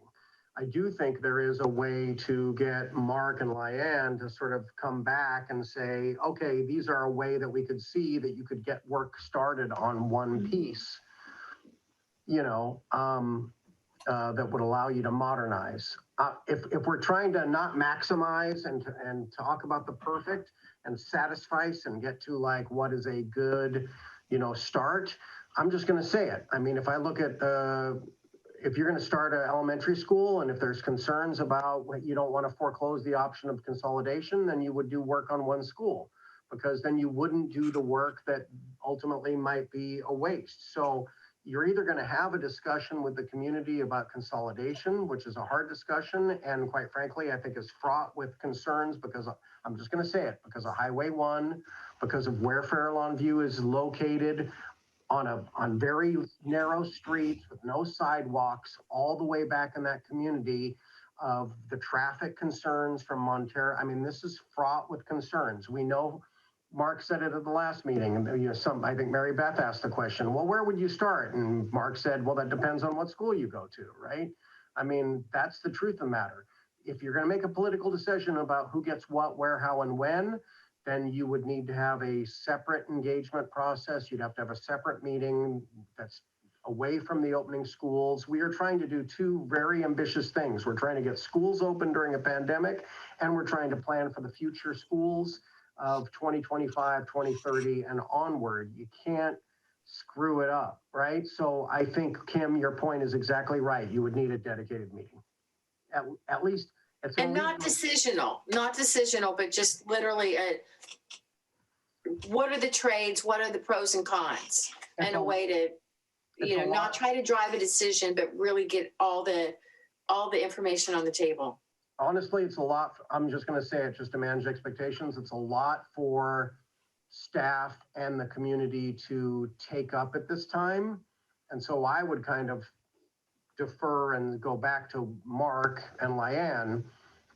How do we continue with the funnel project and say, okay, we could do it this way, and try to let the architects say this would be a logical, pragmatic way to start something where you're not going to have, where you can minimize your liability, your risk later. I agree with what you're, I was going to say, I agree with what you're saying, Sean, and I like that. And that's kind of what my question was about. Like, even if in the end it costs us a little bit more, I feel it is important to go through a process of considering consolidation. And I don't know if it's like a long drawn out process or like more like a meeting that Kim is suggesting of just like thinking about like all the different options and possibilities and pros and cons. Because if I understand correctly, it's like a $20 million difference between the two options, right? From like the 105 to the 86 or whatever it was. So I feel like we can't not consider a consolidated option. And it's not that our decisions are driven by money, but $20 million is a lot of money, right? Especially if it's a difference between having to ask for another bond. And so I would have concerns about starting work on 2 elementary schools, knowing that ultimately we would need another bond to complete them. Unless there's a way to do them without. But then again, if we're talking about like enrollment going down to less than 200, I think we ought to look at it and consider it. And so that's why I was thinking, like, is there a way to? You're making some assumptions here that aren't necessarily true. You're saying. So if I could finish, just say, Freya, if I could finish, please. Well, you're going on. My sentence isn't done. To address that one point. No, I'm not done yet. So you can just wait for me, please. I really appreciate that respect. Okay. Thank you very much. So my point was, that's why I think that if there's a way we could at least have a partial discussion around, like, if we were to consolidate, where would we be? And I think Sean raised some good points that would at least get us going on one school. And again, I'm very sensitive to staff's capacity right now, as well. So that's what I would look for as far as like next steps is like, how can we start something while having the reality of, we'd like to keep our options open, but it's really difficult to embark on another process right now. I just addressed an earlier point. I know you kind of went on and talked about other stuff, which I'd be happy to address as well, but that's why I was trying to kind of have a conversation with you, Sophia. No, that's fine. I just needed to complete my thought. Well, but they're disconnected, so it doesn't really make sense to me, but that's okay. They're connected to me, so thank you very much. Okay, so the issue is the cost. I mean, you make an assumption there that we would have to go back for another bond for the extra 20 million. And I think that that's one of the conversations that I was trying to raise with Mark and Leanne, that we could have phases, and there's also state money and there's other things. So I think that that's an assumption that we don't know yet, because we don't know what the phasing could look like, what we could get done with the money that we have if we did both sites. So let's just not jump to assumptions that aren't actually true, we don't know yet. We don't know. I wanted to correct that. And I also just, there's a whole bunch of a range of issues. I mean, Sean mentioned some of them, but there are others. And so maybe it would be useful as a board to have a conversation about what all those different issues are around consolidating, and whether or not it's worth that amount to create, again, a completely different educational setting for those schools, a completely different community feeling. I mean, there's all these political issues involved. When we passed the bonds, we were very committed to both elementary schools.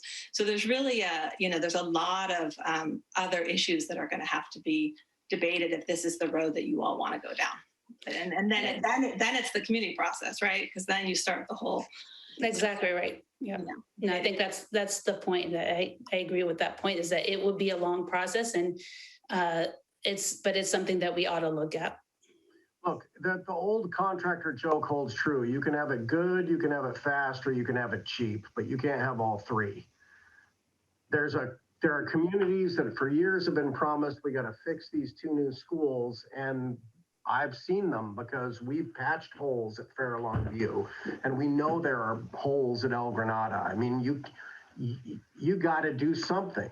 And so that's my thing, is I have a bit of an urgency because I know from having sat with PTOs at both those schools and hearing from Mike Olifano last time when we heard the bond audit report and him saying, look, it's our job to make sure that you guys are spending the money correctly, but this committee is like itching for something to be done. And I get that. So to me, there's a bit of an urgency there, which is why then I would lean on expertise like Mark and Lyanne to say, you know, what is something that we could start to do to start to fix something and make a decision based on some criteria. And I think it would, to Kim's point, require a special meeting that is not late in the evening, that isn't done, you know, after an opening schools steering committee, opening schools update. So again, this is where I'm used to this kind of work where people are unhappy with the rate of change because they want it done quick and fix it. And I'm used to it, which is, yeah, but you don't want to make a decision, as you've said, which is a bunch of money, then you run out of money and you go, hey, where'd that money go? The planning is always very important if you want a good project. I do think that we can look forward to Mark and Lyanne bringing us back more information. We could talk about that and we could propose, I mean, it's a funnel approach. We're getting closer and closer. I think even this presentation shows it could be, there's some options about how you could be doing it. Back to the bond piece, I just want to remind the public just to remember this. We may be up for state funding. Next, staff will bring to you a proposal on how to get that state funding. You need people to help you with that. And then also, and we would be out a few years. Our bonding capacity, just so everybody's clear right now, is non-existent. We would have to wait some years for more bond. And then the final piece, I think, is we still have a lawsuit that may deliver us some money also. So it's very complicated. I know that the community and the board as representatives of the community, this will be, you know, people will be like, ain't it done yet? But, you know, it's complicated. And I have compassion for those who, I'll just say it, who want to keep history, want to keep the schools they brought up with, who need to think about the future, the changes. It's a big decision. I'm so grateful that Mark and Lyanne have actually given you a bunch of different options to consider and introduced what we knew would be a very difficult topic of how do you do it with the money you have. I've got a few comments. I don't feel that any of us want to have that discussion about consolidating schools right now. I mean, correct me if I'm wrong, but we do feel some pressure that we do want to get it started because we know costs are going up every year. So my question, I guess, is can we get something started without wasting money on something we might not need to fix down the line? And I don't want to talk about consolidation right now. I just don't think we're there yet. But can we decide that we would rather consolidate if we did it at one school rather than the other? And I'm thinking, because I'm thinking of El Granada being in the middle of our community and being easy to get to because it's so close to Highway 1.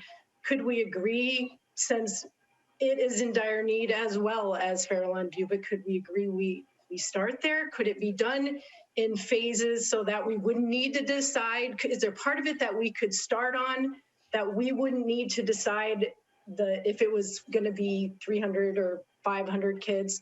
Is there part of it that we could get going and at least know that we're not going to shut that school because it's in the middle of our community?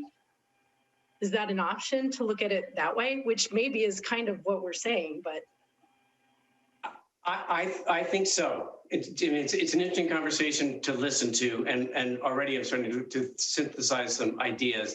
So if you, for example, picked El Granada, while I may have first wanted to build the new buildings, I could also come up with a completely different phasing plan that modernizes buildings that no matter what you do short of closing that school would be useful.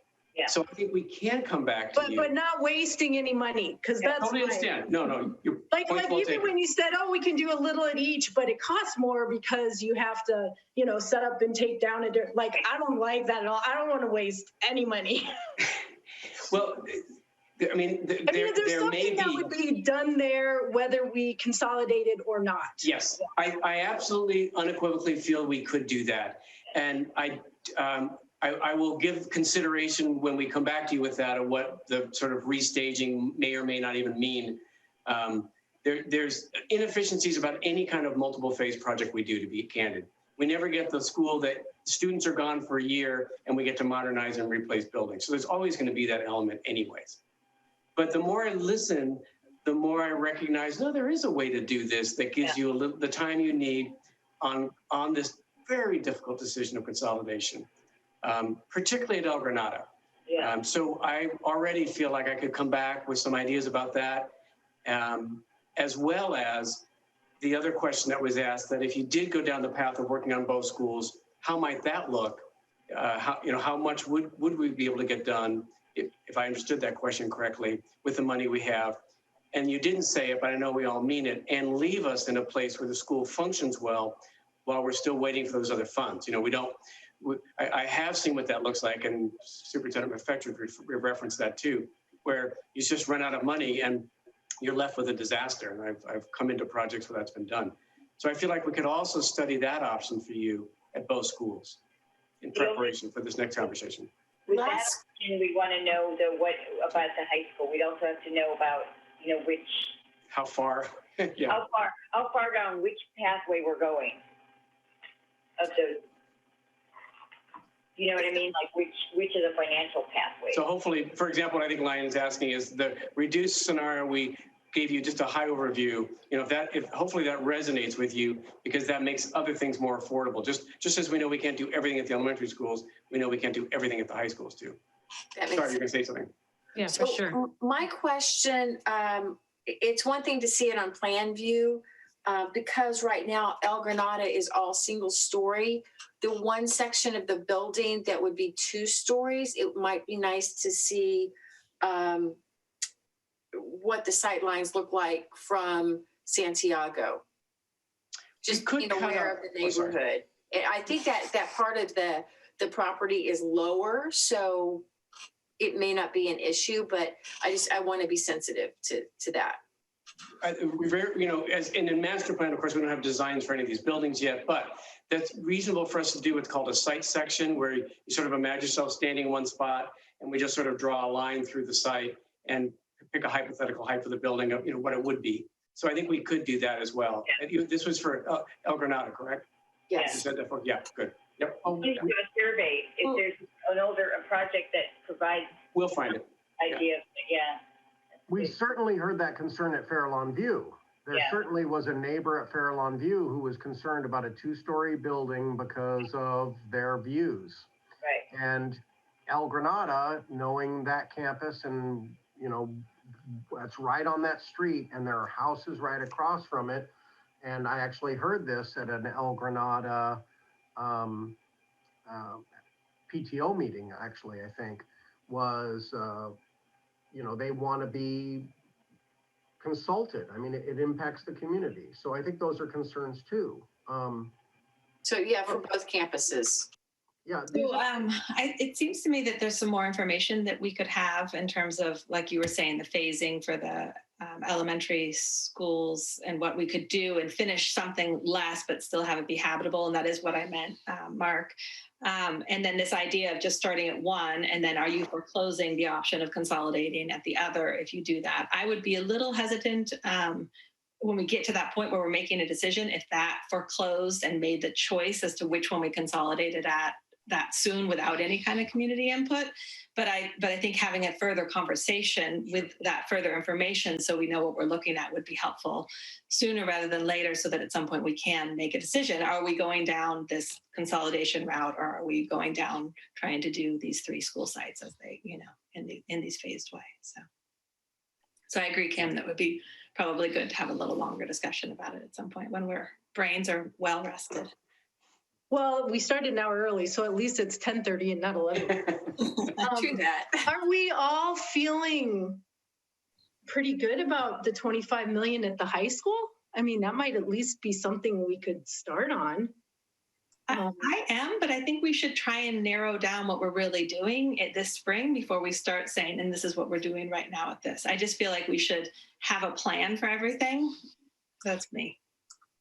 Yeah, I don't agree because go ahead, Kim. I wouldn't turn on the whole 25 million at the high school.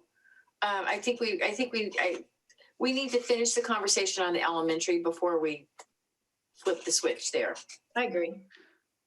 But in general, I think we're not fighting that. I mean, in general, I think we're okay. And what Mark and Leanne asked was, do you feel comfortable with that? I do at this point. Yeah. I still want to do something at the high school, but it makes it more reasonable. And if we can. I mean, my only concern about that is what I always ask. And if we split it up into pieces, will it end up costing us more in the end? But I don't feel like that is probably the case in this instance. Correct me if I'm wrong. You're quite right. And what I want to say about the high school, it's so much easier to say, what could we get started on the high school and not paint ourselves into a corner? Because those, Lion and I could come, we mostly want to know, are we in the, does it work for you for us to look at that kind of reduction? The next step for us is to create an implementation plan or a phasing plan, because there are logical ways to do that work. And not on one of those projects that we did at the high school would you ever worry about was a waste of money. So in terms of getting something started, the easiest is the high school, of course, because the variables are quite less. And not to worry about the multiple phases, Mary Beth, because it would always have been done in many phases anyway, whether it was the full amount or the 25 million. So of all the things for next steps that I feel the most comfortable with, it's the high school. That makes sense, and I was going to ask that as well. Like, because it seems so kind of piecemeal more piecemeal at the high school rather than rebuilding buildings. If there are ways to start at the high school while we're figuring out elementary school stuff, and as quickly as we can, it seems like we might as well, get started on urgent and important things there, and hopefully not, be able to have a similar path, although it's a little more complex. But if we get the path that Mary Beth described for the elementary schools, and it sounds like your gears are already turning to get us there. Like, what can we start? That keeps our options open. That'd be fantastic.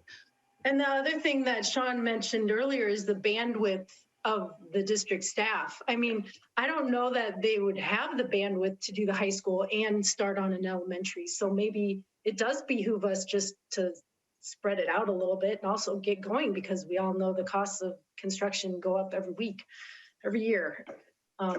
So I don't know if the staff could even handle doing all these projects at once. So maybe it's good to spread them out a bit. The whole other thing about putting the bids out and building, that's the whole other bit. And no, I mean, look, I feel the urgency, but I also understand that you have to make a good decision.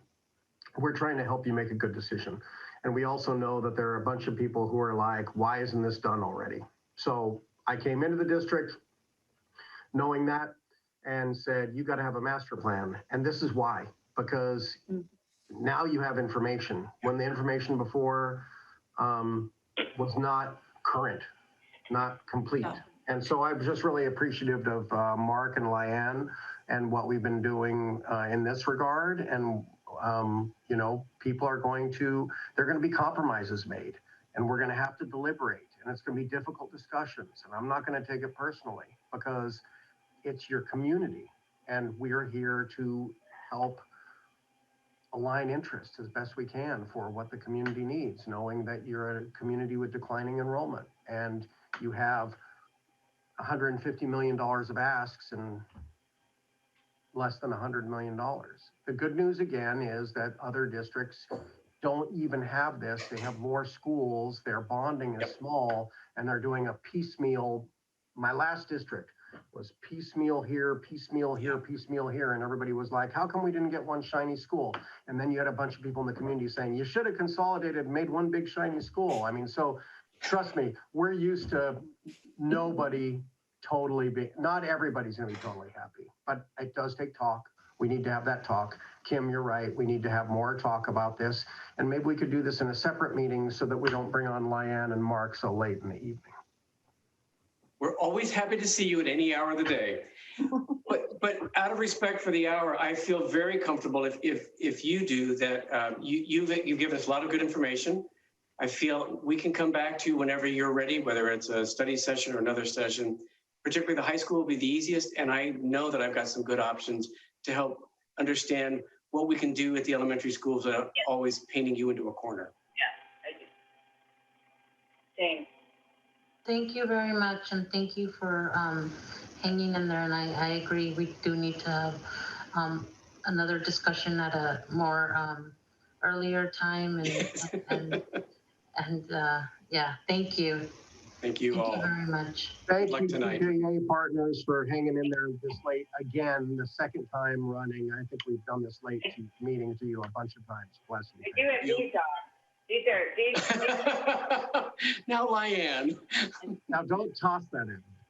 I have slippers on, so that's you know. No, and you can't do the kind of work we do and not be at late school board meetings. I'm just glad my commute home is a little shorter. Yes, the commute is shorter. Good night, everybody. Thank you. Best of luck. Thank you. Thanks. See you soon. Thank you. All right, moving right along, our next agenda item is an action item, and we will be covering the approval of the CUSD and CSEA tentative agreement and the AB 1200. Dr. McFetrich. Yeah, I mean, the board, you heard that Stig mentioned that it had been ratified last week, the CSEA contract, and you had seen this for information. We also got the approval from the SMCOE, so we bring it back to you for final approval of the CSEA. It increases 3% for 1920 and 3% for 2021. So it is for you final approval. Thank you, Jesus. Do I have a motion to approve? So moved. Oh, Mary Beth. I'll second. All right, so I mean, if we need I think it's very self-explanatory and we've already covered this, but is everybody comfortable with we move right along? Okay. Next item is.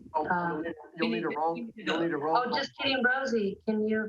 Man, I thought I wasn't gonna mess up anymore. Sorry, Rosie. Can you lead us in a roll call? Yes, Mary Beth, Aye. Freya, Aye. Sophia, Aye. Kimberly, Aye. Lisette, Aye. Caroline. Aye. Passes 5+1. Thank you. Thank you very much. And of course, the board had authorized this and then we'd negotiated it. So and we'd presented on it last time. So that's clear. And I want to thank Stig and CSEA for doing that. I'm going to introduce the last item if I can, President Cortez. By all means, take it away. You know, this is the selection of California School Boards Association Delegates Assembly on the ballot for San Mateo County Subregion 5B. And I'm going to ask Rosie to pull up this form. This is kind of like in some ways, a decision that you make about representation on California School Boards Association. As I understand it, there are 3 candidates and there are 3 spots. And you're just making a nomination, if I understand this correctly. But once Rosie brings up that form, if she can, you'll see it. Rosie, did I describe that right? Yeah. There are 3 vacancies. You can vote for no more than 3 candidates. You could vote for fewer. You could vote for all of them. You could vote for none. This is you being able to pick your delegates for the delegate assembly for this sub-region. And there are the candidates. They're all other board members. Have at it. I move that we vote for all three. Second, anybody? I'll second. Okay. Rosie, you want to do a roll call? Yes. Mary Beth, Aye. Freya, Aye. Sophia, Aye. Kimberly, Aye. Lisette, Aye. Caroline. Aye. Passes 5+1. And moving right along, we're on item 6, the future events. So I'm just going to read them. February 12th is a special board meeting closed session via video conference at 9 a.m., which is tomorrow morning. February 15th through the 19th is President's Week, so there will be no school.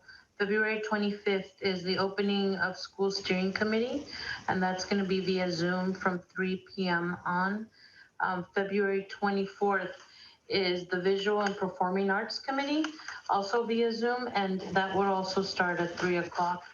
And lastly, March 11th, we have our next regular board meeting. And if I forgot to point out that, and you guys already know, so we're starting at 6. So hopefully we don't end that late. So, and that will adjourn. We are not returning to closed session because we didn't have closed session. I think it's tomorrow. So, and we will adjourn to, adjournment of the meeting. Anybody for the end of the So meeting? moved. Okay. Second. All right. Everybody have a great night. Thank you for being in there. Oh, Roll just call. roll call. Rosie, roll call. Don't forget about me. I'm so ready. Lisette, Aye. Mary Beth, Aye. Freya, Aye. Sophia, Aye. Kimberly, Aye. Caroline. Aye. 5+1. Good night. Good evening. Aye. Thank you, everybody. Good night.